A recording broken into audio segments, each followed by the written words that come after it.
सत बिस्मिल्ला ते जी आयां नूं पाकिस्तान टैलीविजन लाहौर सेंटर तो मेरा नाम है अली उस्मान बाजवा। कहांगे सारे पंजाबियों नूं जिहड़े कि देश च वसदे ने परदेस विच वसदे ने और सारे पाकिस्तानियों नूं बड़ा ही स्पैशल प्रोग्राम लैके आए हैं। वजह तुसीं सारे जानते हो 9 नवंबर का दिहाड़े और 9 नवंबर नूं मुफक्कर पाकिस्तान डॉक्टर अल्लामा मुहम्मद इकबाल साहब की पैदाइश हुंदी, उन्हां दा जमन दिहाड़े उन्हां दे हवाले नाल एक स्पैशल ट्रांसमिशन का असीं एहतमाम किया और एक छोटी जिनी महफिल सजाई और जानने की कोशिश करांगे कि फलसफा इकबाल की है, खुदी दा तसव्वुर किनू कहंदे ने और अजकल दे नौजवान जिहड़े ने अल्लामा मुहम्मद इकबाल साहब तो की सीख सकते हैं। अल्लामा इकबाल साहब ने फरमाया सी, खुदी को कर बुलंद इतना कि हर तकदीर से पहले खुदा बंदे से खुद पूछे पता तेरी रज़ा क्या है। जी बिल्कुल इस तरह का फलसफा देने वाले साढ़े सब दे अल्लामा मुहम्मद इकबाल सियालकोट तो जिन्हों की पैदाइश हुई, लेकिन अहले ईरान उन्होंने इकबाल लाहौरी के नाम तो जानते हैं।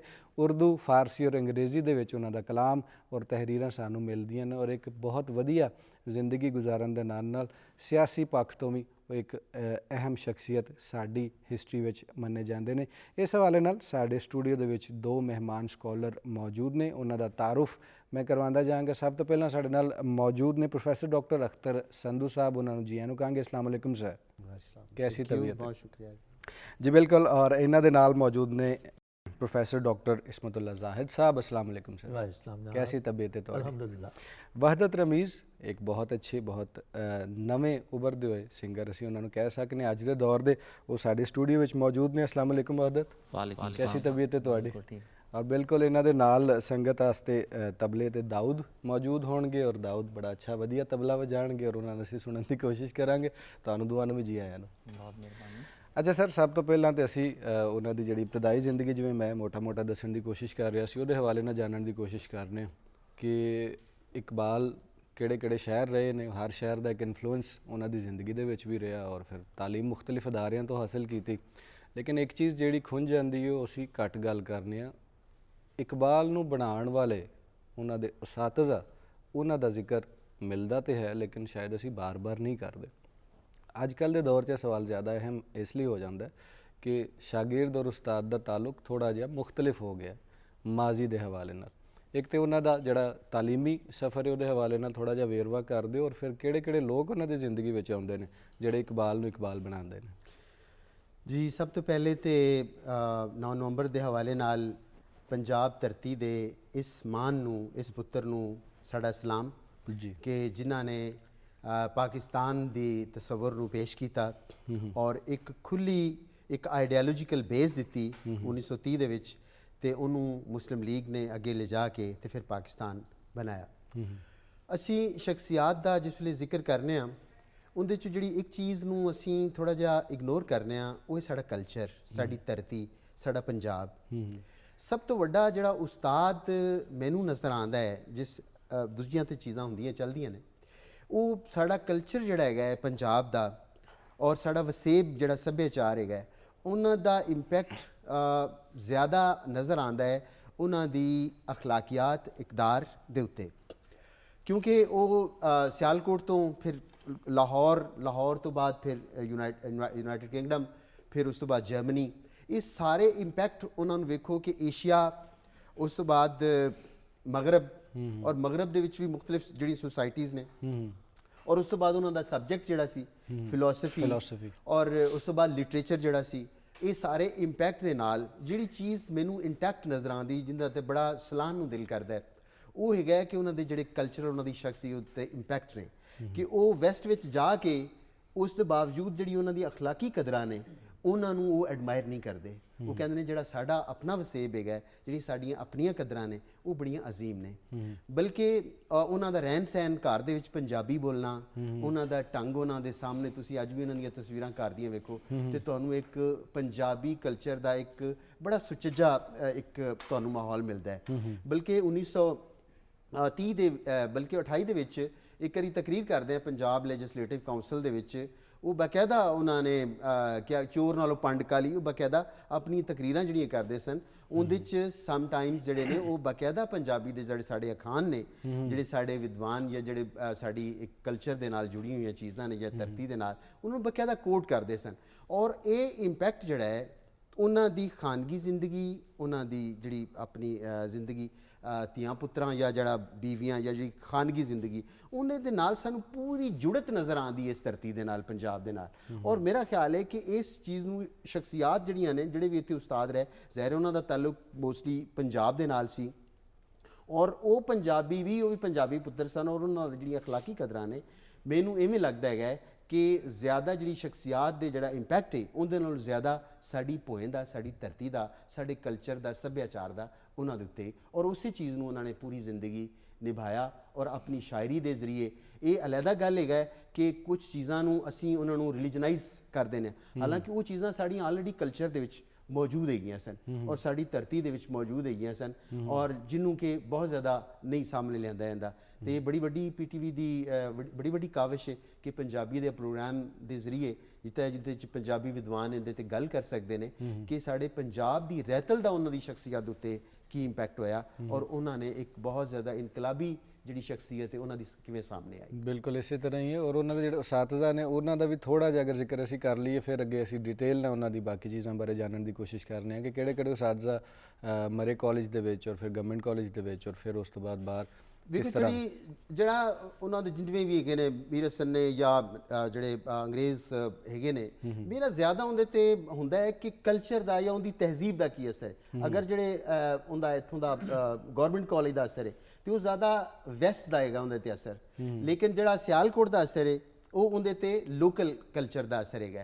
ਇਹਨਾਂ ਦੋਵਾਂ ਨੂੰ ਅਗਰ ਚੀਜ਼ ਨੂੰ ਲਿਆ ਜਾਵੇ, ਉਹ ਉਹਦਾ ਤਾਂ ਉਹੀ ਨਜ਼ਰ ਆਉਂਦਾ ਹੈ ਕਿ ਜਿਹੜੀ ਅਲਾਮਾ ਇਕਬਾਲ ਦੀ ਸ਼ਖਸੀਅਤ ਹੈ ਉਹ ਸਾਹਮਣੇ ਆਉਂਦੀ, ਜਿਹੜੇ ਵੈਸਟ ਵਿੱਚੋਂ ਆਉਂਦੇ ਨੇ ਤੇ ਉਹ ਕਿਹੜੀਆਂ ਚੀਜ਼ਾਂ ਤੋਂ ਬੇਜ਼ਾਰੀ ਦਾ ਇਜ਼ਹਾਰ ਕਰਦੇ ਨੇ ਔਰ ਕਿਹੜੀਆਂ ਚੀਜ਼ਾਂ ਨੂੰ ਉਹ ਅਟਰੈਕਟ ਕਰਦੇ ਨੇ ਔਰ ਉਹਨਾਂ ਨੂੰ ਉਹ ਕਨਫਰਮ ਕਰਦੇ ਨੇ ਕਿ ਇਹ ਸਾਡੇ ਵਾਸਤੇ ਚੀਜ਼ਾਂ ਨੇ। ਉਹੀ ਚੀਜ਼ ਜਿਹੜੀ ਪਹਿਲੇ ਅਸੀਂ ਐਪੀਸੋਡ ਦੇ ਵਿੱਚ ਗੱਲ ਕੀਤੀ ਹੈ ਕਿ ਉਹਨਾਂ ਦੇ ਉੱਤੇ, ਮੈਨੂੰ ਉਹਨਾਂ ਦੀ ਸ਼ਖਸੀਅਤ ਦੇ ਉੱਤੇ ਜਿਹੜਾ ਲੋਕਲ ਸਾਡੀ ਧਰਤੀ ਦਾ ਕਲਚਰ ਹੈ ਉਹ ਡੋਮੀਨੇਟ ਕਰਦਾ ਨਜ਼ਰ ਆਇਆ ਹੋਵੇ। ਬੇਸ਼ੱਕ ਕੋਈ ਉੱਥੇ ਰਹਿ, ਜਰਮਨੀ ਦੇ ਵਿੱਚ ਰਹਿ, ਔਰ ਉਹਨਾਂ ਨੂੰ ਪੂਰੀ ਬੜੀ ਕਲੋਜ਼ਲੀ ਉਸ ਚੀਜ਼ ਨੂੰ ਵੇਖਿਆ, ਫਿਲੋਸਫੀ ਨੂੰ ਪੜ੍ਹਿਆ, ਸਾਰੇ ਜਿੰਨੇ ਵੀ ਹੈਗੇ ਨੇ। ਬਲਕਿ ਉਹਨਾਂ ਦੀ ਪੋਇਟਰੀ ਦੇ ਵਿੱਚ ਵੇਖੋ, ਮੈਜ਼ਨੀ ਜਿਹੜਾ ਯੂਨੀਫਿਕੇਸ਼ਨ ਆਫ ਇਟਲੀ ਦੇ ਵਿੱਚ ਬਹੁਤ ਵੱਡਾ ਕਿਰਦਾਰ ਸੀ, ਉਸ ਤੋਂ ਬਾਅਦ ਜਰਮਨੀ, ਔਰ ਉਸ ਤੋਂ ਬਾਅਦ ਗੋਇਟੇ, ਨੀਤਸ਼ੇ, ਔਰ ਸਾਰੇ ਜਿੰਨੇ ਵੀ ਫਿਲੋਸਫਰਸ ਨੇ, ਉਹਨਾਂ ਨੂੰ ਪੜ੍ਹਨ ਦੇ ਬਾਵਜੂਦ ਉਹਨਾਂ ਦੀ ਜਿਹੜੀ ਡੋਮੀਨੇਟ ਸ਼ਖਸੀਅਤ ਹੈਗੀ ਹੈ ਉਹ ਸਾਡੀ ਲੋਕਲ ਜਿਹੜੀ ਕਲਚਰ ਦਾ ਉਹਦੇ ਤੇ ਡੋਮੀਨੇਟ ਨਜ਼ਰ ਆਉਂਦਾ ਹੈ। ਮੇਰੇ ਵਾਸਤੇ ਜ਼ਿਆਦਾ ਇਸ ਚੀਜ਼ ਨੂੰ ਫੋਕਸ ਦੀ ਜ਼ਰੂਰਤ ਹੈ ਕਿ ਉਸ ਚੀਜ਼ ਨੂੰ ਉਭਾਰਿਆ ਜਾਵੇ, ਉਸ ਚੀਜ਼ ਨੂੰ ਸਾਹਮਣੇ ਲੈ ਕੇ। ਬਿਲਕੁਲ ਇਸੇ ਤਰ੍ਹਾਂ ਹੀ ਹੈ। ਔਰ ਜਿਵੇਂ ਸਰ ਸੰਧੂ ਸਾਹਿਬ ਦੱਸ ਰਹੇ ਸਨ ਕਿ ਉਹਨਾਂ ਦੀ ਜਿਹੜੀ ਜ਼ਾਤੀ ਜ਼ਿੰਦਗੀ ਹੈ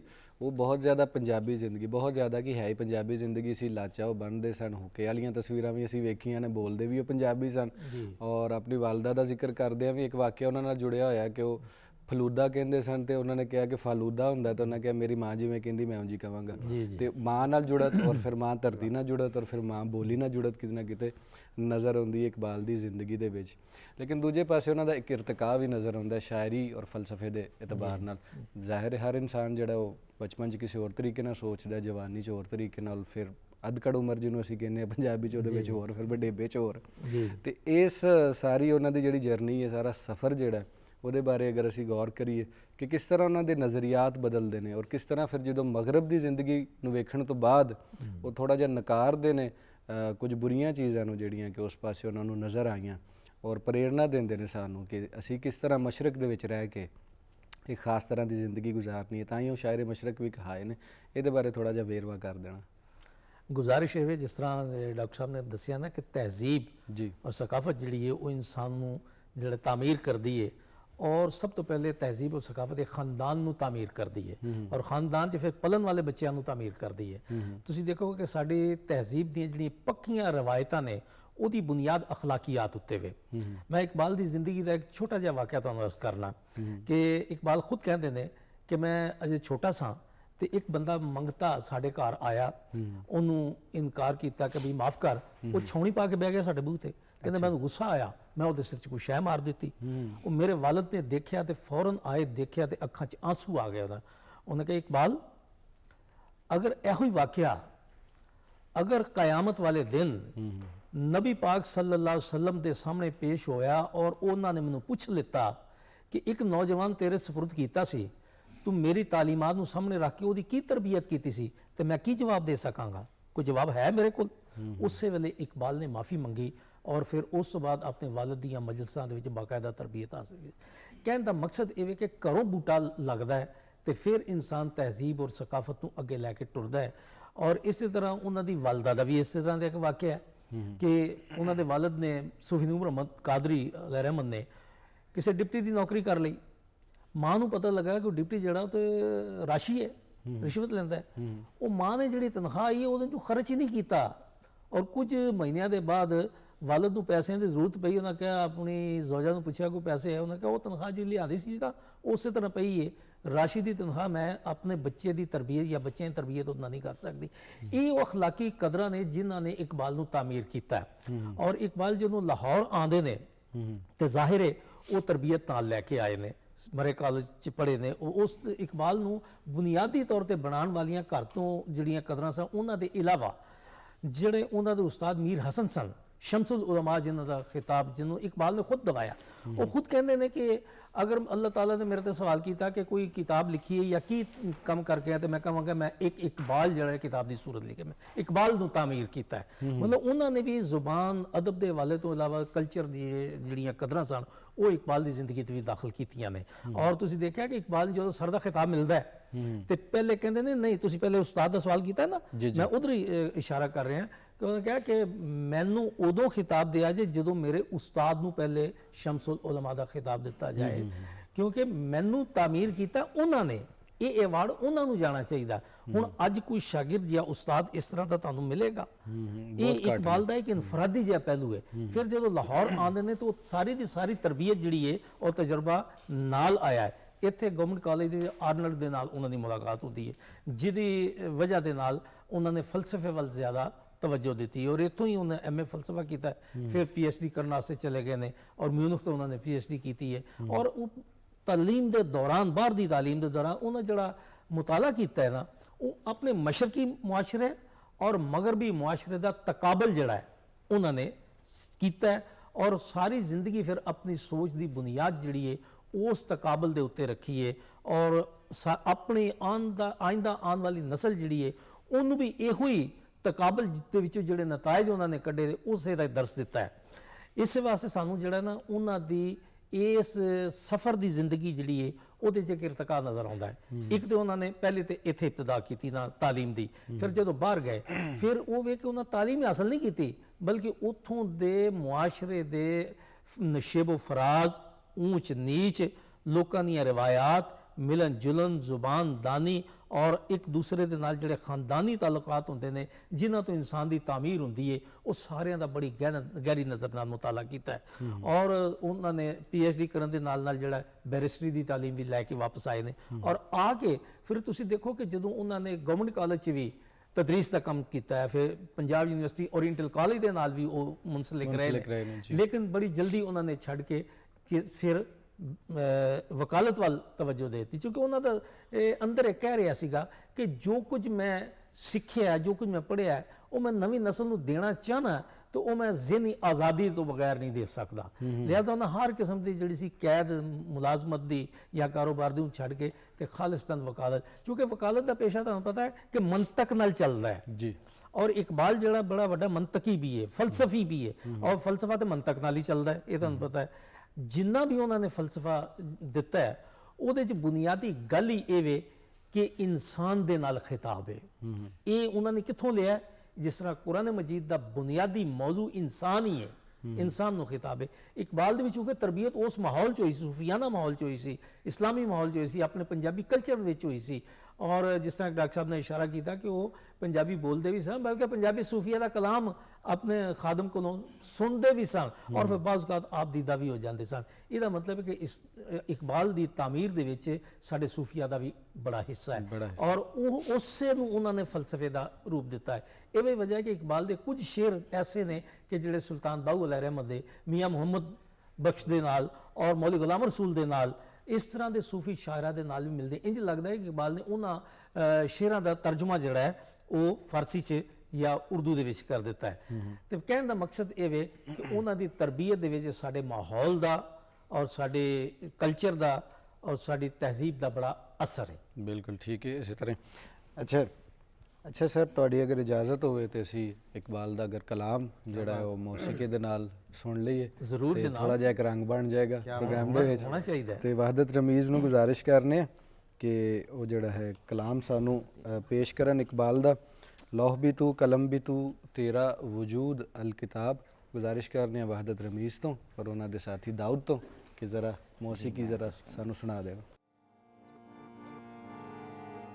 लौह भी तू कलम भी तू तेरा वजूद अल किताब।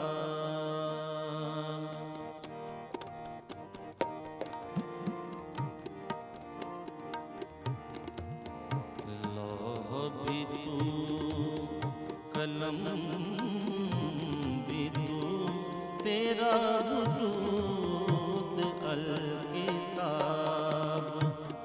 गुंबद आब गीना रंग तेरे मुहीत में हबाब। गुंबद आब गीना रंग तेरे मुहीत में हबाब।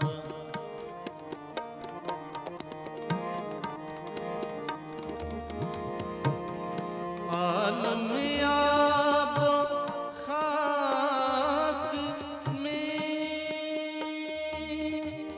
तेरे ज़हूर से फरोग।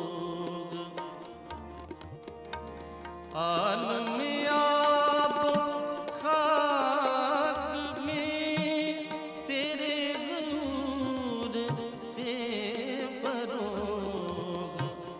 ज़र्राए रेग को दिया तूने तुलूए आफ़ताब। ज़र्राए रेग को दिया तूने तुलूए आफ़ताब।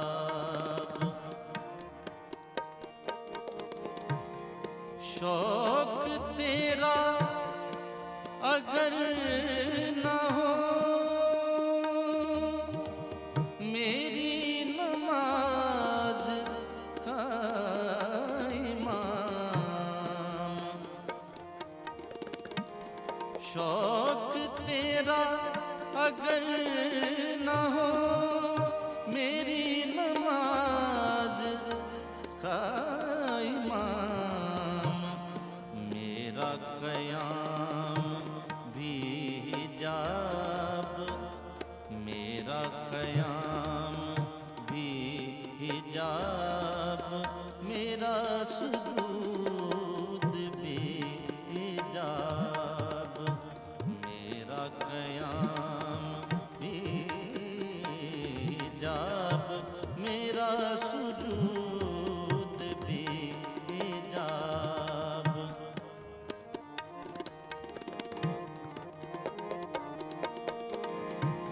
तेरी निगाह नाज से दोनों मुराद पा गए।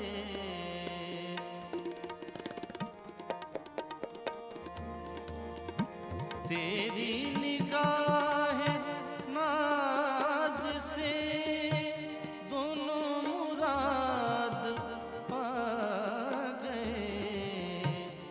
अक्ल गयाब जुस्तजू अक्ल गयाब जुस्तजू इश्क हुजूर इज़्तिराब। अक्ल गयाब जुस्तजू इश्क हुजूर इज़्तिराब। लौह भी तू कलम भी तू तेरा वजूद अल किताब।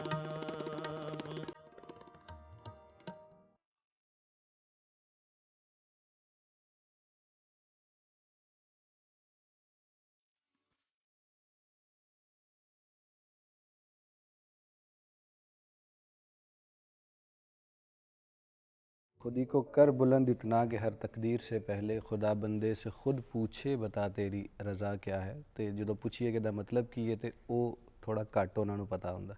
ਇਹਨੂੰ ਜਾਣਨ ਦੀ ਕੋਸ਼ਿਸ਼ ਕਰਨੇ ਆ ਆਪਣੇ ਬੱਚਿਆਂ ਵਾਸਤੇ। ਜੀ ਸਰ, ਇਹ ਸ਼ੇਰ ਦੇ ਹਵਾਲੇ 'ਚ ਜਿਹੜਾ ਖੁਦੀ ਦਾ ਲਫ਼ਜ਼ ਹੈ ਉਹਦਾ ਅਕਸਰ ਜ਼ਿਕਰ ਵੀ ਮਿਲਦਾ, ਉਹਦੇ ਤੇ ਕਈ ਕਿਤਾਬਾਂ, ਕਈ ਥੀਸਿਸ, ਬੜਾ ਕੁਝ ਹੋਇਆ। ਲੇਕਿਨ ਅਗਰ ਮੋٹے ਤਰੀਕੇ ਨਾਲ ਸਮਝਾਉਣ ਦੀ ਕੋਸ਼ਿਸ਼ ਕਰੀਏ ਆਪਣੇ ਬੱਚਿਆਂ ਨੂੰ ਕਿ ਇਹ ਤਸੱਵੁਰ ਹੈ ਕਿ ਇਹ ਕਿਆ ਫਲਸਫੇ 'ਚ ਪਹਿਲੇ ਮੌਜੂਦ ਸੀ ਜਾਂ ਇਕਬਾਲ ਹੀ ਦੀ ਇਸਤਲਾਹ ਹੈ, ਉਹਨਾਂ ਨੇ ਇਹਨੂੰ ਇਸਤੇਮਾਲ ਕੀਤਾ ਸ਼ਾਇਰੀ 'ਚ ਔਰ ਫਲਸਫੇ ਵਿੱਚ, ਇਹਦੇ ਬਾਰੇ ਥੋੜਾ ਜਿਹਾ ਦੱਸੋ। ਬਾਜਵਾ ਸਾਹਿਬ, ਸੋਸ਼ਲ ਸਾਇੰਸਿਸ ਦੇ ਵਿੱਚ ਜਿੰਨੀ ਵੀ ਓਪੀਨੀਅਨਸ ਨੇ ਜਾਂ ਜਿੰਨੇ ਵੀ ਸਬਕ ਨੇ ਜੀ, ਉਹ ਦੁਨੀਆ ਦੇ ਲਿਟਰੇਚਰ ਦੇ ਵਿੱਚ ਕਿਸੇ ਨਾ ਕਿਸੇ ਤਰ੍ਹਾਂ ਮੌਜੂਦ ਹੁੰਦੇ ਨੇ। ਲੇਕਿਨ ਜਿਸਲੇ ਇਲਮੇ ਤਹਿਕੀਕ ਦੇ ਹਵਾਲੇ ਨਾਲ ਉਹਨੂੰ ਕੋਈ ਆਪਣੇ ਅੰਗ ਦੇ ਵਿੱਚ ਲਿਆ ਕੇ ਸਾਹਮਣੇ ਪੇਸ਼ ਕਰ ਦਿੰਦਾ ਹੈ ਤੇ ਉਹ ਉਹਦਾ ਇੱਕ ਆਪਣਾ ਢੰਗ ਬਣ ਜਾਂਦਾ ਹੈ। ਖੁਦੀ ਦਾ ਜਿਹੜਾ ਤਸੱਵੁਰ ਹੈਗਾ ਉਹਦਾ ਮਤਲਬ ਹੈਗਾ ਕਿ ਆਪਣੀ ਇੰਟੈਗਰਿਟੀ, ਆਪਣੀ ਸ਼ਖਸੀਅਤ, ਆਪਣੀ ਇੱਜ਼ਤ, ਆਪਣੀ ਆਨਰ, ਉਹਨੂੰ ਜਿਹਨੂੰ ਪੰਜਾਬੀ ਦੇ ਵਿੱਚ ਕਹਿੰਦੇ ਨੇ ਕਿ ਪੱਗ ਨੂੰ, ਸ਼ਿਮਲੇ ਨੂੰ ਥੱਲੇ ਜ਼ਮੀਨ ਤੇ ਨਹੀਂ ਡਿੱਗਣ ਦੇਣਾ, ਉਹਨੂੰ ਹਮੇਸ਼ਾ ਆਪਣੀ ਅਨਾ ਨੂੰ, ਆਪਣੀ ਰਿਸਪੈਕਟ ਨੂੰ, ਇਹਨੂੰ ਹੁਣ ਤੁਸੀਂ ਅਗਰ ਇੱਕ ਆਮ ਸ਼ਖਸੀਅਤ ਤੋਂ ਲੈ ਲਵੋ ਕਿ ਉਹਨੇ ਜ਼ਿੰਦਗੀ ਦੇ ਚੱਕਰ ਜੀਣਾ ਹੈ ਤੇ ਉਹਨੇ ਕਿਸ ਤਰ੍ਹਾਂ ਜੀਣਾ ਹੈ। ਅਲਾਮਾ ਇਕਬਾਲ ਨੇ ਆਪਣੇ ਇਸ ਢੰਗ ਦੇ ਵਿੱਚ ਦੱਸਿਆ ਕਿ ਜਿਸ ਲਈ ਉਹ ਟੀਚਰ ਬਣੇ ਤੇ ਉਹਨਾਂ ਨੇ ਪੇਪਰ ਵੀ ਚੈੱਕ ਕੀਤੇ, ਉਹਨਾਂ ਨੇ ਟੈਕਸਟ ਬੁੱਕਸ ਵੀ ਲਿਖੀਆਂ, ਉਹਨਾਂ ਨੇ ਆਪਣੀ ਹਲਾਲ ਰੋਜ਼ੀ ਕਮਾਉਣ ਵਾਸਤੇ ਹਰ ਉਸ ਲਿਹਾਜ਼ ਨਾਲ ਇੱਕ ਆਨਰੇਬਲੀ ਕੰਮ ਕੀਤਾ ਕਿ ਜਿੰਦੇ 'ਚ ਤੁਸੀਂ ਇਹ ਨਹੀਂ ਵੇਖੋਗੇ ਕਿ ਉਹ ਕਿਸੇ ਦੇ ਅੱਗੇ ਹੱਥ ਫੈਲਾਉਂਦੇ ਹੋਏ ਕਿਸੇ ਮੁਸ਼ਕਲ, ਕਿਉਂਕਿ ਸਾਰਿਆਂ ਨੂੰ ਮੁਸ਼ਕਲ ਵਕਤ ਜਿਹੜਾ ਹੈਗਾ ਉਹ ਆਉਂਦਾ ਹੈਗਾ। ਉਸ ਤੋਂ ਬਾਅਦ ਤੁਸੀਂ ਉਹਨਾਂ ਨੂੰ ਵੇਖੋ ਕਿ ਉਹਨਾਂ ਦੇ ਇਸ ਫਲਸਫੇ ਨੂੰ, ਖੁਦੀ ਦੇ ਨੂੰ, ਕੌਮਾਂ ਦੇ ਉੱਤੇ ਜਿਸ ਵੇਲੇ ਅਸੀਂ ਇੰਪਲੀਮੈਂਟ ਕਰਨੇ ਆ, ਕੌਮ ਦੇ ਉੱਤੇ ਖਾਸ ਤੌਰ 'ਤੇ ਮੁਸਲਮਾਨ ਦੇ 'ਚ, ਇਹ ਉਹ ਪੀਰੀਅਡ ਹੈ ਕਿ ਜਿਹੜਾ ਸਾਡਾ ਇੰਪੀਰੀਅਲਿਜ਼ਮ ਦੇ ਅੰਡਰ ਅਸੀਂ ਜਾਂ ਕਲੋਨੀਅਲਿਜ਼ਮ ਦੇ ਮਾਤਹਿਤ ਅੰਗਰੇਜ਼ਾਂ ਦੇ ਥੱਲੇ ਚੱਲ ਰਹੇ ਹਾਂ। ਉਹਨਾਂ ਦੇ ਇੱਕ ਐਜੀਟੇਸ਼ਨ ਹੈ, ਉਹਨਾਂ ਦੇ ਕਲਾਮ ਦੇ ਵਿੱਚ, ਉਹਨਾਂ ਦੀ ਸ਼ਖਸੀਅਤ ਦੇ ਵਿੱਚ ਉਹ ਇੱਕ ਤੜਪ ਨਜ਼ਰ ਆਉਂਦੀ ਹੈ ਕਿ ਅਸੀਂ ਗੁਲਾਮ ਕਿਉਂ ਹਾਂ, ਅਸੀਂ ਕਿਉਂ ਨਹੀਂ ਬਾਹਰ ਨਿਕਲੇ, ਸਾਡੀ ਜਿਹੜੀ ਕੌਮ ਇਕੱਠੀ ਕਿਉਂ ਨਹੀਂ ਹੋ ਰਹੀ। ਬਲਕਿ ਬੜੀ ਖੂਬਸੂਰਤ ਉਹਨਾਂ ਦੀ 1930 ਦੇ ਵਿੱਚ ਉਹਨਾਂ ਨੇ ਗੱਲ ਕੀਤੀ ਜਿਹੜੀ ਉਸ ਵਕਤ ਦੇ ਹਵਾਲੇ ਨਾਲ ਬੜੀ ਖੂਬਸੂਰਤ ਹੈ ਕਿ ਉਹ ਕਹਿੰਦੇ ਸਨ ਕਿ ਵੀ ਸਾਡੇ ਮੁਸਲਮਾਨਾਂ ਦੇ ਵਿੱਚ ਇੱਕ ਤੇ ਲੀਡਰਸ਼ਿਪ ਦੀ ਕਮੀ ਹੈ, ਦੂਸਰਾ ਇਤਫਾਕ ਨਹੀਂ, ਏਕਤਾ ਨਹੀਂ ਹੈਗਾ ਉਹਨਾਂ ਦੇ ਵਿੱਚ। ਉਹਦੇ ਵਿੱਚ ਉਹ ਇਹ ਕਹਿੰਦੇ ਨੇ ਕਿ ਜਿਹੜਾ ਖਾਸ ਤੌਰ ਦੇ ਉੱਤੇ ਪੋਲੀਟੀਕਲ ਪ੍ਰੋਬਲਮ ਹੈ, ਯਾਨੀ ਅਗਰ ਪੋਲੀਟੀਕਲ ਪ੍ਰੋਬਲਮ ਉਹ ਕਹਿੰਦੇ ਨੇ ਜ਼ਿਆਦਾ ਵੱਡਾ ਹੈ, ਜਿਹੜਾ ਸੈਕਟੇਰੀਅਨਿਜ਼ਮ ਹੈ ਜਾਂ ਫਿਰਕਾਵਾਰੀਅਤ ਹੈ ਮੁਸਲਮਾਨਾਂ ਦੇ ਵਿੱਚ, ਉਹ ਕਹਿੰਦੇ ਨੇ ਇਹਦੇ ਘੱਟ ਇੰਪੈਕਟ ਨੇ। ਲੇਕਿਨ ਪੋਲੀਟੀਕਲ ਜਿਹੜੀ ਨਾ ਇਤਫਾਕੀ ਹੈ, ਸਿਆਸੀ ਜਿਹੜੀ ਹੈਗੀ ਹੈ ਨਾਮਵਾਰੀ ਹੈ, ਉਹ ਕਹਿੰਦੇ ਨੇ ਉਹਦਾ ਜ਼ਿਆਦਾ ਇੰਪੈਕਟ ਹੈ। ਉਸ ਦੌਰ ਨੂੰ ਤੁਸੀਂ ਵੇਖੋ ਨਾ, ਉਹ ਕਹਿੰਦੇ ਨੇ ਕਿ ਵੀ ਜਿਸ ਵੇਲੇ ਫਿਰਕਾਵਾਰੀਅਤ ਦੇ ਵਿੱਚ ਜਿੰਨੇ ਵੀ ਚਲੇ ਜਾਣ ਮੌਲਵੀ ਸਾਹਿਬ, ਉਹ ਇਸਲਾਮ ਤੋਂ ਬਾਹਰ ਨਹੀਂ ਜਾਣਗੇ। ਸਾਰੇ ਫਿਰਕਿਆਂ ਦਾ ਜਿਹੜੇ ਬੁਨਿਆਦੀ ਉਸੂਲ ਨੇ ਉਹ ਇੱਕੋ ਹੀ ਨੇ, ਉਹਦੇ ਤੋਂ ਬੰਦਾ ਬਾਹਰ ਨਹੀਂ ਜਾ ਸਕਦਾ, ਇਖਤਲਾਫ ਕਰ ਸਕਦਾ, ਬਾਹਰ ਨਹੀਂ ਜਾ ਸਕਦਾ। ਲੇਕਿਨ ਉਹ ਕਹਿੰਦੇ ਨਾ ਕਿ ਅਗਰ ਇਸ ਵੇਲੇ ਸਿਆਸੀ ਅਫਰਾ ਤਫਰੀ ਦਾ ਮੁਸਲਮਾਨ ਸ਼ਿਕਾਰ ਹੋ ਗਿਆ ਤੇ ਆਉਣ ਵਾਲੀਆਂ ਸਦੀਆਂ ਦੇ ਵਿੱਚ ਇਹਨਾਂ ਨੂੰ ਗੁਲਾਮੀ ਔਰ ਇਹਨਾਂ ਨੂੰ ਤਬਾਹ ਕਰ ਦੇਗੀ। ਤੁਸੀਂ ਵੇਖੋ ਕਿ ਕਿੰਨੀ ਖੂਬਸੂਰਤ ਗੱਲ 1930 ਦੇ ਵਿੱਚ ਜਿਹੜਾ ਹੈ ਅਲਾਮਾ ਇਕਬਾਲ ਜਿਹੜੇ ਨੇ ਉਹ ਹੀ ਗੱਲ ਕਰ ਰਹੇ ਨੇ। ਉਸ ਤੋਂ ਬਾਅਦ ਉਹਨਾਂ ਦੀ ਇਹ ਤੜਪ ਖੁਦੀ ਦੀ ਕਿ ਆਪਣੀ ਅਨਾ ਨਾਲ ਜੀਓ, ਜੀ ਹਜ਼ੂਰੀ ਨਾਲ ਕਿਸੇ ਡਿਪਟੀ ਕਮਿਸ਼ਨਰ ਦੇ ਬਾਹਰ ਜਾ ਕੇ ਬਹਿਣਾ। ਬਲਕਿ ਇਸ ਗੱਲ ਨੂੰ ਅਗਰ ਅੱਜ ਦੇ ਦੌਰ 'ਚ ਇੰਪਲੀਮੈਂਟ ਕਰੀਏ ਕਿ ਇੱਕ ਵਾਰੀ ਗੱਲ ਕੀਤੀ ਕਿ ਵੀ ਅੱਜ ਸਾਡੇ ਦੋਸਤ ਹੁੰਦੇ ਸਨ ਗੁਲਾਮ ਰਸੂਲ ਆਜ਼ਾਦ ਸਾਹਿਬ, ਤੇ ਬੜਾ ਵੱਡਾ ਨਾਮ ਸੀ ਪੰਜਾਬੀ ਅਦਬ ਦਾ, ਤੇ ਉਹਨਾਂ ਨੇ ਜਿਸ ਵੇਲੇ ਉਹ ਪ੍ਰਿੰਸੀਪਲ ਬਣੇ ਗਵਰਨਮੈਂਟ ਕਾਲਜ ਸ਼ੇਖੂਪੁਰੇ ਦੇ, ਤੇ ਉਹਨਾਂ ਨੇ ਉਹਨੂੰ ਜਿਹੜਾ ਸੀ ਬਾਹਰ ਪੀਣ ਉਹਨੂੰ ਉਠਾ ਦਿੱਤਾ ਕਿ ਟੁੱਟ ਜਾ। ਉਹਨੇ ਇਹ ਫਰੰਗੀ ਦਾ ਦੌਰ ਨਹੀਂ ਹੈਗਾ ਕਿ ਹੁਣ ਕਿੰਨੇ ਅੰਦਰ ਆਣਾ ਹੈ ਤੇ ਕਿੰਨੇ ਨਹੀਂ ਆਣਾ ਹੈ। ਇਹ ਸਦੀਆਂ ਦੀ ਸਤਾਈ ਹੋਈ ਕੌਮ ਹੈ ਪੰਜਾਬੀ, ਇਹਨੂੰ ਹੁਣ ਦਰਵਾਜ਼ੇ ਖੋਲ ਦੇਣੇ ਚਾਹੀਦੇ ਨੇ ਅਫਸਰਾਂ ਨੂੰ ਕਿ ਜਿਹੜਾ ਮਰਜ਼ੀ ਅੰਦਰ ਆਵੇ, ਜਿਹੜਾ ਮਰਜ਼ੀ ਆਪਣੇ ਕੰਮ ਕਰਵਾਉਣ ਆਣਾ ਕਿਸੇ ਨੇ, ਠੀਕ ਹੈ, ਕੰਮ ਹੀ ਕਰਵਾਉਣਗੇ ਨਾ। ਸੋ ਇਸ ਚੀਜ਼ ਨੂੰ ਉਸਨੂੰ ਇੰਪਲੀਮੈਂਟ ਕਰਨ ਦੀ ਜ਼ਰੂਰਤ ਹੈ ਕਿ ਉਹਦੀ ਜਿਹੜੀ ਇੰਟੈਗਰਿਟੀ ਹੈ, ਅਫਸਰ ਦਾ ਕੰਮ ਅਫਸਰੀ ਕਰਨਾ ਨਹੀਂ ਬਲਕਿ ਉਹਨੂੰ ਖਿਦਮਤ ਕਰਨਾ ਹੈਗਾ। ਜਿਹੜੀ ਸਦੀਆਂ ਦੀ ਸਤਾਈ ਹੋਈ ਕੌਮਾਂ ਨੇ ਸਾਡੀਆਂ, ਇਹਨਾਂ ਨੂੰ ਜ਼ਰੂਰੀ ਹੈਗਾ ਕਿ ਇਹ ਲੋਕਾਂ ਪਹਿਚਾਨਣ ਕਿ ਅਸੀਂ ਅਫਸਰ ਕਿਉਂ ਆ। ਇਹਦਾ ਮਤਲਬ ਹੈ ਕਿ ਅਸੀਂ ਖਿਦਮਤ ਕਰੀਏ। ਅਗਰ ਖਿਦਮਤ ਉਹ ਨਹੀਂ ਕਰਦੇ ਤੇ ਇਹਦਾ ਮਤਲਬ ਹੈ ਇਕਬਾਲ ਦਾ ਜਾਂ ਇਸ ਧਰਤੀ ਦਾ ਉਹ ਜਿਹੜਾ ਕਰਜ਼ ਸੀ ਉਹਨੂੰ ਜਾਂ ਫਰਜ਼ ਉਹਨੂੰ ਅਦਾ ਨਹੀਂ ਕਰ ਰਿਹਾ। ਲਿਹਾਜ਼ਾ ਇਕਬਾਲ ਦੀ ਜਿਹੜੀ ਤੜਪ ਹੈਗੀ ਹੈ ਉਹ ਇਹ ਕੰਮ ਸ਼ਖਸੀਅਤ ਤੋਂ ਵੱਧ ਕੇ ਮੁਸਲਮਾਨਾਂ ਵਾਸਤੇ, ਫਿਰ ਆਲਮ ਇਸਲਾਮ ਵਾਸਤੇ, ਉਹਨਾਂ ਦੇ ਆਲਮ ਇਸਲਾਮ ਤੋਂ ਜਾ ਕੇ ਉਸ ਤੋਂ ਬਾਅਦ ਪੂਰੀ ਦੁਨੀਆ ਦੇ ਮਹਿਕੂਮਾਂ ਵਾਸਤੇ, ਪੂਰੀ ਦੁਨੀਆ ਦੇ ਉਹਦੀ ਆਫਾਕੀਅਤ ਜਿਹੜੀ ਉਹਨਾਂ ਦੇ ਪੈਗਾਮ ਦੀ, ਉਹਨਾਂ ਦੀ ਖੁਦੀ ਦੀ, ਕਿ ਉਹ ਕਹਿੰਦੇ ਨੇ ਕਿ ਅਗਰ ਤੈਨੂੰ ਆਪਣੀ ਖੁਦੀ ਤੋਂ ਚਾਹਨਾ ਹੈ, ਤੇਰੇ 'ਚ ਖੁਦੀ ਹੋਵੇਗੀ ਤੇ ਤੂੰ ਕਿਸੇ ਹੋਰ ਪਾਸੇ ਜਾ ਸਕੇ। ਇਹਦੇ ਹੀ ਤੁਸੀਂ ਹੁਣ ਆਇਰਲੈਂਡ ਨੂੰ ਪੜ੍ਹ ਲਵੋ, ਇਹਦੇ ਵਾਸਤੇ ਜਿਹੜਾ ਤੁਸੀਂ ਜਿਹੜਾ ਹੈਗਾ ਨਾ ਇਹਨੂੰ ਇਟਲੀ ਨੂੰ ਪੜ੍ਹ ਲਵੋ, ਯੰਗ ਟਰਕਸ ਨੂੰ ਪੜ੍ਹ ਲਵੋ, ਜਿਹੜੀ ਵੀ ਤੁਸੀਂ ਦੁਨੀਆ ਦੀ ਤਹਿਰੀਕ ਦੇ ਉੱਤੇ ਇਹਨੂੰ ਇੰਪਲੀਮੈਂਟ ਕਰੋਗੇ ਕਿ ਜਿੰਨਾ ਚਿਰ ਤੁਹਾਡੀ ਪਹਿਲੇ ਖੁਦ ਹੀ ਨਹੀਂ ਆਉਂਦੀ, ਤੁਹਾਡੀ ਸੋਚ ਨਹੀਂ ਤਬਦੀਲੀਆਂ ਆਉਂਦੀ, ਉਹਦੇ 'ਚ ਤੁਸੀਂ ਕੌਨਫੀਡੈਂਟ ਨਹੀਂ ਹੁੰਦਾ। ਅਮਰੀਕਨ ਵਾਰ ਆਫ ਇੰਡੀਪੈਂਡੈਂਸ ਦੇ 'ਚ ਉਹਦੇ ਬਾਰੇ ਵੀ ਇਹ ਕਿਹਾ ਜਾਂਦਾ ਸੀ ਕਿ ਜੌਨ ਐਡਮਸ ਨੇ ਕਿਹਾ ਸੀ ਕਿ ਜਿਹੜਾ ਇਨਕਲਾਬ ਹੈ ਉਹ ਬਾਅਦ ਦੇ ਵਿੱਚ ਆਇਆ ਅਮਰੀਕਾ 'ਚ, ਸਭ ਤੋਂ ਪਹਿਲੇ ਜ਼ਿਹਨਾਂ ਦੇ ਵਿੱਚ ਇਨਕਲਾਬ ਆਇਆ। ਜਿੰਨਾ ਚਿਰ ਤੁਹਾਡੇ ਜ਼ਿਹਨ ਦੇ ਵਿੱਚ ਆਜ਼ਾਦੀ ਕੀ ਹੁੰਦੀ ਹੈ ਇਹਦਾ ਨਹੀਂ ਪਤਾ ਹੁੰਦਾ, ਅਸੀਂ ਕੌਣ ਹਾਂ, ਅਸੀਂ ਕੀ ਹਾਂ, ਸਾਡਾ ਅਸਲ ਕੀ ਹੈ, ਔਰ ਸਾਡੀਆਂ ਆਉਣ ਵਾਲੀਆਂ ਨਸਲਾਂ ਜਿਹੜੀਆਂ ਨੇ ਉਹ ਆਜ਼ਾਦੀ ਜਾ ਰਹੀਆਂ ਨੇ ਜਾਂ ਗੁਲਾਮੀ 'ਚ ਜਾ ਰਹੀਆਂ ਨੇ। ਜਿੰਨਾ ਚਿਰ ਇਸ ਚੀਜ਼ ਦਾ ਤੁਹਾਨੂੰ ਵੇਰਵਾ ਨਹੀਂ ਕਰਦੇ, ਇਹਦਾ ਪਤਾ ਨਹੀਂ ਲੱਗਦਾ, ਉਹਨਾਂ ਚਿਰ ਤੁਹਾਨੂੰ ਖੁਦੀ ਦਾ ਮਤਲਬ ਹੀ ਨਹੀਂ ਸਮਝ। ਯਾਨੀ ਦੂਜੇ ਅੱਖਰਾਂ 'ਚ ਅਸੀਂ ਇਹ ਕਹਿ ਸਕਦੇ ਹਾਂ ਕਿ ਆਪਣੇ ਆਪ ਨੂੰ ਪਹਿਲਾਂ ਤੇ ਪਛਾਣ ਲੈਣਾ ਔਰ ਫਿਰ ਉਹਨੂੰ ਮੰਨ ਲੈਣਾ। ਇਹ ਕਿਤੇ ਖੁਦੀ ਦਾ ਇੱਕ ਹੋਰ ਡੈਫੀਨੇਸ਼ਨ ਅਸੀਂ ਕਿਤੇ ਮੰਨ ਸਕਦੇ ਹਾਂ। ਔਰ ਸੈਲਫ ਰਿਸਪੈਕਟ, ਜਿਵੇਂ ਤੁਸੀਂ ਦੱਸਿਆ ਕਿ ਉਹਦੇ ਤੇ ਕੋਈ ਕੰਪਰੋਮਾਈਜ਼ ਸਾਨੂੰ ਨਹੀਂ ਕਰਨਾ ਚਾਹੀਦਾ। ਫਿਰ ਤੁਸੀਂ ਇਸਲਾਮ ਦਾ ਵੀ ਜ਼ਿਕਰ ਕੀਤਾ ਤੇ ਕਾਇਦੇ ਆਜ਼ਮ ਦਾ ਦੇ ਅਲਫਾਜ਼ ਵੀ ਸਾਨੂੰ ਯਾਦ ਆਉਂਦੇ ਨੇ ਕਿ ਆਪ ਸਭ ਆਜ਼ਾਦ हैं अपनी मस्जिदों में जाने के लिए, आप सब आज़ाद हैं अपने मंदिरों में जाने के लिए। ਤੁਸੀਂ ਗੱਲ ਯਾਦ ਕਰਵਾਈ ਸੀ ਕਿ ਜਿਸ ਲਈ ਗਏ ਨੇ ਆਪਣੇ ਲਾਇਸੈਂਸ ਲੈਣ ਵਾਸਤੇ ਤੇ ਉਹਨਾਂ ਨੇ ਉਹਨੂੰ ਅੰਗਰੇਜ਼ ਨੂੰ ਕਿਹਾ ਕਿ ਮੈਂ ਤੁਹਾਨੂੰ ਕਿਹਦਾ ਲੱਗ ਰਿਹਾ, ਉਹਨਾਂ ਕਿ ਤੁਸੀਂ ਅੱਛਾ ਆਦਮੀ ਲੱਗਦੇ ਹੋ, ਸ਼ਰੀਫ ਆਦਮੀ। ਉਹਨੇ ਕਿਹਾ ਲਿਖ ਦੇ, ਨਹੀਂ ਨਹੀਂ ਪਲੀਜ਼ ਮੈਂ ਤੁਹਾਨੂੰ ਰਿਕੁਐਸਟ ਕਰਨਾ। ਕੋਈ ਇਸ ਤਰ੍ਹਾਂ ਦੀ ਆਪਣੀ ਜਿਹੜੀ ਕੋਈ ਇਸ ਤਰ੍ਹਾਂ ਦੀ ਗੱਲ ਨਹੀਂ ਕੀਤੀ ਜਿੰਦੇ ਥੱਲੇ। ਹਾਲਾਂਕਿ ਅੰਗਰੇਜ਼ ਜਿਹੜੇ ਨੇ ਉਹ ਬਕਾਇਦਾ ਜਿਹੜੀ ਆਪਣੀ ਕੋਰੈਸਪੋਂਡੈਂਸੀ ਉਹਦੇ 'ਚ ਲਿਖਵਾਉਂਦੇ ਸੀ ਕਿ you are servant, you are ਥੱਲੇ ਜਿਹੜਾ ਹੈਗਾ ਸੀ ਨਾ ਫੇਥਫੁਲੀ, ਇਹ ਸਾਰੀਆਂ ਅਸੀਂ ਉੱਥੋਂ ਦੀਆਂ ਸਿੱਖੀਆਂ ਨੇ ਨਾ। ਸੋ ਉਹਦੇ 'ਚ ਇੰਟੈਗਰਿਟੀ ਜਿਹੜੀ ਨਾ ਉਹ ਰਹਿ ਨਹੀਂ ਦਿੱਤੀ ਜਾਂਦੀ। ਸਾਡੇ ਸਿਲੇਬਸ ਵਿੱਚ ਕੀ ਹੈ ਕਿ ਜਾ ਕੇ ਜੀ ਖਤ ਲਿਖੋ ਕਿ ਮੇਰੇ ਕੋਲ ਫੀਸ ਕੋਈ ਨਹੀਂ ਹੈਗੀ, ਮੇਰਾ ਪਿਓ ਬੜਾ ਗਰੀਬ ਹੈਗਾ, ਤੇ ਉਹਨੂੰ ਕਦੀ ਤੁਸੀਂ ਸਕੂਲ ਦੇ ਵਿੱਚ ਇਹ ਨਹੀਂ ਵੇਖੋਗੇ ਕਿ ਕੋਈ ਤੁਹਾਨੂੰ ਇਹ ਖਤ ਲਿਖਵਾਵੇ ਜਾਂ ਦਰਖਾਸਤ ਲਿਖਵਾਵੇ ਕਿ ਹੈਡਮਾਸਟਰ ਕਿ ਮੇਰਾ ਪਿਓ ਬੜਾ ਅਮੀਰ ਹੈ, ਉਹ ਖਾਂਦਾ ਪੀਂਦਾ ਹੈ ਤੇ ਅਸੀਂ ਡੋਨੇਸ਼ਨ ਦੇਣਾ ਚਾਹੁੰਦੇ ਹਾਂ ਸਕੂਲ ਨੂੰ, ਅਸੀਂ ਕੋਈ ਇਹਦੀ ਚੀਜ਼ ਬਣਾਉਣਾ ਚਾਹੁੰਦੇ ਹਾਂ। ਫਿਰ ਜੀ ਕੈਮਰਾ ਉਧਾਰ ਮੰਗਦਾ, ਜੀ ਮੈਂ ਮਰੀ ਜਾਣਾ ਤੇ ਮੈਨੂੰ ਕੈਮਰਾ ਉਧਾਰ ਦੇ ਦੇ। ਬਸ ਜਿੰਨੀ ਸਾਡੀ ਇਸ ਸਿਲੇਬਸ ਦੇ ਵਿੱਚ ਇਸ ਚੀਜ਼ ਨੂੰ ਉਹਦੇ 'ਚ ਖੁਦੀ ਨਹੀਂ ਲੈ ਕੇ ਆਂਦੀ ਜਾਵੇਗੀ, ਉਹਦੇ ਵਿੱਚ ਤੁਸੀਂ ਇੱਕ ਸਪਿਰਿਟ ਪੈਦਾ ਨਹੀਂ ਕਰਦੇ। ਇਕਬਾਲ ਦੀ ਜਿਹੜੀ ਖੁਦੀ ਦਾ ਇੱਕ ਅਨਾਜ ਜਿਹੜੀ ਹੈ ਉਹਨੂੰ ਅਗਰ ਤੁਸੀਂ ਨਹੀਂ ਭਰਦੇ ਜੇ ਬੱਚੇ ਨੂੰ, ਤੇ ਬੱਚੇ ਫਿਰ ਉਸ ਤਰ੍ਹਾਂ ਹੀ ਚੱਲਦੇ ਹੈਗੇ ਨੇ ਕਿ ਉਹਨਾਂ ਦੇ ਉੱਤੇ ਫਿਰ ਜਿਹੜਾ ਨਾ ਵੈਸਟਰਨ ਕਲਚਰ ਦਾ ਉਹ ਇੰਪੈਕਟ ਹੋ। ਯਾਨੀ ਪੰਜਾਬੀ ਵਸੇਬ ਦੇ ਹਵਾਲੇ ਨਾਲ ਸਮਝਣ ਦੀ ਕੋਸ਼ਿਸ਼ ਕਰੀਏ ਤੇ ਜਿੰਨੀ ਪਸਲੀ ਸੱਟ ਖਾਏ ਉਨਾ ਹੀ ਕੰਮ ਕਰਨਾ ਚਾਹੀਦਾ। ਇਸ ਤੋਂ ਬਾਅਦ ਫਿਰ ਮਿਹਨਤ ਸ਼ੁਰੂ ਕਰ ਦੇਣੀ ਚਾਹੀਦੀ ਔਰ ਜੋ ਤੁਸੀਂ ਪਾਣਾ ਹੈ ਉਹ ਤੁਸੀਂ ਹਾਸਿਲ ਕਰ ਸਕਦੇ। ਆਲਮੀ ਇਸਲਾਮ ਦਾ ਸਰ ਜ਼ਿਕਰ ਹੋਇਆ ਔਰ ਉਹਨਾਂ ਦਾ ਸ਼ੇਰ ਵੀ ਜ਼ਿਹਨ 'ਚ ਆਉਂਦਾ ਕਿ दश्त तो दश्त सहरा भी ना छोड़े हमने, बहरे जुल्मात में दौड़ा दिए घोड़े हमने। आलमी इस्लाम का जिक्र तो मिलता, लेकिन माइनॉरिटीज़ के हवाले नाल या अकलीयतां के हवाले नाल जिवें कायदे आज़म का मैं जिक्र कर रहा सी, इकबाल का की फलसफा सानू दसदा है। पाकिस्तान च वसन वालियां और फिर सारी दुनिया में भी माइनॉरिटीज़ रहिंदियां ने, उन्हां दे हवाले नाल इकबाल की दसदे ने सानू। ਤੁਹਾਡੇ ਸਵਾਲ ਦਾ ਜਵਾਬ ਦੇਣ ਤੋਂ ਪਹਿਲੇ ਮੈਂ ਇੱਕ ਥੋੜੀ ਜਿਹੀ ਇੱਕ ਗੱਲ ਕਰਨਾ ਚਾਹਨਾ ਹੈ जी जी ਕਿ ਪੰਜਾਬ ਦੇ ਵਿੱਚ ਪੰਜਾਬੀ ਜ਼ੁਬਾਨ ਦੇ ਵਿੱਚ जी जी ਖੁਦੀ ਜਿਹੜਾ ਹੈ ਉਹ ਗਰੂਰ ਔਰ ਤਕੱਬਰ ਦੇ ਮਾਨਿਆਂ ਦੇ ਵਿੱਚ ਇਸਤੇਮਾਲ ਹੋਇਆ ਹੈ। ਲੇਕਿਨ ਇਕਬਾਲ ਵਾਹ ਸ਼ਖਸੀਅਤ ਹੈ ਜਿਹਨੇ ਇੰਟਾਇਰਲੀ ਇਹਦੇ ਮਾਨੀ ਮੁਖਤਲਿਫ ਕਰ ਦਿੱਤੇ ਨੇ, ਇੱਕ ਨਵਾਂ ਫਲਸਫਾ ਦੇ ਦਿੱਤਾ ਹੈ। ਉਹਦੇ ਖੁਸ਼ੀ ਦਾ ਮਕਸਦ ਇਹ ਵੇ ਕਿ ਇਨਸਾਨ ਦੇ ਅੰਦਰ ਜਿਹੜੀਆਂ ਖੂਬੀਆਂ ਅੱਲਾਹ ਤਾਲਾ ਨੇ ਉਹਨੂੰ ਅਤਾ ਕੀਤੀਆਂ ਨੇ ਉਹਨਾਂ ਦੀ ਤਲਾਸ਼ ਕਰਨਾ, ਫਿਰ ਉਹਨਾਂ ਨੂੰ ਅਮਲ ਚ ਲਿਆਉਣਾ, ਇਰਤਕਾ ਦੀ ਮੰਜ਼ਿਲ ਦੀ ਤਰਫ ਰਵਾਂ ਦਵਾਂ ਹੋ ਜਾਣਾ। ਔਰ ਇਹਦੇ ਵਾਸਤੇ ਉਹ ਕਹਿੰਦੇ ਨੇ ਕਿ 3 ਚੀਜ਼ਾਂ ਜ਼ਰੂਰੀ ਨੇ। ਪਹਿਲਾ ਇਤਬਾ, ਯਾਨੀ ਜਿਹੜਾ ਵੀ ਤੁਹਾਡਾ ਅਕੀਦਾ ਹੈ ਉਹਦੇ ਵਿੱਚ ਜਿਹੜੇ ਉਸੂਲ ਨੇ ਉਹਦੀ ਇਤਬਾ ਕਰਨਾ ਜ਼ਰੂਰੀ ਹੈ।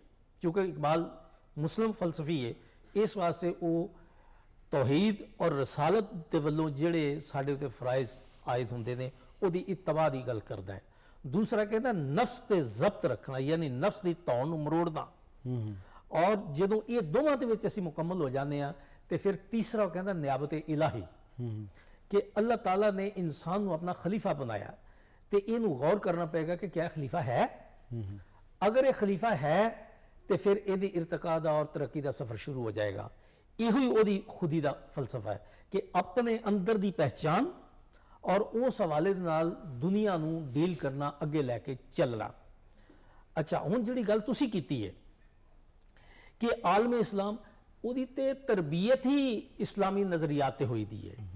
ਇਸ ਵਾਸਤੇ ਉਹ ਮਗਰਬੀ ਮੁਆਸ਼ਰੇ ਦੀਆਂ ਜਿਹੜੀਆਂ ਖਾਮੀਆਂ ਬਿਆਨ ਕਰਦਾ ਹੈ ਉਹ ਆਪਣੇ ਮੁਆਸ਼ਰੇ ਦੇ ਤਕਾਬਲ ਦੇ ਤੌਰ ਤੇ ਕਰਦਾ ਹੈ। ਮਸਲਾ ਅੱਜ ਮੈਂ ਛੋਟਾ ਜਿਹਾ ਆਪਣਾ ਇੱਕ ਤਜਰਬਾ ਅਰਜ਼ ਕਰਨਾ ਕਿ ਮੈਂ ਪਿਛਲੇ ਦਿਨਾਂ 'ਚ ਗਿਆ ਇੰਗਲੈਂਡ ਔਰ ਮੈਂ ਟ੍ਰੇਨ 'ਚ ਸਫ਼ਰ ਕਰ ਰਿਹਾ ਸਾਂ ਤੇ ਮੈਂ ਉੱਥੋਂ ਦੇ ਬੱਚਿਆਂ ਦੀ ਨਫਸੀਆਤ ਨੂੰ ਵੀ ਨਾਲ ਸਟੱਡੀ ਕਰ ਰਿਹਾ ਸਾਂ ਇਕਬਾਲ ਦੇ ਇਸੇ ਫਲਸਫੇ ਦੀ ਰੋਸ਼ਨੀ ਵਿੱਚ। ਮੈਂ ਦੇਖਿਆ ਕਿ ਨੌਜਵਾਨ ਜਿਹੜੇ ਨੇ ਉਹ ਸੀਟਾਂ ਤੇ ਬੈਠੇ ਨੇ ਔਰ ਬਜ਼ੁਰਗ ਜਿਹੜੇ ਨੇ ਉਹ ਹੈਂਡਲ ਪਕੜ ਕੇ ਗੱਡੀ 'ਚ ਖੜੇ ਨੇ, ਉਹਨਾਂ ਨੂੰ ਕੋਈ ਜਗ੍ਹਾ ਨਹੀਂ ਦਿੰਦਾ, ਕੋਈ ਸੀਟ ਨਹੀਂ ਦਿੰਦਾ।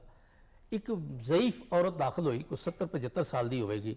ਮੈਂ ਸੀਟ ਤੋਂ ਉੱਠਿਆ ਤੇ ਉਹਨੂੰ ਮੈਂ ਕਿਹਾ ਪਲੀਜ਼ ਹੈਵ ਅ ਸੀਟ। ਉਸ ਬੇਚਾਰੀ ਨੇ ਮੇਰੇ ਵੱਲ ਇੰਜ ਦੇਖਿਆ ਕਿ ਉਹਦੀ ਅੱਖਾਂ ਦੀ ਚਮਕ ਜਿਹੜੀ ਹੈ ਉਹ ਮੈਨੂੰ ਦਿਖਾਈ ਦਿੱਤੀ। ਉਹ ਸੀਟ ਤੇ ਬੈਠ ਕੇ ਮੈਂ ਡਿੱਗ ਗਈ ਤੇ ਮੈਨੂੰ ਕਹਿੰਦੀ ਹੈ ਥੈਂਕ ਯੂ, ਲੰਬੀ ਸਾਰੀ ਇੱਕ ਆਵਾਜ਼। ਮੈਂ ਕਿਹਾ ਦੇਖੋ ਸਾਡੀ ਨਸਲ ਦੇ ਵਿੱਚ ਤੇ ਇਹਨਾਂ ਦੀ ਨਸਲ 'ਚ ਸਿਰਫ ਇੰਨਾ ਹੀ ਫਰਕ ਹੈ ਕਿ ਸਾਡੇ 80 ਸਾਲ ਦਾ ਵੀ ਪੁੱਤਰ ਹੋ ਜਾਏ ਨਾ ਤੇ 100 ਸਾਲ ਦਾ ਬਾਬਾ ਜਿਹੜਾ ਦਾਦਾ ਜਾਂ ਪੜਦਾਦਾ ਲੱਗਦਾ ਹੈ, ਉਹਦਾ ਇਹਤਰਾਮ ਅਜੇ ਵੀ ਉਨਾ ਹੀ ਘਰ ਵਿੱਚ ਉਨਾ ਹੀ ਰੋਬ ਮੌਜੂਦ ਹੈ। ਇਹ ਕੀ ਹੈ? ਇਹ ਇਕਬਾਲ ਨੇ ਉਹ ਜਿਹੜਾ ਫਲਸਫਾ ਦਿੱਤਾ ਹੈ ਨਾ ਕਿ ਵੱਡਿਆਂ ਦਾ ਇਹਤਰਾਮ, ਛੋਟਿਆਂ ਨਾਲ ਪਿਆਰ ਔਰ ਬਰਾਬਰ ਦਿਆਂ ਦਾ ਇਹਤਰਾਮ ਔਰ ਵੱਡਿਆਂ ਦੀ ਇੱਜ਼ਤ ਆਦਰ ਜਿਹੜੀ ਹੈ, ਇਹ ਸਾਡੇ ਮੁਆਸ਼ਰੇ ਦੀ ਖੂਬੀਆਂ ਨੇ ਇਕਬਾਲ ਦੇ। ਹਾਂ ਇਹ ਔਰ ਇਹ ਸਾਰੀਆਂ ਚੀਜ਼ਾਂ ਉਸਨੇ ਇਸਲਾਮ ਤੋਂ ਅਖਜ਼ ਕੀਤੀਆਂ ਨੇ, ਕਿਸੇ ਹੋਰ ਜਗ੍ਹਾ ਤੋਂ ਨਹੀਂ ਹੈਗਾ। ਇਸੇ ਵਾਸਤੇ ਉਹਦੇ तमाम तर जितनी फिक्र है ਉਹਦੇ ਵਿੱਚ ਕੁਰਾਨ और सुन्नत और अपने ਬਜ਼ੁਰਗਾਂ ਦਾ ਅਸਰ, दीन ਦਾ ਅਸਰ और ਇੱਥੇ ਦਾ ਸਾਡਾ ਜਿਹੜਾ ਸੂਫੀਆ ਦਾ ਕਲਚਰ ਸੀਗਾ ਤਾਮੀਰ ਕੀਤਾ ਹੋਇਆ, ਉਹ ਸਾਰੇ ਦਾ ਸਾਰਾ ਇਕਬਾਲ ਦੀ ਸ਼ਾਇਰੀ ਦੇ ਪਸ ਮੰਜ਼ਰ ਦੇ ਵਿੱਚ ਮੌਜੂਦ ਹੈ। ਇਸ ਵਾਸਤੇ ਉਹਨੇ ਇਹ ਨਹੀਂ ਕਿਹਾ ਕਿ ਅਸੀਂ ਮਤਲਬ ਅਗਰ ਮੁਸਲਮਾਨ ਸਾਡੀ ਹਕੂਮਤ ਕਾਇਮ ਹੋ ਜਾਂਦੀ ਹੈ ਤੇ ਦੂਜਿਆਂ ਦਾ ਕੋਈ ਹਿੱਸਾ, ਇਹਦੇ ਵਿੱਚ तमाम ਮਾਈਨੋਰਿਟੀ ਜਿਹੜੀਆਂ ਨੇ ਉਹਨਾਂ ਦਾ ਬਾਕਾਇਦਾ ਤੁਸੀਂ ਦੇਖੋ ਬਾਬਾ ਨਾਨਕ ਦੇ ਬਾਰੇ ਚ ਉਹਨਾਂ ਨੇ ਨਜ਼ਮ ਲਿਖੀ ਜੀ ਬਿਲਕੁਲ ਠੀਕ ਹੈ। ਇਹਦਾ ਮਤਲਬ ਇਹ ਵੇ ਕਿ ਦੂਸਰੇ ਮਜ਼ਹਬਾਂ ਦੇ ਜਿਹੜੇ ਆਗੂ ਨੇ ਉਹਨਾਂ ਦਾ ਇਹਤਰਾਮ ਉਂਝੇ ਹੀ ਜ਼ਰੂਰੀ ਹੈ ਜਿਸ ਤਰ੍ਹਾਂ ਅਸੀਂ ਆਪਣੇ ਆਗੂਆਂ ਦਾ ਇਹਤਰਾਮ ਕਰਨੇ ਆ। ਇਕਬਾਲ ਦਾ ਬੁਨਿਆਦੀ ਫਲਸਫਾ ਇਹ ਵੇ ਕਿ ਇਨਸਾਨੀਅਤ ਦਾ ਇਹਤਰਾਮ ਕਰੋਗੇ ਤੇ ਤੁਹਾਡਾ ਇਹਤਰਾਮ ਜਿਹੜਾ ਹੈ ਉਹ ਲੋਕ ਖੁਦ ਖੁਦ ਕਰਨਗੇ ਔਰ ਤੁਸੀਂ ਕਾਇਮ ਦਾਇਮ ਰਹਿ ਜਾਓਗੇ। ਔਰ ਅਗਰ ਤੁਸੀਂ ਆਪਣੀ ਖੁਦੀ ਨੂੰ ਕਾਇਮ ਰੱਖਿਆ ਤੇ ਫਿਰ ਤੁਸੀਂ ਅੱਗੇ ਮੁਆਸ਼ਰੇ ਨੂੰ ਤਖਲੀਕ ਕਰ ਸਕਦੇ ਹੋ, ਵਧਾ ਸਕਦੇ ਹੋ ਔਰ ਉਹਦੇ ਵਿੱਚ ਜਿਹੜੀਆਂ ਮੁਸ਼ਕਲਾਤ ਆਉਣਗੀਆਂ ਤੁਹਾਡੇ ਕੋਲ ਚੂੰਕਿ ਬੁਨਿਆਦੀ ਉਸੂਲ ਮੌਜੂਦ ਨੇ ਜਿਹੜੇ ਅਖਲਾਕੀਅਤ ਤੇ ਬੇਸ ਕਰਦੇ ਨੇ। ਹਰ ਮਜ਼ਹਬ ਦੇ ਜਿੰਨੇ ਬੁਨਿਆਦੀ ਅਸੂਲ ਜਿਹੜੇ ਹੁੰਦੇ ਨੇ ਉਹ ਅਖਲਾਕੀਅਤ ਤੇ ਬੇਸ ਕਰਦੇ ਨੇ। ਕੋਈ ਮਜ਼ਹਬ ਐਸਾ ਨਹੀਂ ਜਿਹੜਾ ਬਦ ਅਖਲਾਕੀ ਦਾ ਦਰਸ ਦਿੰਦਾ ਹੋਵੇ। ਕੋਈ ਵੀ ਮਜ਼ਹਬ ਤੁਸੀਂ ਦੇਖ ਲਓ, ਕਿਸੇ ਮਜ਼ਹਬ ਦੇ ਆਗੂ ਦੀ ਤਾਲੀਮ ਤੁਸੀਂ ਦੇਖ ਲਓ, ਉਹ ਨੇਕੀ ਤੇ ਹੋਵੇਗੀ, ਆਸ਼ਰੀ ਤੇ ਹੋਵੇਗੀ, ਅਮਨ ਤੇ ਹੋਵੇਗੀ ਔਰ ਇਨਸਾਨੀ ਖਿਦਮਤ ਦੇ ਉੱਤੇ ਹੋਵੇਗੀ। और इकबाल ने भी तो अपने हाँ यो ही फलसफा बयान किया है ना कि खुदी का मकसद की है कि जो तुम अपनी पहचान कर लोगे दूजे की ऑटोमैटिकली तुहानू पहचान आ जाएगी। और इससे भी मैं समझना अज जरूरत है जिस तरह इकबाल ने कहा नहीं है ना उम्मीद इकबाल अपनी किश्ते वीरां से जरा नम हो तो ये मट्टी बड़ी जरखेज है साकी। ये आइंदा नस्लों वास्ते उन्हें कहा है कि मैनू उम्मीद है कि जिस तरह मगरब का मुआशरा जड़ा ਉਹ ਹੱਦਾਂ ਟੱਪ ਗਏ, ਹੁਣ ਵਾਪਸੀ ਉਹਨਾਂ ਦੀ ਬਹੁਤ ਮੁਸ਼ਕਲ ਹੈ। ਸਾਡੇ ਮੁਆਸ਼ਰੇ ਵਿੱਚ ਅਜੇ ਲੋਕਾਂ ਹੱਦਾਂ ਨਹੀਂ ਟੱਪੀਆਂ, ਬਲਕਿ ਮੈਨੂੰ ਆਪਣੀ ਨੌਜਵਾਨ ਨਸਲ ਕੋਲੋਂ ਇਹ ਉਮੀਦ ਹੈ ਕਿ ਇਹਨਾਂ ਨੂੰ ਅਗਰ ਗੱਲ ਸਮਝਾਈ ਜਾਏ ਤੇ ਇਹਨਾਂ ਨੂੰ ਗੱਲ ਸਮਝ ਆਉਂਦੀ ਹੈ। ਔਰ ਅੱਜ ਵੀ ਤੁਸੀਂ ਦੇਖੋ ਸਾਡੇ ਨੌਜਵਾਨ ਜਿਹੜੇ ਨੇ ਬਜ਼ੁਰਗਾਂ ਦਾ ਇਸ ਤਰ੍ਹਾਂ ਇਹਤਰਾਮ ਕਰਦੇ ਨੇ ਔਰ ਜਿਸ ਤਰ੍ਹਾਂ ਇਕਬਾਲ ਆਪਣੀ ਜ਼ਿੰਦਗੀ ਕਰਦਾ ਸੀ ਜਾਂ ਸਿਖਾਉਂਦਾ ਸੀ, ਜਿਸ ਤਰ੍ਹਾਂ ਕਿ ਮੈਂ ਸ਼ੁਰੂ ਚ ਅਰਜ਼ ਕੀਤਾ ਕਿ ਆਪਣੇ ਉਸਤਾਦ ਦਾ ਇਹਤਰਾਮ कि जिन्नी देर तक उन्होंने खिताब नहीं मिलता मैं खिताब नहीं वसूल करांगा। मतलब इस तरह का एहतराम कभी मगरबी दुनिया तुहानू लभेगा या साडे इस खिते तो इलावा लभेगा। एक खास पहलू है इकबाल दे इस शायरी दे विच फलसफा जिहड़ा उन्होंने बयान किया है। बिल्कुल और उहदे च एक होर बात है जी जी उन्होंने कहा कि खुदी का दर्स जिहड़ा दिता है ना उन्हें सिर्फ अपने आप की तामीर नहीं है, नहीं तो बंदा खाली अपनी तामीर होवे ना ਤੇ ਉਹਦੇ ਤੇ ਮੁਆਸ਼ਰੇ ਨੂੰ ਬਦਲ ਨਹੀਂ ਸਕਦਾ ਬੰਦਾ ਆਪਣੀ ਤਾਮੀਰ ਦੇ ਉੱਤੇ, ਸਿਰਫ ਜ਼ਾਤੀ ਤਾਮੀਰ ਦੇ ਉੱਤੇ ਨਹੀਂ। ਉਹ ਕਹਿੰਦਾ ਇਹ ਖੁਦੀ ਦਾ ਫਲਸਫਾ ਜਿਹੜਾ ਨਾ ਪੂਰੇ ਮੁਆਸ਼ਰੇ ਦਾ ਹਿੱਸਾ ਹੋਣਾ ਚਾਹੀਦਾ ਹੈ ਕਿ ਮੁਆਸ਼ਰੇ ਨੂੰ ਬਦਲਣ ਵਾਸਤੇ ਆਪਣੇ ਹਮ ਖਿਆਲ ਪੈਦਾ ਕਰਨੇ ਨੇ ਲੋਕ। ਤੇ ਇਕਬਾਲ ਨੇ ਆਪਣੀ ਸ਼ਾਇਰੀ 'ਚ ਲੋਕਾਂ ਨੂੰ ਹਮ ਖਿਆਲ ਬਣਾਉਣ ਵਾਸਤੇ ਕਿਹਾ ਪੈਵਸਾ ਰਹਿ ਸ਼ਜਰ ਸੇ ਉਮੀਦੇ ਬਾਹਰ ਰੱਖ। ਤੇ ਸਾਫ਼ ਉਹਨੇ ਤੇ ਇਹ ਵੀ ਕਿਹਾ ਨਾ ਕਿ ਕੱਲੇ ਕੱਲੇ ਹੋ ਕੇ ਤੁਹਾਨੂੰ ਕੁਝ ਨਹੀਂ ਲੱਭਣਾ ਔਰ ਹਮੇਸ਼ਾ ਅੰਗਰੇਜ਼ ਦੀ ਗੁਲਾਮੀ 'ਚ ਰਹੋਗੇ। ਅਗਰ गुलामी तो आज़ादी चाहना चाहते हो, ज़हनी आज़ादी चाहना चाहते हो, सोच की आज़ादी चाहना चाहते हो, मुआशरती आज़ादी चाहना चाहते हो तो फिर की है कि मुसलसल अमल करना पेगा, अमले पहम मुहब्बत फातह आलम।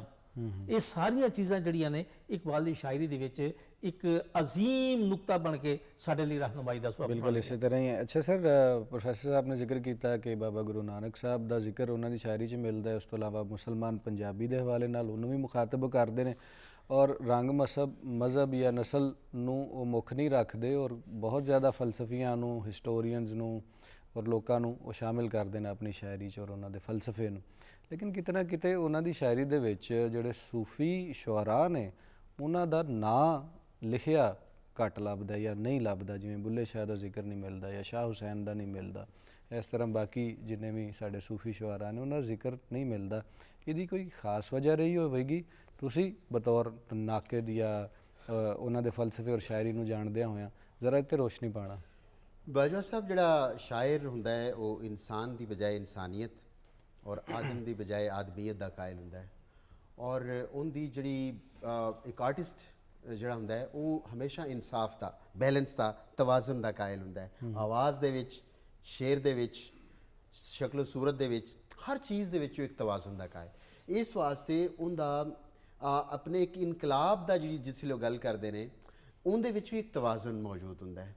ਜਿਸ ਵੇਲੇ ਉਹ ਆਪਣੇ ਮਜ਼ਹਬ ਦੀ ਗੱਲ ਕਰਦਾ ਹੈ ਤੇ ਉਹਦੇ ਵਿੱਚ ਦੂਸਰਿਆਂ ਦੇ ਮਜ਼ਹਬਾਂ ਦੀ ਨਫੀ ਨਹੀਂ ਹੈਗੀ। ਇਸ ਵਾਸਤੇ ਗੁਰੂ ਨਾਨਕ ਦਾ ਤੁਸੀਂ ਵੇਖੋ ਕਿ ਅਗਰ ਇੱਕ ਕਮਿਊਨਿਟੀ ਹੈ, ਇੱਕ ਗਰੁੱਪ ਹੈ, ਅਗਰ ਉਹਨਾਂ ਦੇ ਕਿਸੇ ਲੀਡਰ ਦਾ ਨਾਮ ਲਿਆ ਜਾਂਦਾ ਹੈ ਤੇ ਉਸੇ ਲੀਡਰ ਦੀ ਵਜ੍ਹਾ ਤੋਂ ਹੀ ਉਹਨਾਂ ਦਾ ਇੱਕ ਕੌਨਫੀਡੈਂਸ ਬੜਾ ਵੱਧ ਜਾਂਦਾ। ਗੁਰੂ ਨਾਨਕ ਦਾ ਜਿਹੜਾ ਸਿਰਫ ਉਹਨਾਂ ਦੇ ਬਾਰੇ ਸ਼ੇਰ ਕਿਹਾ ਜਾਂ ਨਜ਼ਮ ਕਹੀ ਤੇ ਉਹਦੇ ਵਿੱਚ ਹੀ ਉਹਨੂੰ ਅੱਜ ਜਿਹੜਾ ਹੈਗਾ ਨਾ, he is being quoted by all the people, specially ਜਿਹੜੇ ਸਿੱਖ ਹੈਗੇ ਨੇ ਜਾਂ ਜਿਹੜੇ ਪੰਜਾਬੀ ਨੇ। ਇਸੇ ਤਰ੍ਹਾਂ ਜਿਸ ਵੇਲੇ ਮੈਜ਼ਨੀ ਜਿਹੜਾ ਹੈ ਉਹਨੂੰ ਜਿਸ ਵੇਲੇ ਉਹ ਕੋਟ ਕਰਦੇ ਨੇ, ਜਿਸ ਵੇਲੇ ਉਹ ਰੂਮੀ ਨੂੰ ਰੂਮੀ ਦਾ ਜ਼ਿਕਰ ਅਕਸਰ ਮਿਲਦਾ ਜੀ, ਠੀਕ। ਤੇ ਜਿਸ ਵੇਲੇ ਇਹਨਾਂ ਨੂੰ ਇਹ ਸਾਰੇ ਜਿਸ ਲੋਕਾਂ ਨੂੰ ਉਹ ਕੋਟ ਕਰਦੇ ਨੇ ਉਹਨਾਂ ਦੇ ਵਿੱਚ ਜਿਹੜੀ ਇੱਕ ਬੈਨ ਅਕਵਾਮੀਅਤ ਹੈਗਾ ਹੈ ਉਹ ਉਹਨਾਂ ਦੇ ਉਹਦੇ ਚੋਂ ਜ਼ਾਹਿਰ ਹੁੰਦੀ, ਉਹਨਾਂ ਦੀ ਸ਼ਖਸੀਅਤ ਦੇ ਚੋਂ, ਕਿ ਉਹਨਾਂ ਦੀ ਸ਼ਖਸੀਅਤ ਇੱਕ ਖਾਸ ਖਿੱਤੇ ਜਾਂ ਇੱਕ ਖਾਸ ਜਿਹੜੀ ਜਗ੍ਹਾ ਹੈ ਉਹਨਾਂ ਦੇ ਵਿੱਚ ਘਿਰ ਕੇ ਨਹੀਂ ਰਹਿ ਗਈ। ਸਾਡੇ ਕੋਲ ਤੁਸੀਂ ਵੇਖੋ ਕਿ ਜਿਸ ਵੇਲੇ ਅਸੀਂ ਕਿਸੇ ਵੀ ਦੂਸਰੇ ਸੁਸਾਇਟੀ ਦੀ ਗੱਲ ਕਰਨੇ ਆ ਤੇ ਅਸੀਂ ਉਹਨੂੰ ਆਪਣੇ ਨਾਲ ਕੰਪੇਅਰ ਤੇ ਇੱਕ ਨੈਚੁਰਲੀ ਕਰ ਰਹੇ ਹੁੰਦੇ ਆ, ਲੇਕਿਨ ਅਸੀਂ ਸਮਝ ਰਹੇ ਹੁੰਦੇ ਆ ਕਿ ਸ਼ਾਇਦ ਸਾਡਾ ਕਲਚਰ ਜਾਂ ਇਹਨਾਂ ਚੀਜ਼ਾਂ ਨੂੰ ਡੋਮੀਨੇਟ ਕਰ ਰਿਹਾ। ਜਿਵੇਂ ਇਨਸਾਨੀ ਇਕਦਾਰ ਨੇ ਕਿ ਜਿੰਨੇ ਵੀ ਇਨਸਾਨ ਪੈਦਾ ਹੁੰਦੇ ਨੇ ਕਿ ਉਹ ਇਸਲਾਮੀ ਇਕਦਾਰ ਦੇ ਉੱਤੇ ਉਹਨਾਂ ਦੀ ਜਿਹੜੀ ਅਖਲਾਕ ਹੈ ਜਾਂ ਇਨਸਾਨੀਅਤ ਦੇ ਉੱਤੇ ਪੈਦਾ ਹੁੰਦੇ ਨੇ, ਜਾਂ ਦੁਨੀਆ ਦੀ ਜਿੰਨੀ ਵੀ ਵੈਲਿਊਜ਼ ਨੇ, ਹਿਊਮਨ ਵੈਲਿਊਜ਼, ਉਹ ਸੇਮ ਨੇ। ਝੂਠ ਬੋਲਣਾ ਕਿਤੇ ਵੀ ਅੱਛਾ ਨਹੀਂ ਸਮਝਿਆ ਜਾਂਦਾ, ਕਤਲੋ ਗਾਰਤ, ਰੇਪ, ਇਹ ਸਾਰੀ ਚੋਰੀ, ਇਹ ਕਿਸੇ ਵੀ ਜਗ੍ਹਾ ਤੇ ਅੱਛਾ ਨਹੀਂ ਸਮਝਿਆ ਜਾਂਦਾ। ਲਿਹਾਜ਼ਾ ਚੀਜ਼ਾਂ ਇਹ ਹੁੰਦੀਆਂ ਨੇ ਕਿ ਤੁਸੀਂ ਇਹਨਾਂ ਜਿਹੜੀਆਂ ਬੇਸਿਕ ਹਿਊਮਨ ਜਿਹੜੀਆਂ ਵੈਲਿਊਜ਼ ਨੇ ਉਹਨਾਂ ਨੂੰ ਲੈ ਕੇ ਤੇ ਉਸ ਤੋਂ ਬਾਅਦ ਕੰਟਰੀਬਿਊਟ ਲੋਕਾਂ ਦੇ ਵਿੱਚ ਕੀ ਕਰਦੇ ਹੋ। ਇਕਬਾਲ ਦੀ ਖੂਬਸੂਰਤੀ ਇਸ ਚੀਜ਼ ਦੀ ਹੈ ਕਿ ਅੱਜ ਕੋਈ ਵੀ ਫਿਰਕਾ, ਮਤਲਬ ਲੋਕਲ ਲੈਵਲ ਤੇ ਕੋਈ ਫਿਰਕਾ, ਇਕਬਾਲ ਵਾਹਿਦ ਮੇਰਾ ਖਿਆਲ ਹੈ ਸ਼ਾਇਰ ਹੋਵੇਗਾ ਕਿ ਜਿਹਨੂੰ ਪਾਕਿਸਤਾਨ ਪੂਰੀ ਦੁਨੀਆ 'ਚ ਮੁਸਲਮਾਨਾਂ ਦੇ ਸਾਰੇ ਫਿਰਕੇ ਓਨ ਕਰਦੇ ਨੇ ਔਰ ਉਹਨੂੰ ਅਪਰੀਸ਼ੀਏਟ ਕਰਦੇ ਨੇ, ਉਹਨੂੰ ਆਪਣਾ ਮੰਨਦੇ ਨੇ, ਠੀਕ। ਉਸ ਤੋਂ ਬਾਅਦ ਉਹਨਾਂ ਨੂੰ ਮੁਸਲਮਾਨਾਂ ਦੇ ਜਿੰਨੇ ਮੁਲਕ ਹੈਗੇ ਨੇ ਉਹਦੇ 'ਚ ਸਾਰਿਆਂ ਨੂੰ ਇਕਬਾਲ ਦੀ ਇੱਜ਼ਤ ਕੀਤੀ। ਖੁਸੂਸਨ ਈਰਾਨ ਵਾਲੇ ਉਹਨਾਂ ਨੂੰ ਇਕਬਾਲ ਲਾਹੌਰੀ ਦੇ ਤੌਰ ਤੇ ਜਾਣਦੇ ਨੇ, ਉਹਨਾਂ ਦਾ ਫਾਰਸੀ ਦਾ ਕਲਾਮ ਸਾਰਾ ਪੜ੍ਹਿਆ ਜਾਂਦਾ। ਉਸ ਤੋਂ ਬਾਅਦ ਤੁਸੀਂ ਦੂਸਰੀਆਂ ਜਿਹੜੀ ਅਗਰ ਉਹਨਾਂ ਦੀ ਤਹਿਰੀਕਾਂ ਨੂੰ ਵੇਖੋ ਤੇ ਉਹ ਵੀ ਇਕਬਾਲ ਕੋਲੋਂ ਇੱਕ ਨਵਾਂ ਇੱਕ ਖੂਬਸੂਰਤ ਤਹਰੁਕ ਹਾਸਿਲ ਕਰਦੇ ਨੇ, ਇੱਕ ਉਹਦੇ ਚੋਂ ਇੱਕ ਤਹਿਰੀਕ ਹਾਸਿਲ ਕਰਦੇ ਨੇ ਕਿ ਇੱਕ ਨਵਾਂ ਜਜ਼ਬਾ ਹਾਸਿਲ ਕਰਦੇ ਨੇ। ਲਿਹਾਜ਼ਾ ਇਕਬਾਲ ਜਿਹੜਾ ਹੈ ਉਹਨੂੰ ਸਮਝਣ ਦੀ ਜ਼ਰੂਰਤ ਹੈ। ਵਹਾਦਤ ਰਮੀਜ਼ ਨੂੰ ਵੀ ਦਾਵਤ ਦਿੱਤੀ, ਉਹਨਾਂ ਨੂੰ ਗੁਜ਼ਾਰਿਸ਼ ਕਰਨੇ ਆ ਕਿ ਇਕਬਾਲ ਦਾ ਕੋਈ ਇੱਕ ਹੋਰ ਕਲਾਮ ਜਿਹੜਾ ਉਹ ਜ਼ਰੂਰ ਪੇਸ਼ ਕਰਨ।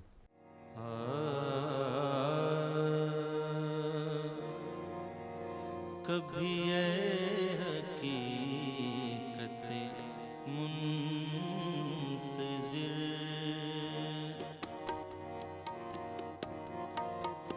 कभी ये हकीकते मुंतज़िर नज़र आ लिबास मजाज में कि हजारों सजदे तड़प रहे, कि हजारों सजदे तड़प रहे हैं मेरी जबीने नियाज में।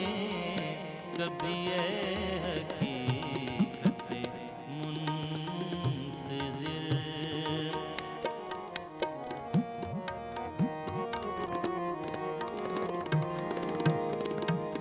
तू बचा बचा के ना रख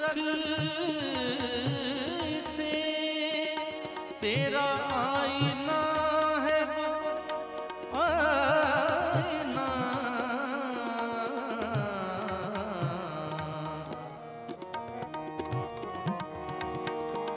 तू बचा बचा के ना रख इसे, तेरा आईना है वो आईना, कि शकीस्ता हो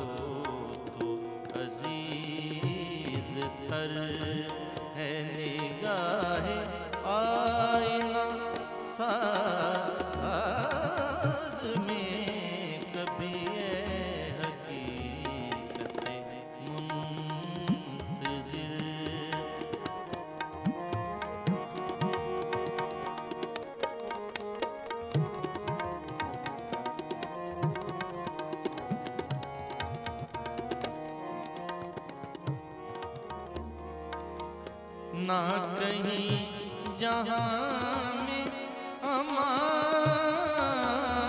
मिली, जो अमा मिली तो कहाँ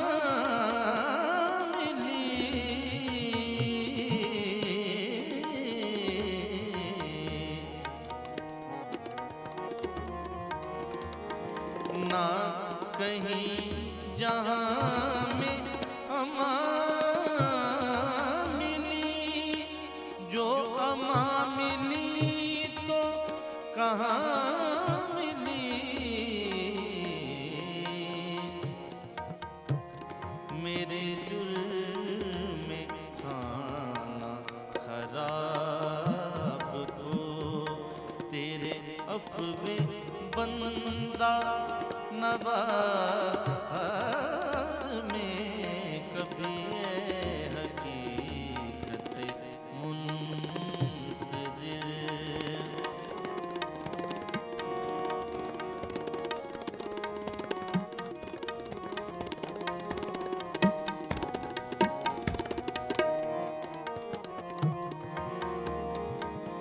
ना वो इश्क में रही गर्मियाँ, ना वो हुस्न में रही शोखियाँ।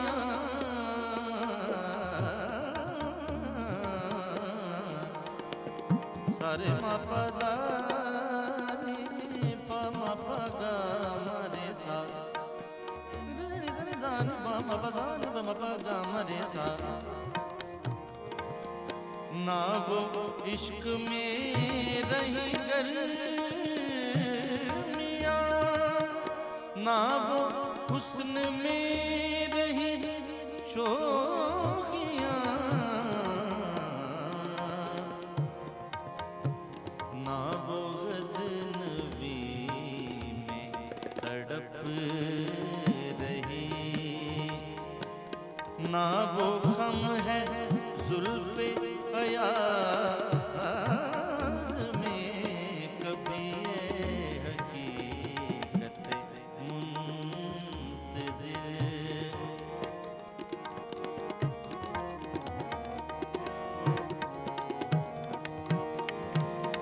जो मैं सर बसजदा हुआ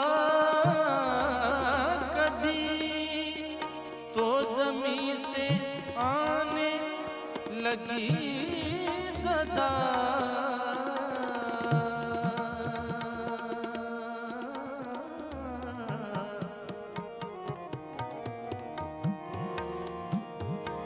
जो मैं सर बसजदा हुआ कभी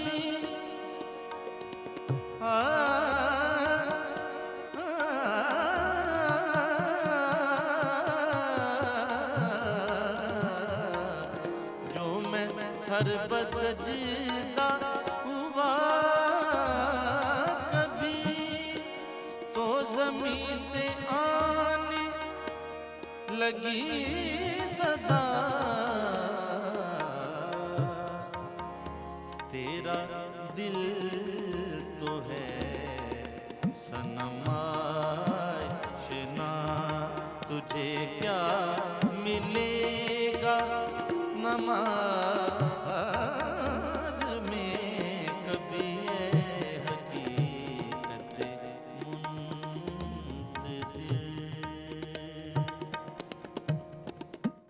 बहुत वधिया, बहुत खूबसूरत। और ਇਹ ਕਲਾਮ ਜਿਹੜਾ ਵਹਦਤ ਰਮੀਜ਼ ਦੀ ਆਵਾਜ਼ ਵਿੱਚ ਹੋਰ ਵੀ ਸੋਹਣਾ ਲੱਗ ਰਿਹਾ ਸੀ ਔਰ ਤੁਸੀਂ ਇੰਜੋਏ ਵੀ ਕੀਤਾ ਹੋਣਾ, ਤੁਹਾਨੂੰ ਪਸੰਦ ਵੀ ਆਇਆ ਹੋਣਾ। ਅਸੀਂ ਵਾਪਸ ਗੁਫ਼ਤਗੂ ਲਾਣੇ। नहीं नशेमन तेरा कसरे सुल्तानी के गुंबद पर तो शाही है, बसेरा कर पहाड़ों की चट्टानों में। लेकिन वो शाहीन ਜਿਹੜੇ ਨੇ ਉਹ ਥੋੜ੍ਹੇ ਜਿਹੇ ਰਾਹ ਤੋਂ ਕੁਰਾਏ ਪੈ ਗਏ ਨੇ, ਉਹਨਾਂ ਨੂੰ ਰਾਹ ਦੇ ਉੱਤੇ ਲਿਆਉਣ ਦੀ ਕੀ ਕੋਸ਼ਿਸ਼ ਅਸੀਂ ਕਰ ਸਕਦੇ ਹਾਂ, ਜਾਣਨ ਦੀ ਕੋਸ਼ਿਸ਼ ਕਰਨੇ। ਪ੍ਰੋਫੈਸਰ ਸਾਹਿਬ ਕੋਲ ਤੁਸੀਂ ਕਿਹਾ ਬੱਸ ਦੀ ਮਿਸਾਲ ਦਿੱਤੀ ਕਿ ਬੱਚੇ ਜਿਹੜੇ ਨੇ ਉੱਠ ਕੇ ਬਜ਼ੁਰਗਾਂ ਨੂੰ ਥਾਂ ਨਹੀਂ ਦਿੰਦੇ, ਇੱਜ਼ਤ ਇਹਤਰਾਮ ਥੋੜ੍ਹਾ ਘੱਟ ਗਿਆ। ਉਹ ਸਾਥੀਆਂ ਨਾਲ ਕਿਵੇਂ ਉੱਠਣਾ ਬਹਿਣਾ ਗੱਲਬਾਤ ਕਰਨੀ ਹੈ ਉਹਦਾ ਸਿਲਸਿਲਾ ਥੋੜ੍ਹਾ ख़राब ਹੋ ਗਿਆ। ਸੋਸ਼ਲ ਮੀਡੀਆ ਇਨਫਲੂਐਂਸ ਆ ਗਿਆ, ਲਿਖਣਾ ਪੜ੍ਹਨਾ ਘੱਟ ਗਿਆ। ਬਥੇਰੀਆਂ ਚੀਜ਼ਾਂ ਜਿਹੜੀਆਂ ਨੇ ਨਿੱਕੀਆਂ ਨਿੱਕੀਆਂ ਜਦੋਂ ਜੁੜ ਜਾਂਦੀਆਂ ਨੇ ਤਾਂ ਫਿਰ ਪਰਸਨੈਲਿਟੀ ਉਹ ਬੱਚੇ ਦੀ ਉਹ ਬਣ ਜਾਂਦੀ ਹੈ। ਇੱਕ ਤਰੀਕਾ ਤੇ ਆਵੇ ਕਿ ਗਲੀ ਗਲੀ ਗਾਇਆ ਜਾਏ ਕਲਾਮ ਔਰ ਲੋਕਾਂ ਤੱਕ ਪਹੁੰਚਾਇਆ ਜਾਏ। ਦੂਜਾ ਤਰੀਕਾ ਸਿਲੇਬਸ ਸ਼ਾਮਿਲ ਕੀਤਾ ਜਾਏ। ਦੋਵਾਂ ਥਾਵਾਂ ਤੇ ਟਿਕ ਵੀ ਲੱਗਾ ਹੋਇਆ। ਫਿਰ ਇਵਾਨੇ ਇਕਬਾਲ ਬਣਾ ਦਿਓ, ਉਹ ਵੀ ਅਸੀਂ ਬਣਾ ਦਿੱਤਾ। ਇਦਾਰੇ ਬਣਾ ਦਿਓ, ਉਹ ਵੀ ਅਸੀਂ ਬਣਾ ਦਿੱਤੇ। ਸਾਰੀਆਂ ਹੀ ਕੋਸ਼ਿਸ਼ਾਂ ਕਰ ਲਈਆਂ ਨੇ, ਲੇਕਿਨ ਫਲਸਫਾ ਜਿਹੜਾ ਉਹ ਪੈਨੇਟ੍ਰੇਟ ਨਹੀਂ ਹੋ ਰਿਹਾ ਸੁਸਾਇਟੀ ਵਿੱਚ, ਖਾਸ ਕਰ ਸ਼ਾਹੀਨਾਂ ਦੇ ਵਿੱਚ।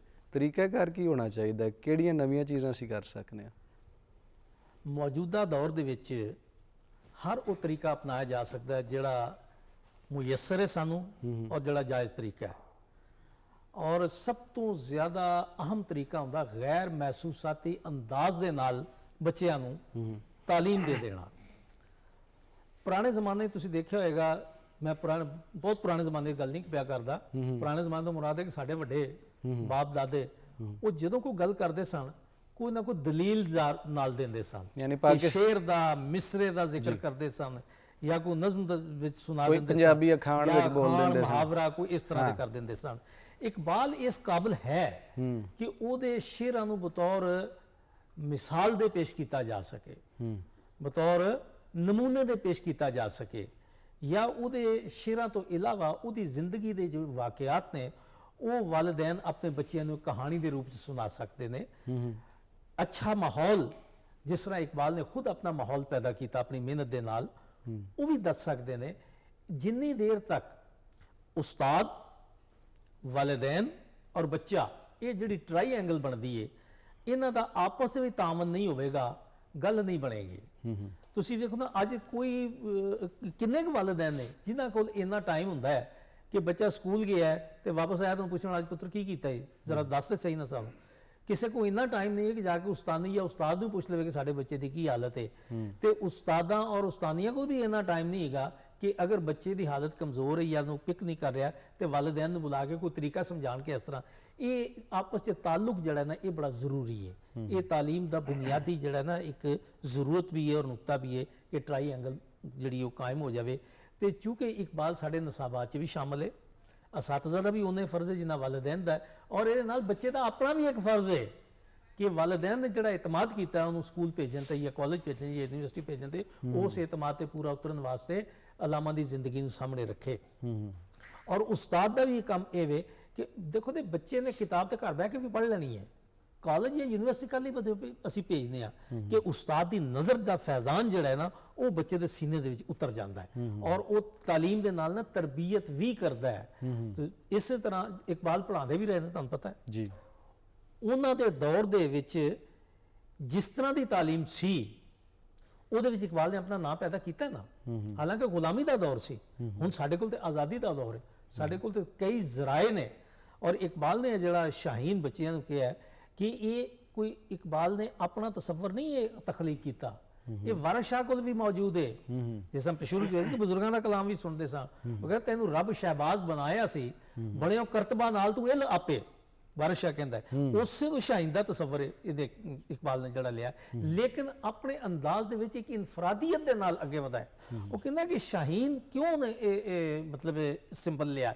ਇਸ ਵਾਲੇ ਸ਼ਾਹੀਨ ਦੀ ਇੱਕ ਤੇ ਨਜ਼ਰ ਦੇ ਵਿੱਚ ਇੱਕ ਵੁਸਅਤ ਹੁੰਦੀ ਹੈ, ਤੇਜ਼ੀ ਹੁੰਦੀ ਹੈ ਔਰ ਦਬਦਬਾ ਹੁੰਦਾ ਹੈ। ਇੱਕ ਦੂਸਰੀ ਬਾਤ ਹੈ ਸ਼ਾਹੀਨ ਦੀ ਜਿਹੜੀ ਆਦਤ ਹੈ ਉਹ ਮੁਰਦਾਰ ਨਹੀਂ ਖਾਂਦਾ ਔਰ ਉਡਾਰੀ ਵੀ ਉਹ ਸਭ ਤੋਂ ਉੱਚੀ ਉਡਾਰੀ ਸਭ ਤੋਂ ਉੱਚੀ ਹੁੰਦੀ ਹੈ। ਇਸੇ ਵਾਸਤੇ ਕੋ ਉਹਦੇ ਅੰਦਰ ਮੁਰਦਾਰ ਖਾਣ ਦੀ ਆਦਤ ਨਹੀਂ ਹੈ। ਤੇ ਰਿਸ਼ਵਤ ਕੀ ਹੈ? ਮੁਰਦਾਰ ਖਾਣਾ ਹੀ ਹੈ ਨਾ। ਵੱਡੀ ਖਾਣਾ ਕੀ ਹੈ? ਇਹ ਮੁਰਦਾਰ ਖਾਣਾ ਨਹੀਂ ਹੈ। ਕਿਸੇ ਦਾ ਹੱਕ ਖੋਣਾ ਮੁਰਦਾਰ ਖਾਣਾ ਨਹੀਂ ਹੈ। ਜਦੋਂ ਇਹ ਚੀਜ਼ਾਂ ਮੁਆਸ਼ਰੇ ਵਿੱਚ ਆਮ ਹੋਣਗੀਆਂ ਤੇ ਬੱਚਾ ਕਿੱਧਰ ਜਾਏਗਾ? ਨੌਜਵਾਨ ਨਸਲ ਜਿਹੜੀ ਹੈ। ਔਰ ਇਕਬਾਲ ਉਹਦੇ ਵਾਸਤੇ ਸਾਫ਼ ਉਹਨੂੰ ਕਹਿੰਦਾ, ਨੌਜਵਾਨ ਨਸਲ ਨੂੰ ਕਹਿੰਦੇ ਨਿਗੇ ਬੁਲੰਦ ਸੁਖਨ ਦਿਲ ਨਵਾਜ਼ ਜਾਂ ਪੁਰਸੋਜ਼ यही है रखते सब्र मीरे कारवां के लिए कि अज नहीं तू कल मीरे कारवां बनेगा। लेकिन इन्हां चीज़ां दी तालीम जिहड़ी है ये बहुत जरूरी है तेरे वास्ते, तां तू शाहीन बन सकना है। और शाहीन किसी एक जगह कैद नहीं रहिंदा, वो पहाड़ की चोटी ते जाके अपना कलम कला भी बह जाए तो वही दुनिया आबाद रहिंदी है, क्योंकि उसकी सोच मुनफरद है, आज़ाद सोच है, किसी की गुलामी कबूल नहीं करता, किसी का हक नहीं खांदा, किसी से जुल्म नहीं करता है। ये सिफतां ने असल शाहीन एक अलामत के तौर पर अलामा ने कहा ना, कोई जरूरी नहीं कि बाज जो उस तरह का बंदा बन जाए, मतलब एक अलामत के तौर पर जिहड़ियां खूबियां ने वो अल्लाह ताला ने पैदा कीतियां हुई ने, अपनी मार के खांदा है, यानी मेहनत के नाल अपना शिकार आप करदा और हलाल करके खांदा है। अज के नौजवानों को यही समझाने की जरूरत है ना कि अपनी रोजी हलाल करनी है, अपनी मेहनत नाल करनी है। ਤਕੀਆ ਕਰਨਾ ਤੇ ਆਪਣੇ ਦਸਤੇ ਬਾਜ਼ੂ ਤੇ ਕਰਨਾ ਹੈਗਾ। ਇਕਬਾਲ ਨੇ ਵੀ ਤਾਂ ਇਹੀ ਕਿਹਾ ਨਾ ਕਿ ਨਿਗਾਹ ਮਰਦ ਮੂਮਨ ਸੇ ਬਦਲ ਜਾਤੀ ਹੈ ਤਕਦੀरें। ਉਹ ਨਿਗਾਹ ਜਿਹੜੀ ਹੈ ਉਸਤਾਦ ਦੀ ਨਿਗਾਹ ਹੈ, ਉਹ ਵਾਲਿदैन ਦੀ ਨਿਗਾਹ ਹੈ। ਤੁਸੀਂ ਦੇਖੋ ਨਾ ਕਿ ਹਜ਼ਰਤ ਇਬਰਾਹੀਮ अलैहिस्सलाम ਨੇ ਆਪਣੇ ਬੇਟੇ ਇਸਮਾਈਲ अलैहिस्सलाम ਨੂੰ ਕੀ ਕਿਹਾ ਸੀ ਕਿ ਮੈਂ ਤੈਨੂੰ ਅੱਲਾਹ ਦੇ ਰਾਹ 'ਚ ਕੁਰਬਾਨ ਕਰ ਦੇਣਾ ਹੈ, ਜ਼ਿਬਾ ਕਰ ਦੇਣਾ ਹੈ, ਇਸ ਲਈ ਕਿ ਮੈਨੂੰ ਅੱਲਾਹ ਤਾਲਾ ਨੇ ਹੁਕਮ ਦਿੱਤਾ ਹੈ। ਤੇ ਚਾਹੀਦਾ ਤੇ ਇਹ ਸੀ ਨਾ ਕਿ ਬੱਚਾ ਸੀ ਉਹਨਾਂ ਦਾ ਬੇਟਾ ਉਹ ਸ਼ੋਰ ਮਚਾ ਦਿੰਦਾ ਕਿ ਦੇਖੋ ਮੇਰੇ ਬਾਪ ਨੂੰ ਪਕੜੋ ਕੀ ਕਾਇਦੇ ਨੇ। ਲੇਕਿਨ ਉਹਨਾਂ ਨੇ ਕੀ ਕਿਹਾ, ਉਹਨਾਂ ਕਿਹਾ ਕਿ ਅੱਬਾ ਜੀ ਜਲਦੀ ਕਰੋ, ਇਹ ਕਿਧਰੇ ਤੁਹਾਡਾ ਇਹ ਜਿਹੜਾ ਹੁਕਮ ਹੋਇਆ ਉਹਦੇ 'ਚ ਤਾਖੀਰ ਨਾ ਹੋ ਜਾਵੇ, ਲੇਟ ਨਾ ਹੋ ਜਾਵੇ। ਕਿਉਂ ਕਿਹਾ ਇਸਮਾਈਲ ਨੇ? ਇਸ ਵਾਸਤੇ ਕਿ ਇਬਰਾਹੀਮ ਨੇ ਵੇਖਿਆ ਹੀ ਉਸ ਨਜ਼ਰ ਨਾਲ ਸੀਗਾ ਕਿ ਫੈਜ਼ਾਨ ਮੁੰਤਕਿਲ ਹੋ ਗਿਆ। ਇਕਬਾਲ ਇਹੋ ਹੀ ਕਹਿੰਦਾ ਹੈ ਕਿ ਨਜ਼ਰ ਦਾ ਫੈਜ਼ਾਨ ਜਿਹੜਾ ਹੈ ਉਹਦੇ ਨਾਲ ਤੁਸੀਂ ਆਪਣੇ ਬੱਚਿਆਂ ਦੀ ਤਰਬੀਅਤ ਕਰ ਸਕਦੇ ਹੋ। ਅਸਾਤਜ਼ਾ ਕੋਲ ਮੌਜੂਦ ਹੈ, ਵਾਲਿदैन ਕੋਲ ਮੌਜੂਦ ਹੈ, ਉਲਮਾ ਕੋਲ ਮੌਜੂਦ ਹੈ, ਜਿਹੜੇ ਦਾਨਸ਼ਵਰ ਨੇ ਸਾਡੇ, ਉਹਨਾਂ ਦੀ ਨਜ਼ਰ ਦੇ ਵਿੱਚ ਇਕਬਾਲ ਕਹਿੰਦਾ ਕਿ ਇੰਨੀ ਵੁਸਅਤ ਹੋਣੀ ਚਾਹੀਦੀ ਹੈ, ਤਾਕਤ ਹੋਣੀ ਚਾਹੀਦੀ ਹੈ, ਅਸਰ ਹੋਣਾ ਚਾਹੀਦਾ ਹੈ ਕਿ ਬਾਲ ਖੁਦ ਬਖੁਦ ਉਹਦੇ ਨਜ਼ਰ ਤੋਂ ਸਾਰਾ ਕੁਝ ਲੈ ਸਕਣ। ਔਰ ਜਦੋਂ ਇਹ ਸਾਰਾ ਕੁਝ ਲੈ ਲੈਣਗੇ ਤੇ ਅਗਰ ਉਹਨਾਂ ਬੱਚਿਆਂ ਦਾ ਨੁਕਤਾ ਨਜ਼ਰ ਇਹ ਹੋਇਆ ਤੇ ਤਰੱਕੀ ਕਰਨਗੇ। ਉਹ ਨੁਕਤਾ ਨਜ਼ਰ ਕੀ ਹੈ ਕਿ ਸੁरमा ਹੈ ਮੇਰੀ ਆਂਖ का खाके मदीना ओ नजफ, सुरमा है मेरी आंख का खाके मदीना ओ नजफ। यानी सोर्स की ने साडे कि उथों अगर तुसी आन वाला इलम जड़ा है, कदरां जड़ियां ने, ਉਹਨੂੰ फैजान की सूरत अगर अपने बच्चे के सीने च उतार दोगे तो अज के बच्चे जड़े ने उन्हां च भी इकबाल पैदा हो सकते हैं। बिल्कुल, बहुत अच्छी वधिया गल है सर। और हुण नाज़रीन साडे जिहड़े प्राहुणे स्टूडियो विच बैठे ने और जिन्हां बड़ा अच्छा कलाम सानूं पढ़ के सुनाया, उन्हां दा धन्नवाद करांगे, उन्हां दा शुक्रिया अदा करांगे कि तुसीं आए और बड़ी सोहनी महफिल सजाई, रंग लाए। और फिर किसी प्रोग्राम में बवांगे और फिर कलाम इकबाल सुनांगे और सूफिया दा कलाम भी सुनांगे। बहुत मेहरबानी, बहुत शुक्रिया जी। नाज़रीन हुण वेला हो गया है कि निक्की जी ब्रेक ते जावांगे, मुड़ के वापस आवांगे, रहना साडे नाल है।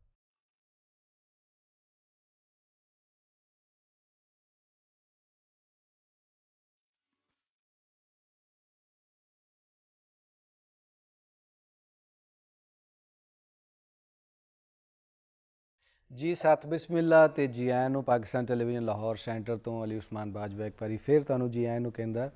और अलामा मुहम्मद इकबाल दे जम्मन दिहाड़ दे हवाले नाल स्पैशल ट्रांसमिशन असीं लैके आए हैं। ब्रेक तो पहले साडे नाल दो प्राहुणे मौजूद सन, एक गायक भी मौजूद सन। जानने की असीं कोशिश की इकबाल दे फलसफे दे बारे, उन्हां दी शायरी दे बारे, ज़ाती जिंदगी दे बारे। हुण साडे स्टूडियो दे विच तीन प्राहुणे मौजूद हैगे ने, उन्हां दा मैं एक एक करके तुहाडे नाल तारुफ करवा देना। सब तो पहला साडे नाल मौजूद ने गायिका हिना नसरुल्ला साहबा साडे नाल मौजूद ने, जिन्हां ने बड़े थोड़े ही अरसे दे विच बहुत ज़्यादा नाम ही कमाया और इकबाल दा कलाम बड़े ही खूबसूरत तरीके नाल सारी दुनिया दे सामने पेश किया और सूफिया दा कलाम भी ये पढ़दियां ने। तुहानूं जी आयां नूं कहांगे। बहुत शुक्रिया जी। बिल्कुल, इन्हां दे नाल सूफीज़म के हवाले नाल गल करने वास्ते डॉक्टर सुगरा सदफ साहबा साडे नाल मौजूद ने, जिहड़ा कि हर प्रोग्राम में साडा साथ देंदियां ने और असीं कोई ना कोई पक्ष, कोई ना कोई पहलू जानने की कोशिश करने आ, सूफी बाबियां दे बारे जानने की कोशिश करने आ। तुहानूं भी जी आयां। बहुत शुक्रिया। और इन्हां दे नाल साडे नाल एक उस्ताद, पंजाबी दे उस्ताद मौजूद ने, जिहड़े गवर्नमेंट कॉलेज यूनिवर्सिटी विच पढ़ांदे ने, जनाब कल्याण सिंह कल्याण साहब। तुहानूं भी जी आयां।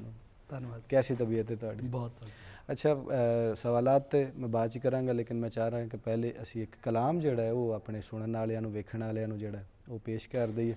तो हिना नसरुल्ला साहब अगे गुजारिश है कि वो एक कलाम जिहड़ा है वो पेश करन खुद ही का सिरे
अगरचे बुत हैं जमात की आस्तीनों में, अगरचे बुत हैं जमात की आस्तीनों में, मुझे है हुक्म अज़ां ला इलाहा इल्लल्लाह, ला इलाहा इल्लल्लाह, ला इलाहा इल्लल्लाह, ला इलाहा इल्लल्लाह।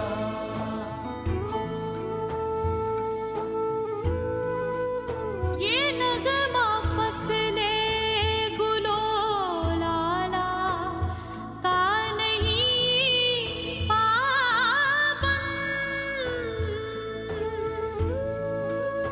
ये नगमा फसले गुलो लाला का नहीं पाबंद, बाहर हो के खिज़ां ला इलाहा इल्लल्लाह, ला इलाहा इल्लल्लाह, ला इलाहा इल्लल्लाह, ला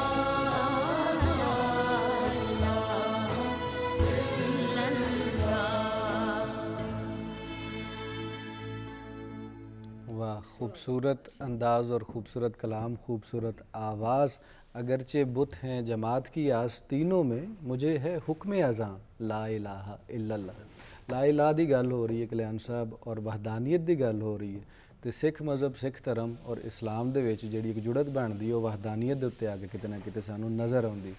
फिर बाबा गुरु नानक जी दा जिक्र भी उन्हां दी शायरी च मिलदा, इकबाल दी शायरी च मिलदा। इस हवाले नाल तुसीं मज़मून भी एक लिखिआ होया, इस हवाले नाल थोड़ा जिहा दसो कि वहदानियत दा जिहड़ा कॉन्सैप्ट है सिੱਖੀ ਦੇ ਵਿੱਚ और फिर इकबाल किस तरह जिहड़ा है वो बाबा गुरु नानक जी ਦਾ ਜ਼ਿਕਰ ਕਰਦੇ ਨੇ ਆਪਣੀ ਸ਼ਾਇਰੀ ਦੇ ਵਿੱਚ। ਬਿਲਕੁਲ ਜੀ, ਔਰ ਸਾਨੂੰ ਇੰਜ ਲੱਗਦਾ ਹੈ ਕਿ ਇਕਬਾਲ ਜੀ ਨੇ ਸ੍ਰੀ ਗੁਰੂ ਨਾਨਕ ਦੇਵ ਜੀ ਨੂੰ ਇੱਕ ਇੱਕ ਚੀਜ਼ ਨੂੰ ਬਹੁਤ ਖੂਬਸੂਰਤੀ ਨਾਲ ਪੜ੍ਹਿਆ ਹੈ। ਜਿਵੇਂ ਉਹਨਾਂ ਦਾ ਪਹਿਲੀ ਪੌੜੀ ਹੈ, ਇੱਕ ਓੰਕਾਰ ਸਤਨਾਮ ਕਰਤਾ ਪੁਰਖ ਨਿਰਭਉ ਨਿਰਵੈਰ ਅਕਾਲ ਮੂਰਤ ਅਜੂਨੀ ਸੈਭੰ ਗੁਰ ਪ੍ਰਸਾਦ। ਇਹ ਤਸੱਵਰ ਜਿਹੜਾ ਹੈ ਉਹਨਾਂ ਦੀ ਬਹੁਤ ਸਾਰੀਆਂ ਜਿਹੜਾ ਸਾਨੂੰ ਨਜ਼ਮਾਂ ਦੇ ਵਿੱਚ ਮਿਲਦਾ ਹੈ, ਔਰ ਉਹਨਾਂ ਦੀ ਇੱਕ ਨਜ਼ਮ ਦੇ ਵਿੱਚ ਜਿਹਦੇ ਵਿੱਚ ਉਹਨਾਂ ਨੇ ਗੁਰੂ ਨਾਨਕ ਸਾਹਿਬ ਨੂੰ ਔਰ ਉਹਨਾਂ ਦੇ ਕਲਾਮ ਨੂੰ, ਉਹਨਾਂ ਦੇ ਫਿਕਰ ਨੂੰ, ਫਨ ਨੂੰ ਪੂਰੀ ਤਰ੍ਹਾਂ ਬਿਆਨ ਕੀਤਾ ਹੈ। ਉਹ ਇਸ ਪ੍ਰਕਾਰ ਹੈ, ਆਹ शूदर के लिए हिंदुस्तान गमखाना है, शूदर के लिए हिंदुस्तान गमखाना है, दर्द इस इंसानी से इस बस्ती का दिल बेगाना है। ब्राह्मण सरशार है अब तक मटिए पंदार में, शमा गौतम जल रही है महफिले अगयार में। बुत कदा फिर बाद मुद्दत के रोशन हुआ, बुत कदा फिर बाद मुद्दत के रोशन हुआ, नूरे इब्राहीम से आज़र का घर रोशन हुआ। फिर उठी आखिर सदा तौहीद की पंजाब से, हिंद को एक मर्दे कामल ने जगाया ख्वाब से। ਇਹ ਉਹ ਮੋਤੀ ਸਨ ਜਿਹੜੇ ਇਕਬਾਲ ਨੇ ਬੜੀ ਖੂਬਸੂਰਤੀ ਨਾਲ ਪਰੋਏ ਨੇ, ਔਰ ਗੁਰੂ ਨਾਨਕ ਸਾਹਿਬ ਨੂੰ ਉਹਨਾਂ ਨੇ ਇੱਕ ਹੀ ਜਿਹੜੀ ਨਜ਼ਮ ਹੈ ਉਹਦੇ ਵਿੱਚ ਇਸ ਖੂਬਸੂਰਤੀ ਨਾਲ ਬਿਆਨ ਕੀਤਾ ਹੈ। ਤੌਹੀਦ ਦੇ ਫਲਸਫੇ ਨੂੰ, ਵਹਾਦਤ ਨੂੰ ਇਸ ਖੂਬਸੂਰਤੀ ਨਾਲ ਬਿਆਨ ਕੀਤਾ ਹੈ ਕਿ ਬੰਦਾ ਉਹਨਾਂ ਦੇ ਸ਼ੇਰਾਂ ਦੇ ਵਿੱਚ ਗਵਾਚ ਜਾਂਦਾ ਹੈ। ਉਹ ਆਪਣੇ ਆਪ ਨੂੰ ਫਿਰ ਲੱਭਣਾ ਸ਼ੁਰੂ ਕਰ ਦਿੰਦਾ, ਜਿੱਥੇ ਉਹਨਾਂ ਦਾ ਸ਼ਿਕਵਾ ਆ ਜਾਂਦਾ ਹੈ ਉੱਥੇ ਫਿਰ ਤੁਰੰਤ ਬਾਅਦ ਉਹਨਾਂ ਦੇ ਜਵਾਬੇ ਸ਼ਿਕਵਾ ਵੀ ਆ ਜਾਂਦਾ। ਸੋ ਉਹ ਇਸ ਖੂਬਸੂਰਤੀ ਨਾਲ ਰੱਬ ਤਾਲਾ ਦੇ ਜ਼ਿਕਰ ਕਰਦਾ ਹੈ ਕਿ ਉਸ ਦੇ ਵਿੱਚ ਸਾਨੂੰ ਥਾਂ ਥਾਂ ਜਿਹੜਾ ਹੈ ਉਸ ਦੀ ਤਸਵੀਰ, ਉਸ ਦਾ ਰੂਪ ਸਾਹਮਣੇ ਆ ਜਾਂਦਾ ਹੈ। ਬਿਲਕੁਲ ਵਧੀਆ। ਇਸੇ ਤਰ੍ਹਾਂ ਹੀ ਹੈ ਡਾਕਟਰ ਸਾਹਿਬ, ਤਸੱਵੁਫ ਦੀ ਅਗਰ ਗੱਲ ਕਰੀਏ ਔਰ ਇਕਬਾਲ ਦੇ ਹਵਾਲੇ ਨਾਲ ਤਸੱਵੁਫ ਦੀ ਗੱਲ ਕਰੀਏ, ਤਸੱਵੁਫ ਦੇ ਵਿੱਚ ਵੇਖਿਆ ਗਿਆ ਕਿ ਵਹਦਤੁਲ ਵਜੂਦ ਦਾ ਜਿਹੜਾ ਫਲਸਫਾ ਹੈ ਉਹ ਜ਼ਿਆਦਾ ਗਹਿਰਾ ਸਾਨੂੰ ਮਿਲਦਾ, ਜ਼ਿਆਦਾ ਫਲਸਫੀਆਂ ਕੋਲ ਔਰ ਸੂਫੀਆ ਕੋਲ ਮਿਲਦਾ, ਲੇਕਿਨ ਇਕਬਾਲ ਦੀ ਸ਼ਾਇਰੀ 'ਚ ਉਹ ਵਹਦਤੁਲ ਸ਼ਹੂਦ ਵਾਲੀ ਗੱਲ ਥੋੜ੍ਹੀ ਨਿਕਲ ਜਾਂਦੀ ਹੈ। ਅਤੇ ਕਿਸ ਤਰ੍ਹਾਂ ਤੁਸੀਂ ਵੇਖਦੇ ਹੋ ਕਿ ਇਕਬਾਲ ਦੀ ਸ਼ਾਇਰੀ ਵਿੱਚ ਅਸੀਂ ਕਿਸ ਤਰ੍ਹਾਂ ਵਹਦਤੁਲ ਵਜੂਦ ਨੂੰ ਲੱਭ ਸਕਨੇ ਆ? ਨਹੀਂ, ਮੇਰੇ ਖਿਆਲ ਹੈ ਕਿ ਪਹਿਲੇ ਨੰਬਰ ਤੇ ਮੈਂ ਦੱਸਾਂ ਕਿ ਮੈਂ ਇਕਬਾਲ ਨੂੰ ਇੱਕ ਪੂਰਾ ਸੂਫੀ ਸ਼ਾਇਰ ਸਮਝਨੀ ਆ ਔਰ ਮੰਨਨੀ ਆ। ਉਹਦੇ ਕਈ ਵਜੂਹਾਤ ਨੇ ਔਰ ਬਿਲਕੁਲ ਸਾਹਮਣੇ ਨੇ, ਕਿਉਂਕਿ ਕਿਸੇ ਵੀ ਸ਼ਾਇਰ ਨੂੰ ਦੇਖਣ ਲਈ ਤੁਸੀਂ ਦੇਖਦੇ ਹੋ ਕਿ ਇਨਸਾਨ ਦਾ ਦੁਨੀਆ ਨੂੰ ਦੇਖਣ ਦਾ ਨੁਕਤਾ ਨਜ਼ਰ ਕੀ ਹੈ। ਔਰ ਇਕਬਾਲ ਅਕਲ ਤੋਂ ਜ਼ਿਆਦਾ ਇਸ਼ਕ ਦੀ ਗੱਲ ਕਰਦਾ, ਔਰ ਇਸ਼ਕ ਸੂਫੀਆਂ ਦਾ ਹੀ ਜ਼ਾਹਿਰ ਹੈ ਕਿ ਸੂਫੀ ਇਸ਼ਕ ਦੀ ਗੱਲ ਕਰਦੇ ਨੇ। ਉਹ ਕਹਿੰਦੇ ਨੇ ਇਬਾਦਤ ਤੋਂ ਅੱਗੇ ਦੀ ਗੱਲ ਹੈ ਕਿ ਰੱਬ ਦੀ ਇਬਾਦਤ ਤੇ ਫਰਿਸ਼ਤਿਆਂ ਦਾ ਕੰਮ ਹੈ, ਔਰ ਰੱਬ ਨਾਲ ਇਸ਼ਕ ਕਰਨਾ ਇਨਸਾਨ ਦਾ ਕਮਾਲ ਹੈ। ਔਰ ਇਹ ਇਕਬਾਲ ਗੱਲ ਕਰਦਾ, ਤੁਸੀਂ ਕਿਉਂਕਿ ਵਹਦਤੁਲ ਵਜੂਦ ਦੀ ਗੱਲ ਕੀਤੀ, ਉਸ ਹਵਾਲੇ ਨਾਲ ਮੈਂ ਇੱਕ ਸ਼ੇਰ ਇਕਬਾਲ ਦਾ ਕਿ ਹੁਸਨੇ अज़ल के पर्दा ए लाला ओ गुल में निहा कहते हैं बेकरार है जलवाए आम के लिए। यानी हर एक शय विच जिहड़ा रब दा हुसन है वो बेकरार है। और असीं देखने में है कि रब ने कायनात दी हर शय विच अपना जलवा रखिया और लोकां नूं ये दावत दित्ती कि उहनूं तलाश करन, क्योंकि रब चाहता है ना कि उहदे चाहण वाले उहदे नाल लाड भी करन ते उहदे नाल मुहब्बत भी करन ते इश्क भी करन ते उहनूं ढूंढण। ये नहीं कि बिल्कुल ही आराम नाल रब नूं पा लैण। इस तरह मेरे ख्याल है कि और बड़ी उसने अज़ल की पैदा हर चीज़ में झलक है। इंसान में वो सुखन है, गुंचा में चटक है। ऐसे तरह बेशुमार उन्होंने अशार ने जिन्हों के नज़मां ने जिन्हों दी पूरी पूरी असी बयान कर सकते हैं कि वहदतुल वजूद के हवाले नाल। तो मैं तो वहदतुल वजूदी सूफी समझनी हाँ इकबाल नूं। और फिर विजदान की जिहड़ी उन्होंने गल की है, बातन की गल की है, तुसी शम्मा और सॉरी दिल और अकल की जिहड़ी एक मुकालमा पूरा जिहदे च एक दूसरे नाल गल कर रहे हैं कि अकल कहती है कि मैं बड़ी काबल हाँ, मैं दुनिया नूं देखनी हाँ, इंज करनी हाँ। तो फिर दिल उन्होंने किस तरह दसदा है कि मेरा मकाम तो रब्बे जलील कोल है और मैं तू जिहड़े तू जाहिर तक है और बातन तू मैं आशना आया। तो इस तरह मैं समझनी हाँ कि इकबाल एक सूफी शायर सन और सूफी शायर ते ही इतने कमालात ज़ाहिर हो सकते सन जिहड़े कि इकबाल ते ज़ाहिर होए ने और इकबाल ने जिहड़ियां चीज़ां बयान कीतियां ने, वरना कोई भी आम शायर इस हद तक नहीं पढ़ सकता। ਬਿਲਕੁਲ ਇਸੇ ਤਰ੍ਹਾਂ ਹੀ। ਅੱਛਾ ਇਹਨਾਂ ਨਸਰੁੱਲਾ ਸਾਹਿਬ, ਤੁਹਾਨੂੰ ਜਦੋਂ ਅਸੀਂ ਸ਼ੁਰੂ ਦੇ ਵਿੱਚ ਵੇਖਿਆ ਤੇ ਇੱਕ ਪਾਕਿਸਤਾਨ ਦਾ ਪੁਰਾਣਾ ਗੀਤ ਸੀ ਜਿਹੜਾ ਤੁਸੀਂ ਗਾਇਆ, ਮੇਰੀ ਚੁੰਨੀ ਦੀਆਂ ਰੇਸ਼ਮੀ ਤੰਦਾਂ, ਉਹ ਠੀਕ ਹੈ ਹਿੱਟ ਵੀ ਹੋਇਆ, ਲੋਕਾਂ ਨੇ ਸੁਣਿਆ ਵੀ, ਲੇਕਿਨ ਜਿਹੜੀ ਤੁਹਾਨੂੰ ਪਹਿਚਾਣ ਮਿਲੀ ਉਹ ਕਲਾਮੇ ਇਕਬਾਲ ਤੋਂ ਮਿਲਦੀ ਹੈ ਜਾਂ ਫਿਰ ਸੂਫੀ ਬਾਬਿਆਂ ਦੇ ਕਲਾਮ ਤੋਂ ਮਿਲਦੀ ਔਰ ਇੱਕ ਖਾਸ ਪਹਿਚਾਣ ਤੁਸੀਂ ਉਹਦੇ ਵਿੱਚ ਬਣਾਈ ਹੈ। ਜ਼ਾਤੀ ਤੌਰ ਤੇ ਤੁਸੀਂ ਕੀ ਸਮਝਦੇ ਹੋ ਜਦੋਂ ਤੁਸੀਂ ਇਕਬਾਲ ਦਾ ਕਲਾਮ ਗਾਉਂਦੇ ਹੋ, ਉਹਨੂੰ ਬਾਰ-ਬਾਰ ਜ਼ਾਹਿਰ ਪੜ੍ਹਨ ਦਾ ਮੌਕਾ ਵੀ ਮਿਲਦਾ, ਉਹਨੂੰ ਮਜ਼ੀਦ ਜਾਣਨ ਦਾ ਮੌਕਾ ਮਿਲਦਾ ਹੈ, ਤੁਹਾਡੀ ਜ਼ਾਤੀ ਜ਼ਿੰਦਗੀ ਵਿੱਚ ਕੋਈ ਇਨਫਲੂਐਂਸ ਹੁੰਦਾ ਹੈ ਇਕਬਾਲ ਦਾ? ਬਹੁਤ ਜ਼ਿਆਦਾ। ਮੈਂ ਬੜੀ ਖੁਸ਼ਨਸੀਬ ਹਾਂ ਕਿ ਮੈਨੂੰ ਐਸੇ ਅਸਾਤਜ਼ਾ ਮਿਲੇ ਕਿ ਜਿਨ੍ਹਾਂ ਦੀ ਜ਼ੇਰੇ ਸਰਪ੍ਰਸਤੀ ਰਹਿ ਕੇ ਮੈਂ ਬਹੁਤ ਕੁਝ ਸਿੱਖਿਆ, ਕਿਉਂਕਿ ਅਲਾਮਾ ਸਾਹਿਬ ਦਾ ਕਲਾਮ ਜਿਹੜਾ ਹੈ ਉਹ ਮੌਲਾਨਾ ਰੂਮ ਤੋਂ ਬਾਅਦ ਯਾਨੀ 1400 ਸਾਲ ਬਾਅਦ अगर किसी ने बहुत सहल और आसान तरीके नाल पेश किया है मौलाना रूम तो बाद वो अलामा साहब का कलाम है। और उन्होंने जिन्ने भी शेर आखे ने वो कहते हैं कि मेरी नवाए परेशान को शायरी ना समझ कि मैं हूँ आके फिराज दरूने मैं खाना। और अज का भी उन्होंने कलाम देखा जाए तो उन्होंने किन्ने अरसा पहले आख्या है, लेकिन बिल्कुल अज का दौरे हाजिर का लगता है। और अलामा साहब का कलाम जो पढ़िया मैं और मेरे अंदर एक ऐसी पॉजिटिव वाइब्स कहते ना आनियाँ शुरू हो जांदियां ने। और फिर देखा कि ज़िंदगी का जो मुस्बत तरीका है किसी भी चीज़ नूं अपनाने का अपनी ज़ात के जरिए, तो बुजुर्गान दीन का कलाम है। और अलामा साहब के कलाम ने मैनू बहुत ज़्यादा उहदे हवाले नाल मैनू मदद ताकत मिलती है, एक मदद बिल्कुल मिली। जिस तरह उन्हों का एक कलाम है, जब इश्क सिखाता है आदाब खुद आगाही, खुलते हैं गुलामों पर असरारे शहनशाही, एतायर लाहूती उस रिस्क से मौत अच्छी जिस रिस्क से आती हो, परवाज में कोताही, आईने जमा मरदा हक कोई ओ बेबाकी, अल्लाह के शेरों को आती नहीं है रूबाही। और एक और बड़ा खूबसूरत शेर है कि अतार हो रूमी हो राजी हो गजाली हो कुछ हाथ नहीं आता ब्याहे सहरगाही। अलामा साहब ने पढ़िया है, बहुत ज़्यादा कोशिश की है कि जो आखरे ने वो अमल भी किया जाए।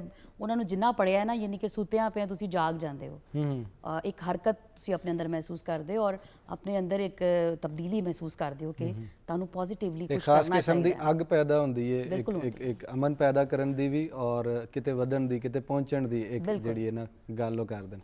बिल्कुल वधिया गल। अच्छा कल्याण साहब, पंज दा जिहड़ा हिस्सा है वो साडीआं जिंदगियां 'च बड़ा है। मैं पंज दरियावां दी धरती पंजाब 'ਚ ਅਸੀਂ ਰਹਿੰਦੇ ਆ, इस्लाम ਦੇ ਪੰਜ ਜਿਹੜੇ ਨੇ ਰੁਕਨ ਅਸੀਂ ਮੰਨਦੇ ਆ, ਤੇ ਇਸੇ ਤਰ੍ਹਾਂ ਸਿੱਖੀ ਵਿੱਚ ਵੀ ਅਸੀਂ ਪੰਜ ਦਾ ਹਿੱਸਾ ਬੜਾ ਅਹਿਮ ਮੰਨਦੇ ਆ, ਜਿਹਦੇ ਵਿੱਚ ਤੁਸੀਂ ਜ਼ਿਆਦਾ ਡਿਟੇਲ ਨਾਲ ਦੱਸੋਗੇ ਹੁਣੇ ਥੋੜੀ ਦੇਰ ਬਾਅਦ ਕਿ ਕਿਉਂ ਉਹ ਪੰਜ ਮੰਨਿਆ ਜਾਂਦਾ। ਇਹ ਜੁੜਤ ਇਸਲਾਮ ਦੀ ਔਰ ਸਿੱਖ ਧਰਮ ਦੀ ਵੀ ਬਣਦੀ ਹੈ। ਇਸੇ ਤਰ੍ਹਾਂ ਅਗਰ ਇਕਬਾਲ ਦੇ ਪਰਸਪੈਕਟਿਵ ਨਾਲ ਵੇਖੀਏ ਔਰ ਪੰਜਾਬ ਦੇ ਵਿੱਚ ਰਹਿੰਦੇ ਹੋਏ ਵੇਖੀਏ ਤੇ ਕਿਸ ਤਰ੍ਹਾਂ ਉਹ ਵੇਖਦੇ ਨੇ ਅਕਲੀਅਤਾਂ ਨੂੰ ਔਰ ਅਕਲੀਅਤਾਂ ਦੇ ਬਾਰੇ ਉਹ ਕਿਸ ਤਰ੍ਹਾਂ ਗੱਲ ਕਰਦੇ ਨੇ ਆਪਣੀ ਸ਼ਾਇਰੀ ਦੇ ਵਿੱਚ? ਦੇਖੋ ਇਹ ਸਵਾਲ ਬਹੁਤ ਅਹਿਮ ਹੈ ਔਰ ਅੱਜ ਦੀ ਜਿਹੜੀ ਸਾਡੀ ਪੌਦ ਹੈ, ਅੱਜ ਦੀ ਜਿਹੜੀ ਨਸਲ ਹੈ, ਉਹਨਾਂ ਨੂੰ ਸਮਝਾਉਣਾ ਇਹ ਇਕਬਾਲ ਦੇ ਨਜ਼ਰੀਏ ਨਾਲ ਬਹੁਤ ਜ਼ਿਆਦਾ ਜ਼ਰੂਰੀ ਹੈ। ਔਰ ਇਹ ਕਿਉਂ ਸਵਾਲ ਪੈਦਾ ਹੋਇਆ ਕਿ ਅੱਜ ਵੱਖ-ਵੱਖ ਨਜ਼ਰੀਆ ਦੇ ਉੱਤੇ ਚੱਲਣਾ ਸ਼ੁਰੂ ਹੋ ਗਏ ਨੇ। ਹਾਲਾਂਕਿ ਬਹੁਤ ਸਾਰੇ ਮਜ਼ਾਹਬ ਦਾ ਜਦੋਂ ਇਕਬਾਲ ਨੇ ਗੱਲ ਕੀਤੀ ਹੈ ਤੇ ਕਹਿ ਰਹੇ ਕਿ ਪਿਆਰ ਤੇ ਅਮਨ ਸਿਖਾਉਂਦੇ ਨੇ ਸਾਰੇ ਮਜ਼ਾਹਬ। ਇਸੇ ਤਰ੍ਹਾਂ ਜਿਹੜਾ ਪੰਜ ਦਾ ਹਿੰਸਾ ਹੈ ਉਸ ਨੂੰ ਗੁਰੂ ਨਾਨਕ ਸਾਹਿਬ ਦੇ ਬਾਰੇ ਜਿਹੜਾ ਕਿਹਾ ਜਾਂਦਾ ਹੈ ਕਿ ਪੰਜ ਤਨ ਦਾ ਪੁਤਲਾ ਨਾਨਕ ਮੇਰਾ ਨਾਂ, ਇੱਕ ਤਸਵਰ ਦੇ ਰਿਹਾ ਹੈ ਕਿ ਇਸਲਾਮ ਨਾਲ ਜੁੜਨ ਦਾ। ਫਿਰ ਗੁਰੂ ਨਾਨਕ ਸਾਹਿਬ ਨੇ ਸ਼ਰੀਅਤ ਨੂੰ ਆਪਣੀ ਜਿਹੜੀ ਬਾਣੀ ਦੇ ਵਿੱਚ ਇੱਕ ਖਾਸ ਥਾਂ ਦਿੱਤੀ ਹੋਈ ਹੈ। ਫਿਰ ਜਿਹੜੀ ਇਕਬਾਲ ਨੇ ਕਮਾਲ ਕੀਤੀ ਹੈ ਕਿ ਉਸ ਪੰਜ ਪ੍ਰਵਾਨ ਪੰਜ ਪ੍ਰਧਾਨ ਪੰਚੈ ਪਾਵੈ ਦਰਗਹਿ ਮਾਨ, ਗੁਰੂ ਨਾਨਕ ਸਾਹਿਬ ਦੇ ਇਸ ਤਸਵਰ ਨੂੰ ਉਹਨਾਂ ਨੇ ਬਹੁਤ ਹੀ ਖੂਬਸੂਰਤੀ ਦੇ ਤਰੀਕੇ ਨਾਲ ਪੇਸ਼ ਕੀਤਾ ਹੈ ਕਿ ਬੂੰਦ ਇੱਕ ਖੂਨ ਕੀ ਹੈ ਤੂੰ ਲੇਕਿਨ गैरत लाल बेबहा हूँ मैं, दुनिया की महफिलों से उकता गया हूँ यारब, दुनिया की महफिलों से उकता गया हूँ यारब, क्या लुत्फ़ अंजम का जब दिल ही बुझ गया हो। यानी एक तस्वर है ਜਿਹੜਾ ਕਿ ਉਹਨਾਂ ਦੀ ਸ਼ਾਇਰੀ ਦੇ ਵਿੱਚ ਸਾਨੂੰ ਥਾਂ ਮਿਲਦਾ ਹੈ, ਏਕਤਾ ਦਾ ਤਸਵਰ ਮਿਲਦਾ ਹੈ। ਮੌਲਾ ਬਖਸ਼ ਕੁਸ਼ਤਾ ਹੋਰਾਂ ਜਦੋਂ ਉਹਨਾਂ ਦਾ ਇੱਕ ਸ਼ੇਰ ਹੈ, ਜਦੋਂ ਜ਼ੁਲਮ ਹਰਨਾਕਸ਼ ਦਾ ਹੋਂਦ ਵਰਿਆ, ਜਦੋਂ ਜ਼ੁਲਮ ਹਰਨਾਕਸ਼ ਦਾ ਹੋਂਦ ਵਰਿਆ, ਉਹਦੇ ਮਿਟੜੇ ਨੂੰ ਪ੍ਰਹਿਲਾਦ ਆਇਆ। ਇਸੇ ਚੀਜ਼ ਨੂੰ ਕਿਸ ਖੂਬਸੂਰਤੀ ਨਾਲ ਜਿਹੜਾ ਹੈ ਇਕਬਾਲ ਬਿਆਨ ਕਰਦੇ हैं कि बेखतर कूद पड़ा आतशे नमरूद में इश्क, अकल है मैं तमाशा लब्बे बाम अभी। ਇਹ ਇੰਨੀ ਖੂਬਸੂਰਤੀ ਨਾਲ ਸਾਰੇ ਧਰਮਾਂ ਦੇ ਬਾਰੇ ਉਹਨਾਂ ਦੀਆਂ ਗੱਲਾਂ ਜਿਹੜੀਆਂ ਨੇ ਉਹ ਬੰਦਾ ਕਹਿੰਦਾ ਸੁਣਦਾ ਹੀ ਜਾਵੇ। ਜਿਹੜਾ ਧਰਤੀ ਨਾਲ ਮੁਹੱਬਤ ਦਾ ਤਸਵਰ ਹੈ ਇਹ ਸਾਰੇ ਸਾਡੇ ਸੂਫੀਆਂ ਦੇ ਵਿੱਚ ਜਿਹੜਾ ਹੈ ਉਹ ਭਰਿਆ ਹੋਇਆ ਹੈ। ਔਰ ਤੁਸੀਂ ਆਪਣੇ ਕਲਚਰ ਨਾਲ ਆਪਣੇ ਵਸੇਬ ਨਾਲ ਜਿਹੜੀ ਮੁਹੱਬਤ ਹੈ ਉਹ ਤੁਹਾਨੂੰ ਸਾਡੇ ਸੂਫੀਆਂ ਦੇ ਨਾਲ ਇਕਬਾਲ ਦੀ ਸ਼ਾਇਰੀ ਵਿੱਚ ਬਹੁਤ ਜ਼ਿਆਦਾ ਮਿਲਦਾ ਹੈ। ਬਿਲਕੁਲ ਇਸੇ ਤਰ੍ਹਾਂ। ਅੱਛਾ ਡਾਕਟਰ ਸਾਹਿਬ, ਤੁਸੀਂ ਥੋੜੀ ਦੇਰ ਪਹਿਲੇ ਦੱਸਿਆ ਕਿ ਤੁਸੀਂ ਇਕਬਾਲ ਨੂੰ ਸੂਫੀ ਸ਼ਾਇਰ ਮੰਨਦੇ ਹੋ ਔਰ ਅਸੀਂ ਤਸੱਵੁਫ ਦੀ ਅਕਸਰ ਗੱਲ ਕਰਨੇ ਹਰ ਪ੍ਰੋਗਰਾਮ ਵਿੱਚ ਹੀ ਕਰਨੇ ਹਾਂ। ਇੱਕ ਇਕਬਾਲ ਦੀ ਆਈਡੀਓਲੋਜੀ ਹੈ, ਇੱਕ ਸੂਫੀਜ਼ਮ ਦੀ ਇੱਕ ਖਾਸ ਆਈਡੀਓਲੋਜੀ ਕਿ ਕਿਵੇਂ ਜ਼ਿੰਦਗੀ ਬਤੀਤ ਕਰਨੀ ਹੈ, ਕਿਵੇਂ ਜਿਹੜਾ ਮੁਆਸ਼ਰੇ ਦੇ ਵਿੱਚ ਅਮਨ ਲੈ ਕੇ ਆਉਣਾ, ਸਾਰਾ ਸਿਲਸਿਲਾਕਾਰ। ਕਿਆ ਅਸੀਂ ਇਕਬਾਲ ਦਾ ਜਿਹੜਾ ਵੇਖਿਆ ਹੋਇਆ ਖਾਬ ਹੈ ਪੂਰਾ ਕਰ ਸਕਨੇ ਆ ਸੂਫੀਜ਼ਮ ਦੀ ਰਾਹ ਦੇ ਉੱਤੇ ਟੁਰ ਕੇ, ਔਰ ਅਗਰ ਕਰ ਸਕਨੇ ਆ ਤੇ ਕਿਵੇਂ?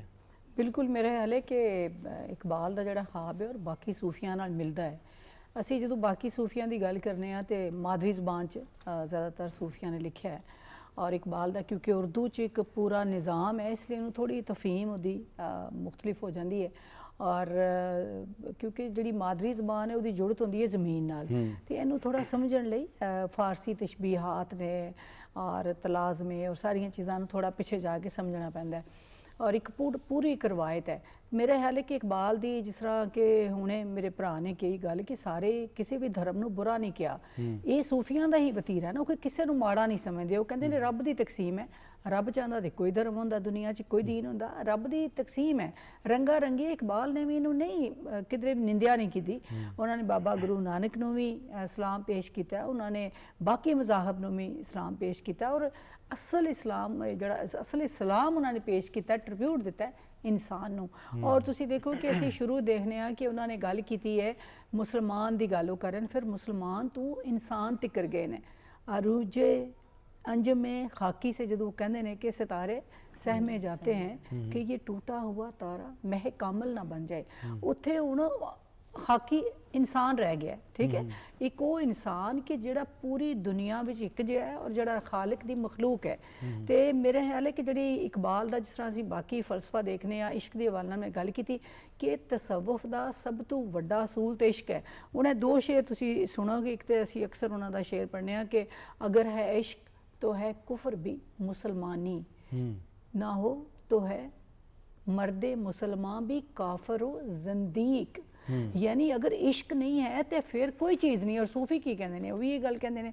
ऐसे तरह इकबाल कहते हैं कि अकलो दिलो निगाह का मुर्शद अव्वली है इश्क, इश्क ना हो तो शरा व दीन बुत कदा तसव्वुरात। यानी फिर तसवरात रह जाते हैं, क्योंकि इश्क दे जज्बा है ना, हरकत है, अमल है।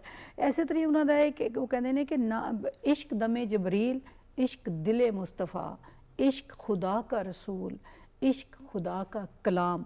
तो ये मेरा ख्याल है कि जड़ा इश्क के हवाले नाल इकबाल ने जो किया है वो अज सानू ਉਹਦੇ ਤੇ ਗੌਰ ਕਰਨ ਦੀ ਜ਼ਰੂਰਤ ਹੈ कि ਅਸੀਂ बहुत ज़्यादा ਜ਼ਾਹਿਰ ਪ੍ਰਸਤੀ 'ਚ ਚਲੇ ਗਏ ਹਾਂ।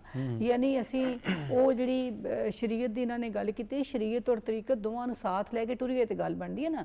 ਇੱਕ ਜ਼ਾਹਿਰ ਹੈ, ਇੱਕ ਬਾਤਨ ਹੈ। ਇੱਕ ਤੁਹਾਡਾ ਹੈ ਕਿ ਤੁਸੀਂ ਵਜ਼ੂ ਅੱਛੀ ਤਰੀਕੇ ਨਾਲ ਕਰਦੇ ਹੋ, ਤੁਹਾਡੇ ਬਾਲ ਸਾਫ਼ ਹੋਣ, ਹੱਥ ਸਾਫ਼ ਹੋਣ, ਤੁਹਾਡਾ ਜਿਸਮ ਸਾਫ਼ ਹੋਵੇ। ਇੱਕ ਹੈ ਕਿ ਤੁਹਾਡਾ ਦਿਲ ਵੀ ਸਾਫ਼ ਹੋਵੇ। ਅਗਰ ਦਿਲ ਵਿੱਚ ਬੁੱਤ ਰੱਖੇ ਹੋਏ ਨੇ ਤੇ ਜ਼ਾਹਿਰ ਦਾ ਕੋਈ ਫਾਇਦਾ ਨਹੀਂ ਹੈ। यानी ਉਹ ਹਿਰਸ ਦੇ, ਹਵਸ ਦੇ, इंसानियत के खिलाफ बुत रखे हुए तो फ़ायदा नहीं। इसलिए मैं समझनी हाँ कि इकबाल ने जी एक वननेस ऑफ मैनकाइंड की गल की, एक इश्क की गल की, एक मुहब्बत की गल की। खुदाबंद ये तेरे सादा दिल बंदे किधर जाएं, कि दरवेशी भी अयारी है, सुल्तानी भी अयारी। ਇਹਦੇ ਤੋਂ ਨਿਕਲਣ ਦੀ ਲੋੜ ਹੈ। ਇੱਕ ਮਸਨੂਈ ਜ਼ਿੰਦਗੀ ਨੂੰ ਛੱਡ ਕੇ ਇੱਕ ਸਾਦਾ ਜ਼ਿੰਦਗੀ ਜਿਹਦੇ ਨਾਲ ਲੋਕਾਂ ਦੀ ਭਲਾਈ ਜੁੜੀ ਹੋਈ ਹੈ, ਮੁਹੱਬਤ ਜੁੜੀ ਹੋਈ ਹੈ, ਰਵਾਦਾਰੀ ਜੁੜੀ ਹੋਈ ਹੈ, ਉਹਨੂੰ ਲੈ ਕੇ ਟੁਰਨਾ। ਔਰ ਸਭ ਤੋਂ ਵੱਡੀ ਗੱਲ ਹੈ अपनी पहचान कि इंसान है कि जी खुदी की असीं गल करने हुणे इन्हां ने गल की तो बहुत सारे लोग खुदी के हवाले नाल कहंदे ने कि इकबाल नूं किस तरह सूफी तुसीं शायर कह सकते हो कि जिहड़ा बंदा खुदी की गल करे। खुदी का मतलब तकब्बर नहीं, खुदी का सिरे निहा ला इलाहा इल्लल्लाह। हुण ला दा की मतलब है नफ़ी, नफ़ी। इकबाल ते नफ़ी ये हस्ती एक करिश्मा है दिले आगाह का, एक दरिया में नेहा मोती है इल्लल्लाह का। हुण तुसीं देखो इस तो वड्डी किहड़ी गल है कि असीं नफ़ी आज़ाद की गल करने तसव्वुफ च, तो इकबाल भी वही गल करते हैं। इसलिए मेरे ख्याल है कि इकबाल का फलसफा खुद ही है, वो भी दरअसल अपनी पहचान करना। और अपनी पहचान इंसान की की है कि अपने रब नाल इश्क करे और उसकी मखलूक नाल मुहब्बत करे। बिल्कुल इसी तरह ही है। और नाजरीन हुण एक निक्की जी ब्रेक असीं जाना है, साडे प्रोहणे साडे नाल ही मौजूद होणगे, तुसां भी साडे नाल मौजूद रहना। मुड़ के वापस आवांगे, प्रोग्राम नूं अगे वधावांगे।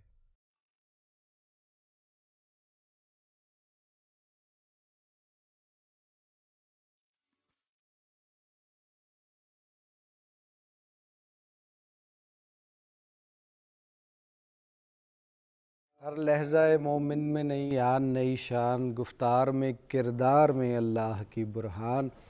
अलामा मुहम्मद इकबाल के जमन दिहाड़ दे हवाले नाल स्पैशल ट्रांसमिशन लैके आए हैं पाकिस्तान टेलीविजन लाहौर सेंटर तो। मेरा नाल ही उस्मान बाजवा और साढ़े स्टूडियो दे विच 3 मेहमान मौजूद ने। बड़िया वधिया गल्लां सी कर रहे हैं और सारे पक्षां तो जानने की कोशिश कर रहे हैं। इकबाल नूं तसव्वुफ के हवाले नाल भी और बैनुल मज़ाहब हम आहंगी किवें उन्हां दी शायरी च नज़र आउंदी है, और फिर उन्हां दा कलाम जिहड़ा वो गाया भी जा रहा। तो असीं गाण दे तरीके तो ही मेरा ख्याल अगे वधने और हिना नसरुल्ला साहब अगे गुजारिश करने कि उन्हां दा एक कलाम जिहड़ा वो साडे वेखण वालेआं वास्ते पेश करें जी।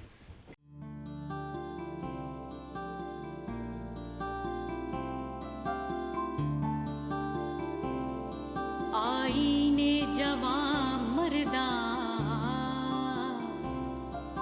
हक कोई ओबे बाकी,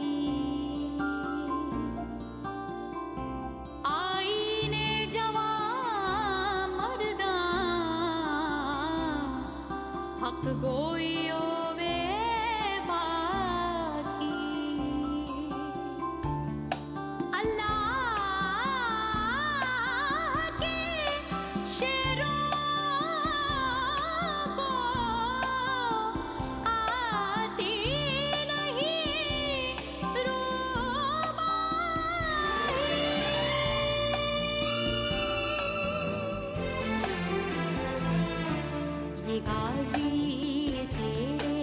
पुरस्कार बंदे, ये गाजी ये तेरे पुरस्कार बंदे, जिन्हें तूने बख्शा है ज़ौक़े खुदाई, जिन्हें तूने बख्शा है ज़ौक़े खुदाई। ये गाजी ये तेरे पुरस्कार बंदे, जिन्हें तूने बख्शा है ज़ौक़े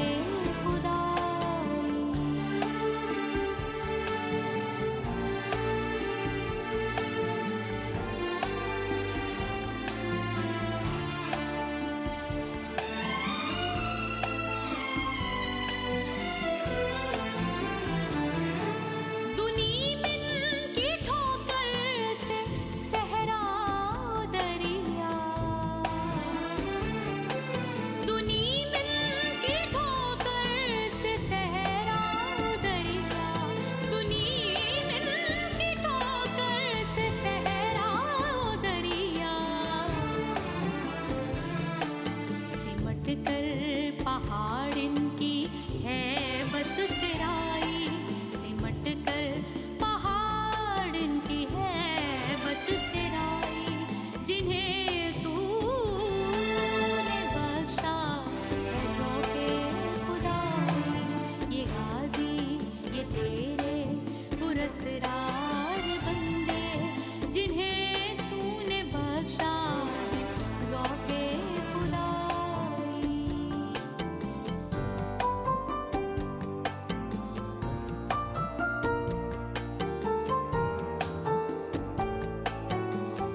चीज है लज्जते आशनाई, अजब चीज है लज्जते आशनाई, जिन्हें तूने बख्शा है ज़ौक़े खुदाई, ये गाजी ये तेरे पुरस्कार बंदे।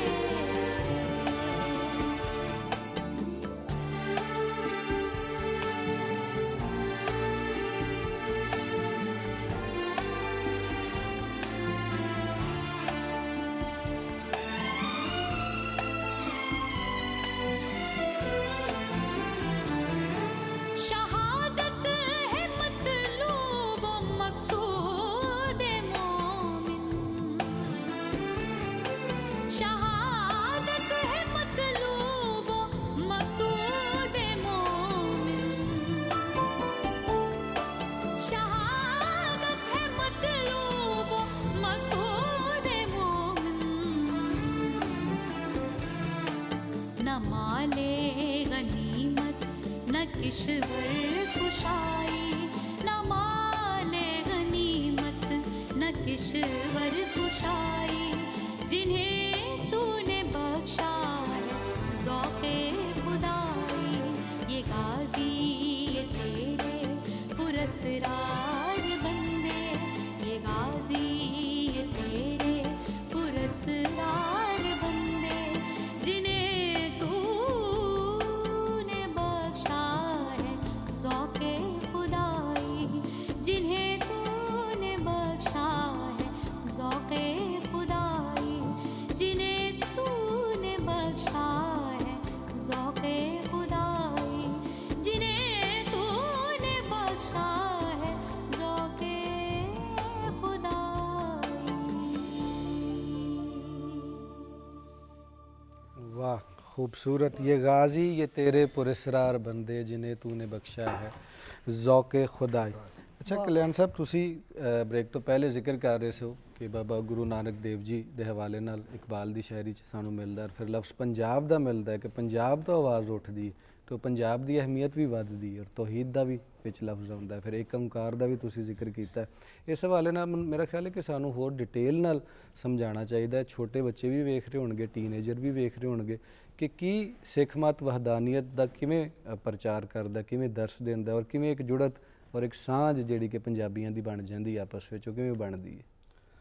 ਇਹ ਸਾਂਝ ਜਿਹੜੀ ਹੈ, ਅਗਰ ਇਸ ਨੂੰ ਵੇਖਿਆ ਜਾਵੇ ਤਾਂ ਇਹ ਸਾਂਝ ਬਾਬਾ ਨਾਨਕ ਦੀ ਜਿਹੜੇ ਹਮਅਸਰ ਉਹਨਾਂ ਦੇ ਸੀ, ਬਹੁਤ ਸਾਰੇ ਐਸੇ ਸ਼ਾਇਰ ਸੀ, ਖਾਸ ਤੌਰ ਤੇ ਭਗਤ ਕਬੀਰ ਜੀ, ਔਰ ਉਹਨਾਂ ਦੇ ਜਿਹੜੇ ਜਿਨ੍ਹਾਂ ਨੂੰ ਉਹਨਾਂ ਨੇ ਆਪਣਾ ਭਾਈ ਆਖਿਆ ਹੈ, ਭਾਈ ਮਰਦਾਨਾ ਜੀ। ਦੇਖੋ ਕਿੰਨੀ ਛੋਟੀ ਜ਼ਾਤ ਸੀ ਔਰ ਉਹਨਾਂ ਨੇ ਉਹਨਾਂ ਨੂੰ ਆਪਣਾ ਭਰਾ ਦਾ ਦਰਜਾ ਦੇ ਦਿੱਤਾ ਹੈ। ਫਿਰ ਅਗਰ ਪੰਜਵੇਂ ਗੁਰੂ ਦੇ ਗੱਲ ਕਰਦੇ ਹਾਂ ਤੇ ਉੱਥੇ ਉਹਨਾਂ ਦਾ ਮਿਲਾਪ ਹੁੰਦਾ ਹੈ ਹਜ਼ਰਤ ਮੀਆਂ ਮੀਰ ਜੀ ਨਾਲ। ਮੀਆਂ ਮੀਰ ਜੀ, ਠੀਕ ਹੈ। ਅਗਰ ਅਸੀਂ 10ਵੇਂ ਗੁਰੂ ਦੀ ਗੱਲ ਕਰਦੇ ਹਾਂ ਕਿ ਬਹੁਤ ਸਾਰੇ ਲੋਕਾਂ ਨੂੰ ਸ਼ਾਇਦ ਇਹ ਪਤਾ ਹੀ ਨਹੀਂ ਹੈ ਕਿ 10ਵੇਂ ਗੁਰੂ ਦੀ ਬਹੁਤ ਥਾਵਾਂ ਤੇ ਬਚਾਉਣ ਵਾਲੇ ਜਿਹੜੇ ਸੀ ਉਹ ਮੁਸਲਮਾਨ ਸੀ। ਮੁਸਲਮਾਨ ਇੱਕ ਪੂਰੀ ਗੱਦੀ ਨਸ਼ੀਨੀ ਸੀ ਜਿਹੜੀ ਸੀ, ਉਹਨਾਂ ਨੇ ਉਹਦੇ 10ਵੇਂ ਪਾਤਸ਼ਾਹ ਵਾਸਤੇ ਆਪਣੀਆਂ ਜਾਨਾਂ ਦਿੱਤੀਆਂ ਨੇ। ਫਿਰ ਰਾਏ ਕੱਲਾ ਜੀ ਨੇ ਹਾਂ ਦਾ ਨਾਰਾ ਮਾਰਿਆ, ਉਹਨਾਂ ਨੇ ਬਚਾਉਣ ਵਾਲੇ ਜਿਹੜੇ ਅੱਜ ਵੀ ਉਹ ਪਰਿਵਾਰ ਮੌਜੂਦ ਨੇ, ਜਿਹੜੇ ਹੈ ਰਾਏ ਅਜ਼ੀਜ਼ੁਦੀਨ ਦੀ ਸ਼ਕਲ ਦੇ ਵਿੱਚ ਉਹਨਾਂ ਨੂੰ 10ਵੇਂ ਪਾਤਸ਼ਾਹ ਨੇ ਲੋਟਾ ਦਿੱਤਾ ਸੀ ਔਰ ਉਹ ਉਹਨਾਂ ਕੋਲ ਅੱਜ ਵੀ ਮੌਜੂਦ ਹੈ। ਸੋ ਇਸੇ ਤਸੱਵਰ ਨੂੰ ਇਕਬਾਲ ਜਿਹੜਾ ਹੈ ਇਸੇ ਤਸੱਵਰ ਨੂੰ ਲੈ ਕੇ ਆਇਆ ਕਿ ਕਿੰਨਾ ਖੂਬਸੂਰਤ ਆਪਸੀ ਸਾਡਾ ਜਿਹੜਾ ਹੈ ਮੇਲ ਹੈ, ਉਹ ਇਸ ਤੋਂ ਅੱਗੇ ਜਾ ਰਿਹਾ ਸੀ ਕਿ ਉਹਨਾਂ ਨੇ ਉਹਨਾਂ ਦੀਆਂ ਜਿੰਨੀਆਂ ਵੀ ਨਜ਼ਮਾਂ ਨੇ, ਉਹ ਰਾਮ ਬਾਰੇ ਹੋਵੇ ਜਾਂ ਪ੍ਰਹਿਲਾਦ ਬਾਰੇ ਹੋਵੇ, ਉਹਨਾਂ ਨੇ ਬਹੁਤ ਖੂਬਸੂਰਤੀ ਨਾਲ ਸਾਰੇ ਧਰਮਾਂ ਦੇ ਵਿੱਚ ਇੱਕ ਸਾਂਝ ਪੈਦਾ ਕਰਨ ਦੀ ਕੋਸ਼ਿਸ਼ ਕੀਤੀ। ਅਗਰ ਤੁਸੀਂ ਵੇਖੋ ਕਿ ਬਹੁਤ ਸਾਰੀਆਂ ਥਾਵਾਂ ਤੇ ਲੋਕ ਇਕਬਾਲ ਨੂੰ ਪੰਜਾਬੀ ਬਜ਼ੁਰਗਾਂ ਤੋਂ ਅੱਡ ਕਰ ਦਿੰਦੇ ਆ, ਲੇਕਿਨ ਮੈਂ ਨਹੀਂ ਅੱਡ ਕਰਦਾ। ਜਿਵੇਂ ਬੁੱਲੇ ਸ਼ਾਹ ਦਾ ਇੱਕ ਤਸੱਵਰ ਹੈ ਨਾ ਕਿ ਨਾ ਮੈਂ ਮੋਮਨ ਵਿੱਚ ਮਸੀਤਾਂ, ਨਾ ਮੈਂ ਵਿੱਚ ਕੁਫਰ ਦੀਆਂ ਰੀਤਾਂ, ਨਾ ਮੈਂ ਪਾਕਾ ਵਿੱਚ ਪਲੀਤਾਂ, ਤੇ ਫਿਰ ਉਹੀ ਤਸੱਵਰ, ਨਾ ਮੈਂ ਆਰਫ ਨਾ ਮੁਜੱਦਦ ਨਾ ਮਕਦਸ ਨਾ ਫਿੱਕਾ, ਮੁਝਕੋ ਮਾਲੂਮ ਹੀ ਨਹੀਂ ਕਿਆ ਹੈ ਨਬੂਵਤ ਕਾ ਮਕਾਮ। ਇੱਕ ਤਸੱਵਰ ਜਿਹੜਾ ਹੈ ਉਹ ਮੌਜੂਦ ਹੈ ਉਹਦੇ ਵਿੱਚ ਬੁੱਲੇ ਸ਼ਾਹ ਔਰ ਇਨਕਲਾਬੀ ਸ਼ਾਇਰੀ ਬੇਬਾਕੀ ਜਿਹੜੀ ਹੈ ਉਹ ਵੀ ਇਹਦੇ ਵਿੱਚ ਮੌਜੂਦ ਹੈ। ਇਕਬਾਲ ਦਾ ਇੱਕ ਹੋਰ ਪੱਖ ਮੇਰੇ ਜ਼ਿਹਨ 'ਚ ਆ ਰਿਹਾ ਕਿ ਜਿੱਥੇ ਉਹ ਬਹੁਤ ਵੱਡੇ ਫਲਸਫੀ ਔਰ ਸ਼ਾਇਰ ਵੀ ਹੈਗੇ ਨੇ ਔਰ ਤਸਵੁਰ ਪਾਕਿਸਤਾਨ ਵੀ ਉਹਨਾਂ ਨੇ ਦਿੱਤਾ, ਦੂਜੇ ਪਾਸੇ ਨਾ ਬੱਚਿਆਂ ਵਾਸਤੇ ਵੀ ਨਜ਼ਮਾਂ ਲਿਖੀਆਂ ਨੇ। ਅੱਜ ਦੇ ਦੌਰ ਦੇ ਵਿੱਚ ਰਹਿੰਦੇ ਹੋਏ ਜਦੋਂ ਤੁਸੀਂ ਆਪੀ ਵੀ ਸ਼ਾਇਰੀ ਕਰਦੇ ਹੋ, ਅਫਸਾਨੇ ਲਿਖਦੇ ਹੋ, ਕਾਲਮ ਲਿਖਦੇ ਹੋ, ਥੋੜਾ ਬਹੁਤ ਤਨਕੀਦੀ ਮਜ਼ਾਮੀਨ ਵੀ ਲਿਖਦੇ ਹੋ, ਤੇ ਅਦਬੀ ਪਹਿਲੂ ਦੇ ਵਿੱਚ ਅਸੀਂ ਆਉਣ ਦੀ ਕੋਸ਼ਿਸ਼ ਕਰਨੇ ਆ। ਮੰਨਿਆ ਜਾਂਦਾ ਹੈ ਕਿ ਇੱਕ ਤੇ ਅੱਜ ਕੱਲ ਮੌਜੂਦਾ ਹਾਲਾਤ ਕੋਈ ਬਹੁਤ ਜ਼ਿਆਦਾ ਵਧੀਆ ਨਹੀਂ ਬਾਲ ਅਦਬ ਦੇ ਹਵਾਲੇ ਨਾਲ। ਪੰਜਾਬੀ ਦਾ ਬਾਲ ਅਦਬ ਵੇਖ ਲਓ ਜਾਂ ਉਰਦੂ ਦਾ ਹੀ ਵੇਖ ਲਓ ਜਾਂ ਬਾਕੀ ਜ਼ੁਬਾਨਾਂ ਦਾ ਵੇਖ ਲਓ, ਤੇ ਉਹ ਲੋਕੀ ਉਹਦੇ ਵੱਲ ਗੌਰ ਨਹੀਂ ਕਰਦੇ, ਉਹਦੇ ਵੱਲ ਵੱਧ ਨਹੀਂ ਰਹੇ। ਦੂਜੇ ਪਾਸੇ ਇਕਬਾਲ ਸਾਨੂੰ ਦਿਸਦਾ ਹੈ ਕਿ ਉਹਨੇ ਕਿਸ ਤਰ੍ਹਾਂ ਪਹਾੜ ਔਰ ਗੁਲਹਰੀ ਔਰ ਜੁਗਨੂ ਔਰ ਬੁਲਬੁਲ ਦਾ ਕਿੱਸਾ ਸਾਨੂੰ ਦੱਸਿਆ। ਔਰ ਛੋਟੇ ਬੱਚਿਆਂ ਤੋਂ ਜ਼ਾਹਿਰ ਹੈ ਬੂਟਾ ਨਵਾਂ ਲਾਉਂਦੇ ਹੋ ਤਾਂ ਉਹਨੂੰ ਜਿੱਧਰ ਨੂੰ ਉਸਾਰਨਾ, ਜਿੱਧਰ ਨੂੰ ਉਹਨੂੰ ਚਾੜਨਾ ਨੇ ਉਧਰ ਨੂੰ ਵੱਧ ਜਾਣਾ। ਉਹ ਸਾਡੇ 'ਚ ਨਜ਼ਰ ਨਹੀਂ ਆ ਰਿਹਾ, ਨਾ ਕੋਈ ਲਿਖਣ ਵਾਲੇ ਬਹੁਤੇ ਰਹਿ ਗਏ ਨੇ ਬਾਲ ਅਦਬ ਦੇ ਹਵਾਲੇ ਨਾਲ।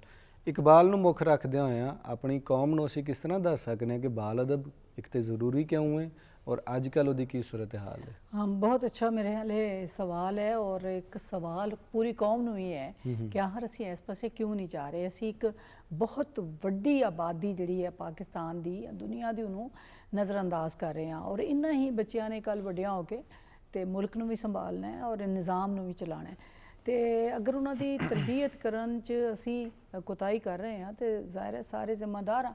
ਮੇਰੇ ਹਾਲੇ ਕਿ ਇਕਬਾਲ ਨੇ ਤੁਸੀਂ ਜਿਤਨੀਆਂ ਵੀ ਨਜ਼ਮਾਂ ਇਕਬਾਲ ਦੀਆਂ ਹੁਣ ਜ਼ਿਕਰ ਕੀਤੀਆਂ ਨੇ, ਸਭ ਤੋਂ ਵੱਡੀ ਤੇ ਲੱਪੇ ਆਤੀ ਹੈ ਦੁਆ ਬਨ ਕੇ ਤਮੰਨਾ ਮੇਰੀ ਜ਼ਿੰਦਗੀ ਸ਼ਮਾ ਕੀ ਸੂਰਤ ਖੁਦਾਇਆ ਮੇਰੀ। ਇਹ ਹੁਣ ਤੁਸੀਂ ਪੂਰੀ ਜਿਹੜੀ ਉਹਨਾਂ ਦਾ ਪੂਰਾ ਕਲਾਮ ਦੇਖੋ, ਅਸੀਂ ਅਸੈਂਬਲੀ 'ਚ ਸਾਰੇ ਹੀ ਪੜ੍ਹਦੇ ਹਾਂ, ਹੁਣ ਵੀ ਪੜ੍ਹਨੇ ਆ, ਤੇ ਅਗਰ ਇਹਨਾਂ ਦੇ ਮਤਲਬ ਤੁਸੀਂ ਦੇਖੋ ਤੇ ਹਰ ਸ਼ੇਰ ਦੇ ਵਿੱਚ ਖਿਦਮਤ ਖਲਕ ਦਾ ਜਜ਼ਬਾ ਹੈ ਕਿ ਮੈਂ ਬੁੱਢਿਆਂ ਦੇ ਕੰਮ ਆਵਾਂ, ਬੇਸਹਾਰਾ ਦੇ ਕੰਮ ਆਵਾਂ, ਭੁੱਖਿਆਂ ਨੂੰ ਰੋਟੀ ਖਿਲਾਵਾਂ। ਇਹ ਇੱਕ ਸੂਫੀ ਦੇ ਸੋਚਣ ਦਾ ਅੰਦਾਜ਼ ਹੈ ਕਿ ਬੱਚੇ ਨੂੰ ਜੰਮਦਿਆਂ ਮਤਲਬ ਇੱਕ 2-3 ਸਾਲ ਦਾ ਬੱਚਾ ਜਿਹੜਾ ਸਕੂਲ ਜਾਂਦਾ ਹੈ ਜਾਂ 4 ਸਾਲ ਦਾ, ਤੇ ਉਹਨੂੰ ਸਬਕ ਇੱਥੋਂ ਦਿੱਤਾ ਜਾ ਰਿਹਾ ਹੈ ਕਿ ਤੂੰ ਸ਼ਮਾ ਦੀ ਤਰ੍ਹਾਂ ਜ਼ਿੰਦਗੀ ਗੁਜ਼ਾਰਨੀ ਹੈ ਕਿ ਆਪ ਜਲ ਕੇ ਤੇ ਦੂਸਰਿਆਂ ਲਈ ਲੋ ਕਰਨੀ ਹੈ, ਚਾਨਣ ਕਰਨਾ ਹੈ। ਔਰ ਮੇਰੇ ਹਾਲੇ ਕਿ ਜਿਹੜਾ ਬਚਪਨ ਤੋਂ ਕਿਸੇ ਬੱਚੇ ਨੂੰ ਸਬਕ ਦਿੱਤਾ ਜਾਂਦਾ ਹੈ ਉਹਨੂੰ ਨਾਲ ਮੁੱਖ ਰੱਖ ਕੇ ਟੁਰਦਾ ਹੈ ਔਰ ਇੱਕ ਉਹਦੇ ਤੇ ਇੱਕ ਸਬਤ ਹੋ ਜਾਂਦੀ ਹੈ ਮੋਹਰ, ਔਰ ਫਿਰ ਉਹ ਉਸ ਚਾਨਣ ਦੀ ਰੋਸ਼ਨੀ 'ਚ ਆਪਣੀ ਜ਼ਿੰਦਗੀ ਵੀ ਉਜਾਲਦਾ ਹੈ ਔਰ ਮੁਆਸ਼ਰੇ ਨੂੰ ਵੀ ਉਜਾਲਦਾ ਹੈ। ਤੇ ਅੱਜ ਦੇ ਦੌਰ 'ਚ ਮੇਰੇ ਹਾਲੇ ਕਿ ਸਾਨੂੰ ਜ਼ਰੂਰ ਇਕਬਾਲ ਦੇ ਇਸ ਨਜ਼ਮ ਨੂੰ ਮੁੱਖ ਰੱਖਦੇ ਹਾਂ ਔਰ ਬਾਕੀ ਨਜ਼ਮਾਂ ਨੂੰ ਮੁੱਖ ਰੱਖਦੇ ਹਾਂ ਇਸ ਪਾਸੇ ਧਿਆਨ ਕਰਨਾ ਚਾਹੀਦਾ ਔਰ ਬਾਲ ਅਦਬ ਵੱਲ ਧਿਆਨ ਕਰਨਾ ਚਾਹੀਦਾ। ਮੀਡੀਆ ਤੇ ਬੱਚਿਆਂ ਲਈ ਖਾਸ ਪ੍ਰੋਗਰਾਮ ਹੋਣੇ ਚਾਹੀਦੇ ਨੇ ਕਿਉਂਕਿ ਬੱਚੇ ਜਿਹੜੇ ਨੇ ਉਹ ਕੁਝ ਮਖਸੂਸ ਪ੍ਰੋਗਰਾਮਾਂ ਤੱਕ ਮਹਿਦੂਦ ਨਾ ਰਹਿਣ, ਸਗੋਂ ਬੱਚੇ ਵੀ ਰਹਿਣ, ਕਿਉਂਕਿ ਸਾਡੇ ਅੱਜ ਦੇ ਬੱਚਿਆਂ 'ਚੋਂ ਮਾਸੂਮੀਅਤ ਹੀ ਮੁੱਕ ਗਈ ਹੈ ਨਾ, ਕਿਉਂਕਿ ਜਦੋਂ ਬੱਚਿਆਂ ਵਾਲੇ ਪ੍ਰੋਗਰਾਮ ਹੀ ਨਹੀਂ ਦੇਖ ਰਹੇ, ਉਹ ਵੱਡਿਆਂ ਵਾਲੇ ਪ੍ਰੋਗਰਾਮ ਦੇਖ ਰਹੇ ਨੇ ਔਰ ਜਾਂ ਦੁਨੀਆ ਦੀਆਂ ਮਾਲੂਮਾਤ ਔਰ ਸਾਰਾ ਕੁਝ ਹੈ, ਲੇਕਿਨ ਉਹ ਜਿਹੜਾ ਸਬਕ ਹੈ ਜਿਹਦੇ 'ਚ ਇੱਕ ਉਹਨਾਂ ਲਈ ਰਹਿਨੁਮਾਈ ਹੈ ਉਹ ਜ਼ਰੂਰ ਹੋਣਾ ਚਾਹੀਦਾ। ਬਾਕੀ ਮੈਂ ਮੁੱਕਦੀ ਗੱਲ ਇੱਥੇ ਮੁਕਾਂਗੀ ਕਿ इकबाल ने किया सी कि खिरद की गुत्थियाँ सुलझा चुका हूँ, मेरे मौला मुझे साहिबे जनू कर दे। ਤੇ ਉਹ ਜਿਹੜਾ ਇਕਬਾਲ ਦੇ ਪੂਰੇ ਕਲਾਮ ਨੂੰ ਦੁਬਾਰਾ ਪੜ੍ਹਨ ਦੀ ਲੋੜ ਹੈ। ਹੁਣੇ ਜਦੋਂ ਹਿਨਾ ਇਹ ਕਲਾਮ ਪੜ੍ਹ ਰਹੀ ਸੀ ਕਿ ਇਹ ਗਾਜ਼ੀ ਇਹ ਤੇਰੇ ਪੂਰੇ ਸਰਾਰ ਬੰਦੇ ਜਿਨੇ ਤੂਨੇ ਬਖਸ਼ਾ ਹੈ ਜ਼ੌਕੇ ਖੁਦਾਈ। ਹੁਣ ਤੁਸੀਂ ਇਹਨੂੰ ਜ਼ੌਕੇ ਖੁਦਾਈ ਕੀ ਹੈ ਕਿ ਰੱਬ ਦੇ ਵਾਂਗ ਲੋਕਾਂ ਦੀ ਪਾਲਣਾ ਕਰਨਾ, ਉਹਨਾਂ ਦੀ ਮਦਦ ਕਰਨਾ। ਉਹ ਰੱਬ 70 ਮਾਵਾਂ ਤੋਂ ਮਿਹਰਬਾਨ ਹੈ ਨਾ, ਔਰ ਉਸੇ ਤਰ੍ਹਾਂ ਹੀ ਉਹਨਾਂ ਦੀ ਬਲਕਿ ਵਿੱਚ ਅਗਰ ਜੁੜਤ ਸਿੱਖ ਮਤ ਦੀ ਵੀ ਕਰ ਲਈਏ ਤਾਂ ਲੰਗਰ ਦਾ ਕਨਸੈਪਟ ਹੈ ਸਾਰਾ। ਔਰ ਬਿਲਕੁਲ, ਔਰ ਸਾਰੇ ਤੁਸੀਂ ਸ਼ੇਰ ਉਹਨਾਂ ਤੱਕ ਨਾ ਮਾਲੇ ਗਨੀਮਤ ਨਾ ਕਿਸ਼ਵਰ ਕੁਸ਼ਾਈ। ਔਰ ਪੂਰੀ ਸਰਾਰ ਕੌਣ ਨੇ? ਸੂਫੀ ਨੇ ਪੂਰੀ ਸਰਾਰ ਬੰਦੇ ਜਿਨ੍ਹਾਂ ਕੋਲ ਇਲਹਾਮ ਹੈ, ਮਾਰਫਤ ਹੈ, ਜਿਹੜੇ ਵਲੀ ਨੇ। ਔਰ ਸ਼ਹਾਦਤ ਕਿਹੜੀ ਹੈ? ਬਾਬਾ ਬੁੱਲੇ ਸ਼ਾਹ ਨੇ ਕਹਿੰਦੇ ਗੌਰ ਪਿਆ ਕੋਈ ਹੋਰ। ਇਸੇ ਤਰ੍ਹਾਂ ਹੀ ਸੁਲਤਾਨ ਬਾਹੂ ਨੇ ਕਿਹਾ ਮਰਨ ਥੀ ਅੱਗੇ, ਉਹ ਸ਼ਹਾਦਤ ਹੈ, ਯਾਨੀ ਆਪਣੀ ਨਫੀ ਕਰਨਾ। ਇਹਦੇ ਲਈ ਇਹ ਨਹੀਂ ਕਿ ਤੁਸੀਂ ਕੋਈ ਹੋਰ ਮਾਮਲਾ ਨੂੰ ਲਓ। ਇਕਬਾਲ ਦੀ ਸ਼ਾਇਰੀ ਨੂੰ ਅਗਰ ਤੁਸੀਂ ਤਸਵੁਫ ਨੂੰ ਜ਼ਿਹਨ 'ਚ ਨਜ਼ਰੀਆ ਰੱਖ ਕੇ ਪੜ੍ਹੋਗੇ ਨਾ ਤੇ ਤੁਹਾਨੂੰ ਇਕਬਾਲ ਇੱਕ ਬੜਾ ਵੱਡਾ ਸੂਫੀ ਨਜ਼ਰ ਆਏਗਾ। ਬਿਲਕੁਲ ਇਸੇ ਤਰ੍ਹਾਂ ਹੀ ਹੈ। ਬਲਕਿ ਵਿੱਚ ਇੱਕ ਗੱਲ ਮੈਂ ਐਡ ਕਰ ਦਿਆਂ ਕਿ ਉਹਨਾਂ ਦੀਆਂ ਪੰਜਾਬੀ ਦੀਆਂ ਨਜ਼ਮਾਂ ਜਿਹੜੀਆਂ ਨੇ ਉਹ ਉਹਨਾਂ ਦਾ ਜਿਹੜਾ ਸਿਆਲਕੋਟ ਦੇ ਵਿੱਚ ਘਰ ਹੈ ਉੱਥੇ ਦੀਵਾਰ ਦੇ ਉੱਤੇ ਲਾਈਆਂ ਗਈਆਂ ਨੇ। ਇੱਕ ਪੰਜਾਬੀ ਰਸਾਲੇ ਦੇ ਵਿੱਚ ਉਹ ਛਪੀਆਂ ਸਨ ਜਿਹੜੀਆਂ ਕਿ ਉਹਨਾਂ ਆਪਣੇ ਬੇਟੇ ਵਾਸਤੇ ਲਿਖੀਆਂ ਨੇ, ਤੇ ਉਹ ਵੀ ਬੱਚਿਆਂ ਦੀਆਂ ਨਜ਼ਮਾਂ ਨੇ, ਵੱਡਿਆਂ ਦੀਆਂ ਨਹੀਂ ਨੇ। ਇੱਥੋਂ ਵੀ ਸਾਨੂੰ ਪਤਾ ਚੱਲਦਾ ਹੈ ਕਿ ਕਿੰਨੀ ਅਹਿਮੀਅਤ ਹੈ ਬਾਲ ਅਦਬ ਦੀ ਔਰ ਕਿੰਨੀ ਦੂਰ ਅਸੀਂ ਚਲੇ ਗਏ ਹਾਂ। ਫਿਰ ਆਪਣੇ ਬੇਟੇ ਲਈ ਪੂਰੀ ਕਿਤਾਬ ਲਿਖ ਦਿੱਤੀ ਉਹਨਾਂ ਨੇ। ਜੀ ਬਿਲਕੁਲ ਇਸੇ ਤਰ੍ਹਾਂ। ਜਾਵੇਦਨਾਮਾ। ਜੀ ਬਿਲਕੁਲ ਇਸੇ ਤਰ੍ਹਾਂ। ਇਸ ਦੇ ਨਾਲ ਇੱਕ ਗੱਲ ਮੈਂ ਐਡ ਕਰਾਂਗੀ ਕਿ ਮਾਂ ਬੋਲੀ ਤੋਂ ਅਸੀਂ ਬਹੁਤ ਵਾਂਝ ਹੁੰਦੇ ਜਾ ਰਹੇ ਹਾਂ। ਔਰ ਇਕਬਾਲ ਦਾ ਜਿਹੜਾ ਤਸੱਵਰ ਮਾਂ ਬੋਲੀ ਦਾ ਹੈ ਉਸ ਨੂੰ ਵੀ ਸਾਨੂੰ ਸੋਚਣਾ ਪਵੇਗਾ ਉਸ ਦੇ ਬਾਰੇ ਕਿ ਯਾਰ ਕਿੰਨਾ ਖੂਬਸੂਰਤ ਹੈ ਕਿ ਉਹਨਾਂ ਨੇ ਲੋਰੀਆਂ ਜਿਹੜੀਆਂ ਆਪਣੀਆਂ ਦਿੱਤੀਆਂ ਨੇ ਆਪਣੇ ਬੇਟੇ ਨੂੰ, ਉਸ ਨੂੰ ਬਿਆਨ ਕਰਨਾ ਬਹੁਤ ਜ਼ਰੂਰੀ ਹੈ। ਔਰ ਮਾਂ ਬੋਲੀ ਨਾਲ ਦੀ ਜੁੜਤ ਜਿਹੜੀ ਕੌਮ ਦੀ ਘਟਦੀ ਜਾ ਰਹੀ ਹੈ ਉਸ ਬਾਰੇ ਵੀ ਕੌਮ ਨੂੰ ਸੋਚਣਾ ਚਾਹੀਦਾ, ਉਹਦੇ ਵੱਲ ਧਿਆਨ ਕਰਨਾ ਚਾਹੀਦਾ। ਅੱਛਾ ਹਿਨਾ ਜੀ, ਤੁਸੀਂ ਤੇ ਸਾਰੇ ਹੀ ਉਹਨਾਂ ਦਾ ਕਲਾਮ ਤੁਹਾਨੂੰ ਪਸੰਦ ਹੋਏਗਾ ਇਕਬਾਲ ਦਾ, ਲੇਕਿਨ ਮੈਂ ਵੈਸੇ ਪੁੱਛਣਾ ਚਾਹ ਰਿਹਾ ਜ਼ਾਤੀ ਤੌਰ ਤੇ ਕੋਈ ਇਸ ਤਰ੍ਹਾਂ ਦੀ ਉਹਨਾਂ ਦੀ ਗਜ਼ਲ ਨਜ਼ਮ ਪਸੰਦ ਹੈ ਜਿਹੜੀ ਤੁਹਾਨੂੰ ਲੱਗਦਾ ਕਿ ਜ਼ਿਆਦਾ?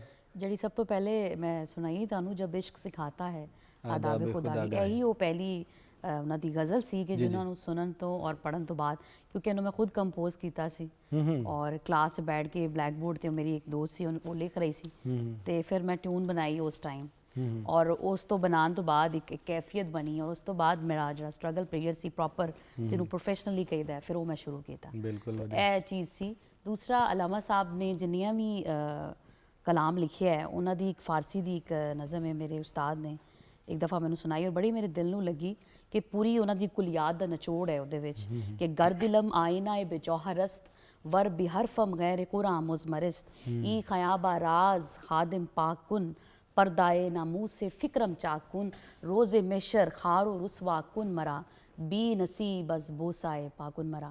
फरमाते हैं कि अगर मेरे कलाम च कुरान पाक दी तालीमात तो इलावा कुछ भी गलत है, कुछ भी ऐसी बुरी चीज़ है तो मैनू अपनी इस उम्मत के गुलिस्तान तो इस कांटे नू पाक कर देना और रोज़े मेशर हुजूर नबी करीम सल्लल्लाहु अलैहि वसल्लम दे पाँव दे बोसे तो महरूम कर देना। मकसद सिर्फ यही सी कि उन्होंने जिन्नी भी कुलियात है उन्होंने जो भी आख्या हक और सच है और सानू दे ते अमल करना चाहिए।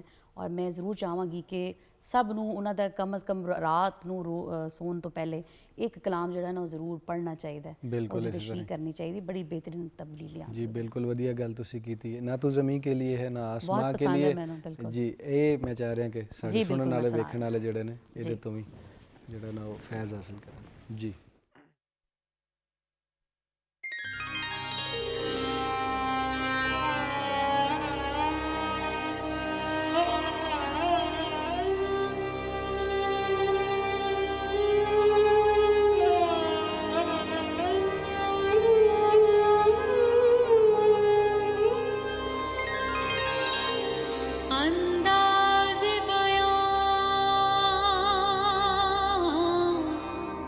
गर्चे बहुत शौक नहीं है अंदाज़े बयां, गर्चे बहुत शौक नहीं है शायद के उतर जाए तेरे दिल में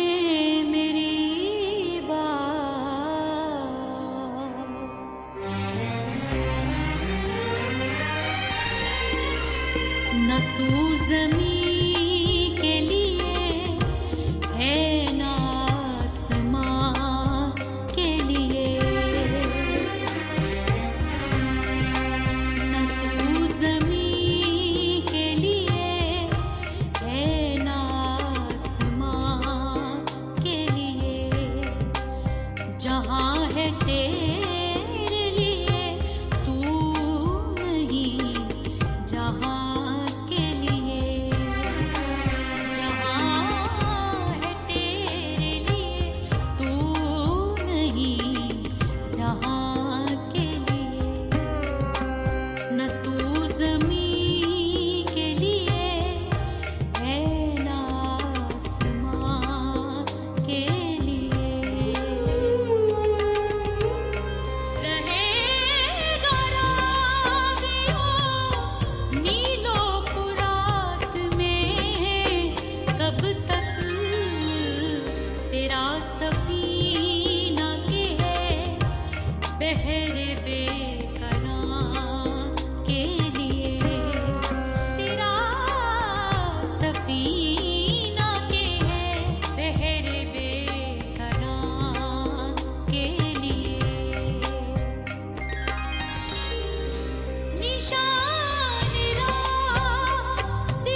यही है राह सफर मेरे कारवां के लिए, यही है राह सफर मेरे कारवां के लिए।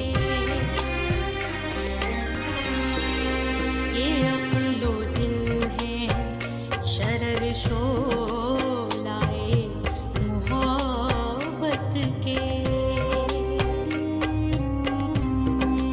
ये अक्लो दिल है शरर शोलाए मोहब्बत के। वो खारो खस के लिए है ये नेस्तां के लिए, जहाँ है तेरे लिए तू नहीं जहाँ के लिए। मकाम परवरिशे आहुलाल है ये चमन, न सैरे गुल के लिए है नाशियाँ के लिए। मेरे गुलू में है एक नगमा जिब्राईल आशोक,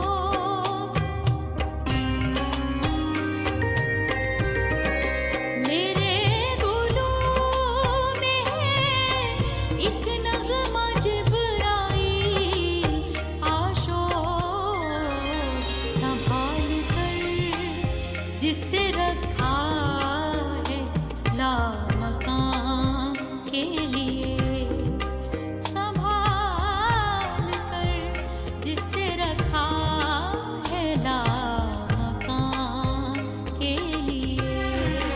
न तू ज़मीं के लिए है न आसमां के लिए, जहाँ है तेरे लिए तू नहीं जहाँ के लिए।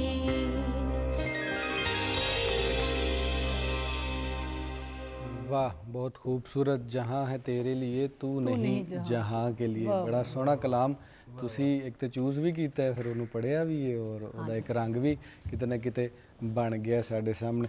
ਅੱਛਾ, ਤੁਸੀਂ ਜਿਹੜੀ ਗੱਲ ਦੱਸ ਰਹੇ ਸੀ ਕਿ ਬਲੈਕ ਬੋਰਡ ਤੇ ਲਿਖਿਆ ਔਰ ਉਹਦੀ ਇੱਕ ਟਿਊਨ ਬਣਾਈ ਹੈ, ਇੱਕ ਨਵੀਂ ਜੀ ਖਬਰ ਹੋਏਗੀ, ਕਿਉਂਕਿ ਬਹੁਤ ਜ਼ਿਆਦਾ ਇੰਟਰਵਿਊਜ਼ ਵਿੱਚ ਸ਼ਾਇਦ ਇਹ ਸਵਾਲ ਨਾ ਪੁੱਛਿਆ ਜਾਂਦਾ ਹੋਵੇ ਜਾਂ ਤੁਸੀਂ ਨਾ ਉਹਦਾ ਜਵਾਬ ਦਿੱਤਾ ਹੋਵੇ। ਇਹ ਜਿਹੜਾ ਥਾਟ ਪ੍ਰੋਸੈਸ ਹੈ, ਕਿਉਂਕਿ ਸ਼ਾਇਰ ਵੀ ਸੋਚਦਾ ਇਹ ਹੀ ਹੈ ਤੇ ਬਚਪਨ ਤੋਂ ਹੀ ਹੈ ਇਸ ਤਰ੍ਹਾਂ ਦਾ ਸੀ ਕਿ ਕੁਝ ਕਰਨਾ ਚਾਹੀਦਾ, ਲੇਕਿਨ ਮੈਂ ਕੁਝ ਐਸਾ ਚਾਹੁੰਦੀ ਸੀ ਕਿ ਆਵਾਜ਼ ਦਾ ਜਿਹੜਾ ਨਾ ਕੋਈ ਮੁਸਬਤ ਤਰੀਕਾ ਜਿਹੜਾ ਹੈ ਨਾ, ਇੱਕ ਸਿਰਫ ਰਕਸੋ ਸਰੂਰ ਐਸੀਆਂ ਚੀਜ਼ਾਂ ਨਹੀਂ ਹੋਣੀਆਂ ਚਾਹੀਦੀਆਂ। ਕੋਈ ਅਗਰ ਤੁਹਾਨੂੰ ਬੈਠ ਕੇ ਘੰਟਾ, ਅੱਧਾ ਘੰਟਾ ਜਾਂ 2 ਘੰਟੇ ਸੁਣੇ ਤੇ ਉਹਨੂੰ ਕੋਈ ਨਾ ਕੋਈ ਦੇ ਅੰਦਰ ਤਬਦੀਲੀ ਆਣੀ ਚਾਹੀਦੀ ਹੈ। ਤੇ ਫਿਰ ਬਜ਼ੁਰਗਾਂ ਨੇ ਦੀਨ ਦਾ ਕਲਾਮ ਪੜ੍ਹਿਆ ਬਹੁਤ ਜ਼ਿਆਦਾ, ਅਲਾਮਾ ਸਾਹਿਬ ਨੂੰ ਪੜ੍ਹਿਆ, ਫਿਰ ਉਹਦੀ ਵਜ੍ਹਾ ਤੋਂ ਬਹੁਤ ਜ਼ਿਆਦਾ ਮੇਰੇ ਅੰਦਰ ਤਬਦੀਲੀ ਆਈ। ਬਿਲਕੁਲ, ਬਹੁਤ ਵਧੀਆ, ਬਹੁਤ ਮਿਹਰਬਾਨੀ, ਬਹੁਤ ਸ਼ੁਕਰੀਆ। ਤੁਸੀਂ ਗੱਲਾਂ ਸਾਂਝੀਆਂ ਕੀਤੀਆਂ। ਡਾਕਟਰ ਸਾਹਿਬ, ਬਿਲਕੁਲ ਥੋੜ੍ਹਾ ਜਿਹਾ ਵਕਤ ਰਹਿ ਗਿਆ, ਤੁਸੀਂ 2 ਲਾਈਨਾਂ ਦੇ ਵਿੱਚ ਅੱਜ ਦੇ ਦਿਹਾੜ ਦੇ ਹਵਾਲੇ ਨਾਲ ਔਰ ਇਕਬਾਲ ਦੇ ਹਵਾਲੇ ਨਾਲ ਅਗਰ ਕੁਝ ਕਹਿਣਾ ਚਾਹੋ ਤਾਂ ਜ਼ਰੂਰ ਵੇਖਣ ਵਾਲਿਆਂ ਨੂੰ ਜੀ ਮੇਰੇ ਹਾਲੇ ਕਿ ਇਕਬਾਲ ਦਾ ਸਭ ਤੋਂ ਵੱਡਾ ਪੈਗਾਮ ਹੈ ਕਿ ਆਪਣੀ ਪਹਿਚਾਨ ਕਰੋ ਸਭ ਤੋਂ ਪਹਿਲਾਂ, ਔਰ ਇਨਸਾਨ ਨੂੰ ਆਪਣੇ ਆਪ ਨੂੰ ਦਰਿਆਫਤ ਕਰਨਾ ਚਾਹੀਦਾ ਹੈ।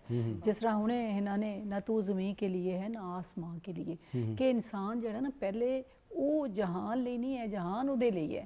ਤੇ ਜਿਸ ਤਰ੍ਹਾਂ ਤਸਖੀਰੇ ਕਾਇਨਾਤ ਦੀ ਸੀ ਗੱਲ ਕਰਨੇ ਸਾਰੀ, ਜਦੋਂ ਤੱਕ ਇਨਸਾਨ ਆਪਣੇ ਆਪ ਨੂੰ ਪਹਿਚਾਨਦਾ ਨਹੀਂ, ਆਪਣੀ ਮਕਸਦ ਹਯਾਤ ਦਾ ਪੈਦਾ ਕਰਨ ਦਾ, ਤਾਂ ਉਦੋਂ ਤੱਕ ਗੱਲ ਨਹੀਂ ਬਣਦੀ ਨਾ। ਫਿਰ ਇੱਕ ਉਹ ਤਿਨਕੇ ਵਾਂਗ ਕਦੇ ਉੱਡ ਕੇ ਇੱਧਰ ਡਿੱਗਦਾ, ਕਦੇ ਪਹਿਲਾਂ ਜ਼ਮੀਨ ਤੇ ਕਦਮ ਜਮਾਏ ਤੇ ਫਿਰ ਉੱਠ ਕੇ ਜਹਾਂ ਪੂਰੇ ਦੀ ਖਬਰ ਲੈ। ਬਿਲਕੁਲ ਇਸੇ ਤਰ੍ਹਾਂ ਬਹੁਤ ਵਧੀਆ। ਕਲਿਆਣ ਸਾਹਿਬ, ਤੁਹਾਡੇ ਤੋਂ ਵੀ ਚਾਹਾਂਗੇ ਕਿ 2 ਗੱਲਾਂ ਜਿਹੜੀਆਂ ਬਿਲਕੁਲ ਜੀ, ਮੈਂ ਇਸ 2 ਉਹਨਾਂ ਦੇ ਸ਼ੇਰ ਪੜਾਂਗਾ ਜੀ। ਇੱਕ ਜਿਹੜਾ ਹੈ ਕਿ ਇਕਬਾਲ ਜੀ ਬਾਰੇ ਕਿਹਾ ਜਾਂਦਾ ਹੈ ਕਿ ਉਹ ਆਪਣੇ ਆਪ ਨੂੰ ਵੀ ਸਿਆਣ ਨਹੀਂ ਸਕੇ ਕਿ ਉਹ ਕੀ ਹੈ। ਉਹਨਾਂ ਦਾ ਇੱਕ ਸ਼ੇਰ ਹੈ, इकबाल भी इकबाल से आगा नहीं, इकबाल भी इकबाल से आगा नहीं, कुछ इसमें तमक्सर नहीं वाला नहीं है। सो दूसरा शेर ਜਿਹੜਾ ਹੈ ਉਹ ਮੈਂ ਆਪਣੀ ਕੌਮ ਵਾਸਤੇ ਇਸ ਕਰਕੇ ਵੀ ਸਾਂਝ ਕਰਾਂਗਾ ਕਿ ਅੱਜ ਜਿੱਥੇ ਸਾਡੇ ਕਸ਼ਮੀਰੀ ਭਰਾ ਗੁਲਾਮੀ ਦੀ ਜ਼ਿੰਦਗੀ ਬਸਰ ਕਰ ਰਹੇ ਨੇ, ਉਹਨਾਂ ਵਾਸਤੇ ਉਹਨਾਂ ਨੇ ਬਹੁਤ ਖੂਬਸੂਰਤ ਪੈਗਾਮ ਦਿੱਤਾ ਹੈ। ਔਰ ਇਸ ਪੈਗਾਮ ਨੂੰ ਜਿਹੜੇ ਸਾਡੇ ਕਸ਼ਮੀਰੀ ਭਰਾਵਾਂ ਤੱਕ ਵੀ ਜਾਣਾ ਚਾਹੀਦਾ ਹੈ ਕਿ आज वो कश्मीर है, आज वो कश्मीर है महकूमो मजबूरो फ़कीर। आज वो कश्मीर है महकूमो मजबूरो फ़कीर। कल जिसे अहले नज़र कहते थे, कल जिसे अहले नज़र कहते थे ईरान सगीर। सो अज वो कश्मीरी भरा ਜਿਹੜੇ ਸਾਡੇ ਹੈ ਨੇ ਉਹ ਬਹੁਤ ਮਜਬੂਰ ਹਨ, ਬਹੁਤ ਮਹਿਕੂਮ ਹਨ। ਸੋ ਉਹਨਾਂ ਲਈ ਵੀ ਸਾਨੂੰ ਆਜ਼ਾਦੀ ਦੀ ਅਰਦਾਸ ਕਰਨੀ ਚਾਹੀਦੀ और ਹੈ, एक ਦੁਆ शेर ਕਰਨੀ मैंने याद ਚਾਹੀਦੀ आ रहा है कि आँख का नूर दिल का नूर नहीं, दिले बीना भी कर खुदा से तलब, आँख का नूर दिल का नूर नहीं। बातन वाल भी ध्यान देना बिल्कुल इसी तरह चाहिए ही। क्योंकि जाहिर ही नहीं है, जी। साडे अंदर भी बड़ा कुछ। ਬਹੁਤ ਮਿਹਰਬਾਨੀ, ਬਹੁਤ ਸ਼ੁਕਰੀਆ ਹਿਨਾ ਨਸਰੁੱਲਾ ਸਾਹਿਬਾ, ਤੁਸੀਂ ਟਾਈਮ ਕੱਢਿਆ। ਫਿਰ ਕਿਸੇ ਪ੍ਰੋਗਰਾਮ ਵਿੱਚ ਆਵਾਂਗੇ, ਫਿਰ ਸੂਫੀ ਬਾਬਿਆਂ ਦਾ ਕਲਾਮ ਪੰਜਾਬੀ 'ਚ ਵੀ ਤੁਹਾਡੀ ਆਵਾਜ਼ ਵਿੱਚ ਸੁਣਾਂਗੇ ਔਰ ਇੱਕ ਸਾਂਝ ਬਣਾਵਾਂਗੇ। ਡਾਕਟਰ ਸੁਗਰਾ ਸਦਫ ਸਾਹਿਬਾ, ਤੁਹਾਡਾ ਵੀ ਬਹੁਤ ਸ਼ੁਕਰੀਆ, ਤੁਸੀਂ ਵੀ ਆਏ। ਫਿਰ ਬਵਾਂਗੇ ਔਰ ਫਿਰ ਆਪਣੇ ਪੰਜਾਬ ਦੀਆਂ ਗੱਲਾਂ ਕਰਾਂਗੇ। ਕਲਿਆਣ ਸਿੰਘ ਕਲਿਆਣ ਸਾਹਿਬ, ਤੁਹਾਡਾ ਵੀ ਬਹੁਤ ਸ਼ੁਕਰੀਆ। ਇਸ ਪਾਕਿਸਤਾਨ ਦੀਆਂ ਗੱਲਾਂ ਕਰਾਂਗੇ ਜਿਹੜਾ ਕਿ ਹਿੰਦੂ ਮੁਸਲਿਮ ਸਿੱਖ ਈਸਾਈ ਸਭ ਦਾ ਹੈਗਾ ਔਰ ਇਹਦੇ ਵਿੱਚ ਅਸੀਂ ਸਾਂਝ ਬਣਾ ਕੇ ਰੱਖਣੀ ਹੈ। ਜੀ ਨਾਜ਼ਰੀਨ, ਵੇਲਾ ਆ ਗਿਆ ਕਿ ਜਿਹੜੀ ਨੌਜਵਾਨ ਪੀੜ੍ਹੀ ਹੈ ਉਹ ਹੁਣ ਵਾਗਾਂ ਜਿਹੜੀਆਂ ਨੇ ਉਹ ਫੜ ਲਏ ਔਰ ਕੌਮ ਜਿਹੜੀ ਹੈ ਉਹਨੂੰ ਬਚਾ ਲਏ ਔਰ ਜਿੱਧਰ ਨੂੰ ਅਸੀਂ ਜਾ ਰਹੇ ਹਾਂ ਉਧਰੋਂ ਥੋੜ੍ਹਾ ਜਿਹਾ ਰਸਤਾ ਅਸੀਂ ਮੋੜਨਾ ਤੇ ਸ਼ਾਇਦ ਅਸੀਂ ਕਾਮਯਾਬੀ ਵੱਲ ਨੂੰ ਵੱਧ ਜਾਵਾਂਗੇ। ਜਿੱਥੇ ਵੀ ਰਵੋ ਹੱਸਦੇ ਵਸਦੇ ਰਵੋ। ਲੈਓ ਯਾਰ ਹਵਾਲੇ ਰੱਬ ਦੇ ਤੇ ਮੇਲੇ 4 ਦਿਨਾਂ ਦੇ, ਉਸ ਦਿਨ ਈਦ ਮੁਬਾਰਕ ਹੋਸੀ ਜਿਸ ਦਿਨ ਫੇਰ ਮਿਲਾਂਗੇ ਰੱਬ ਰਾਖਾ।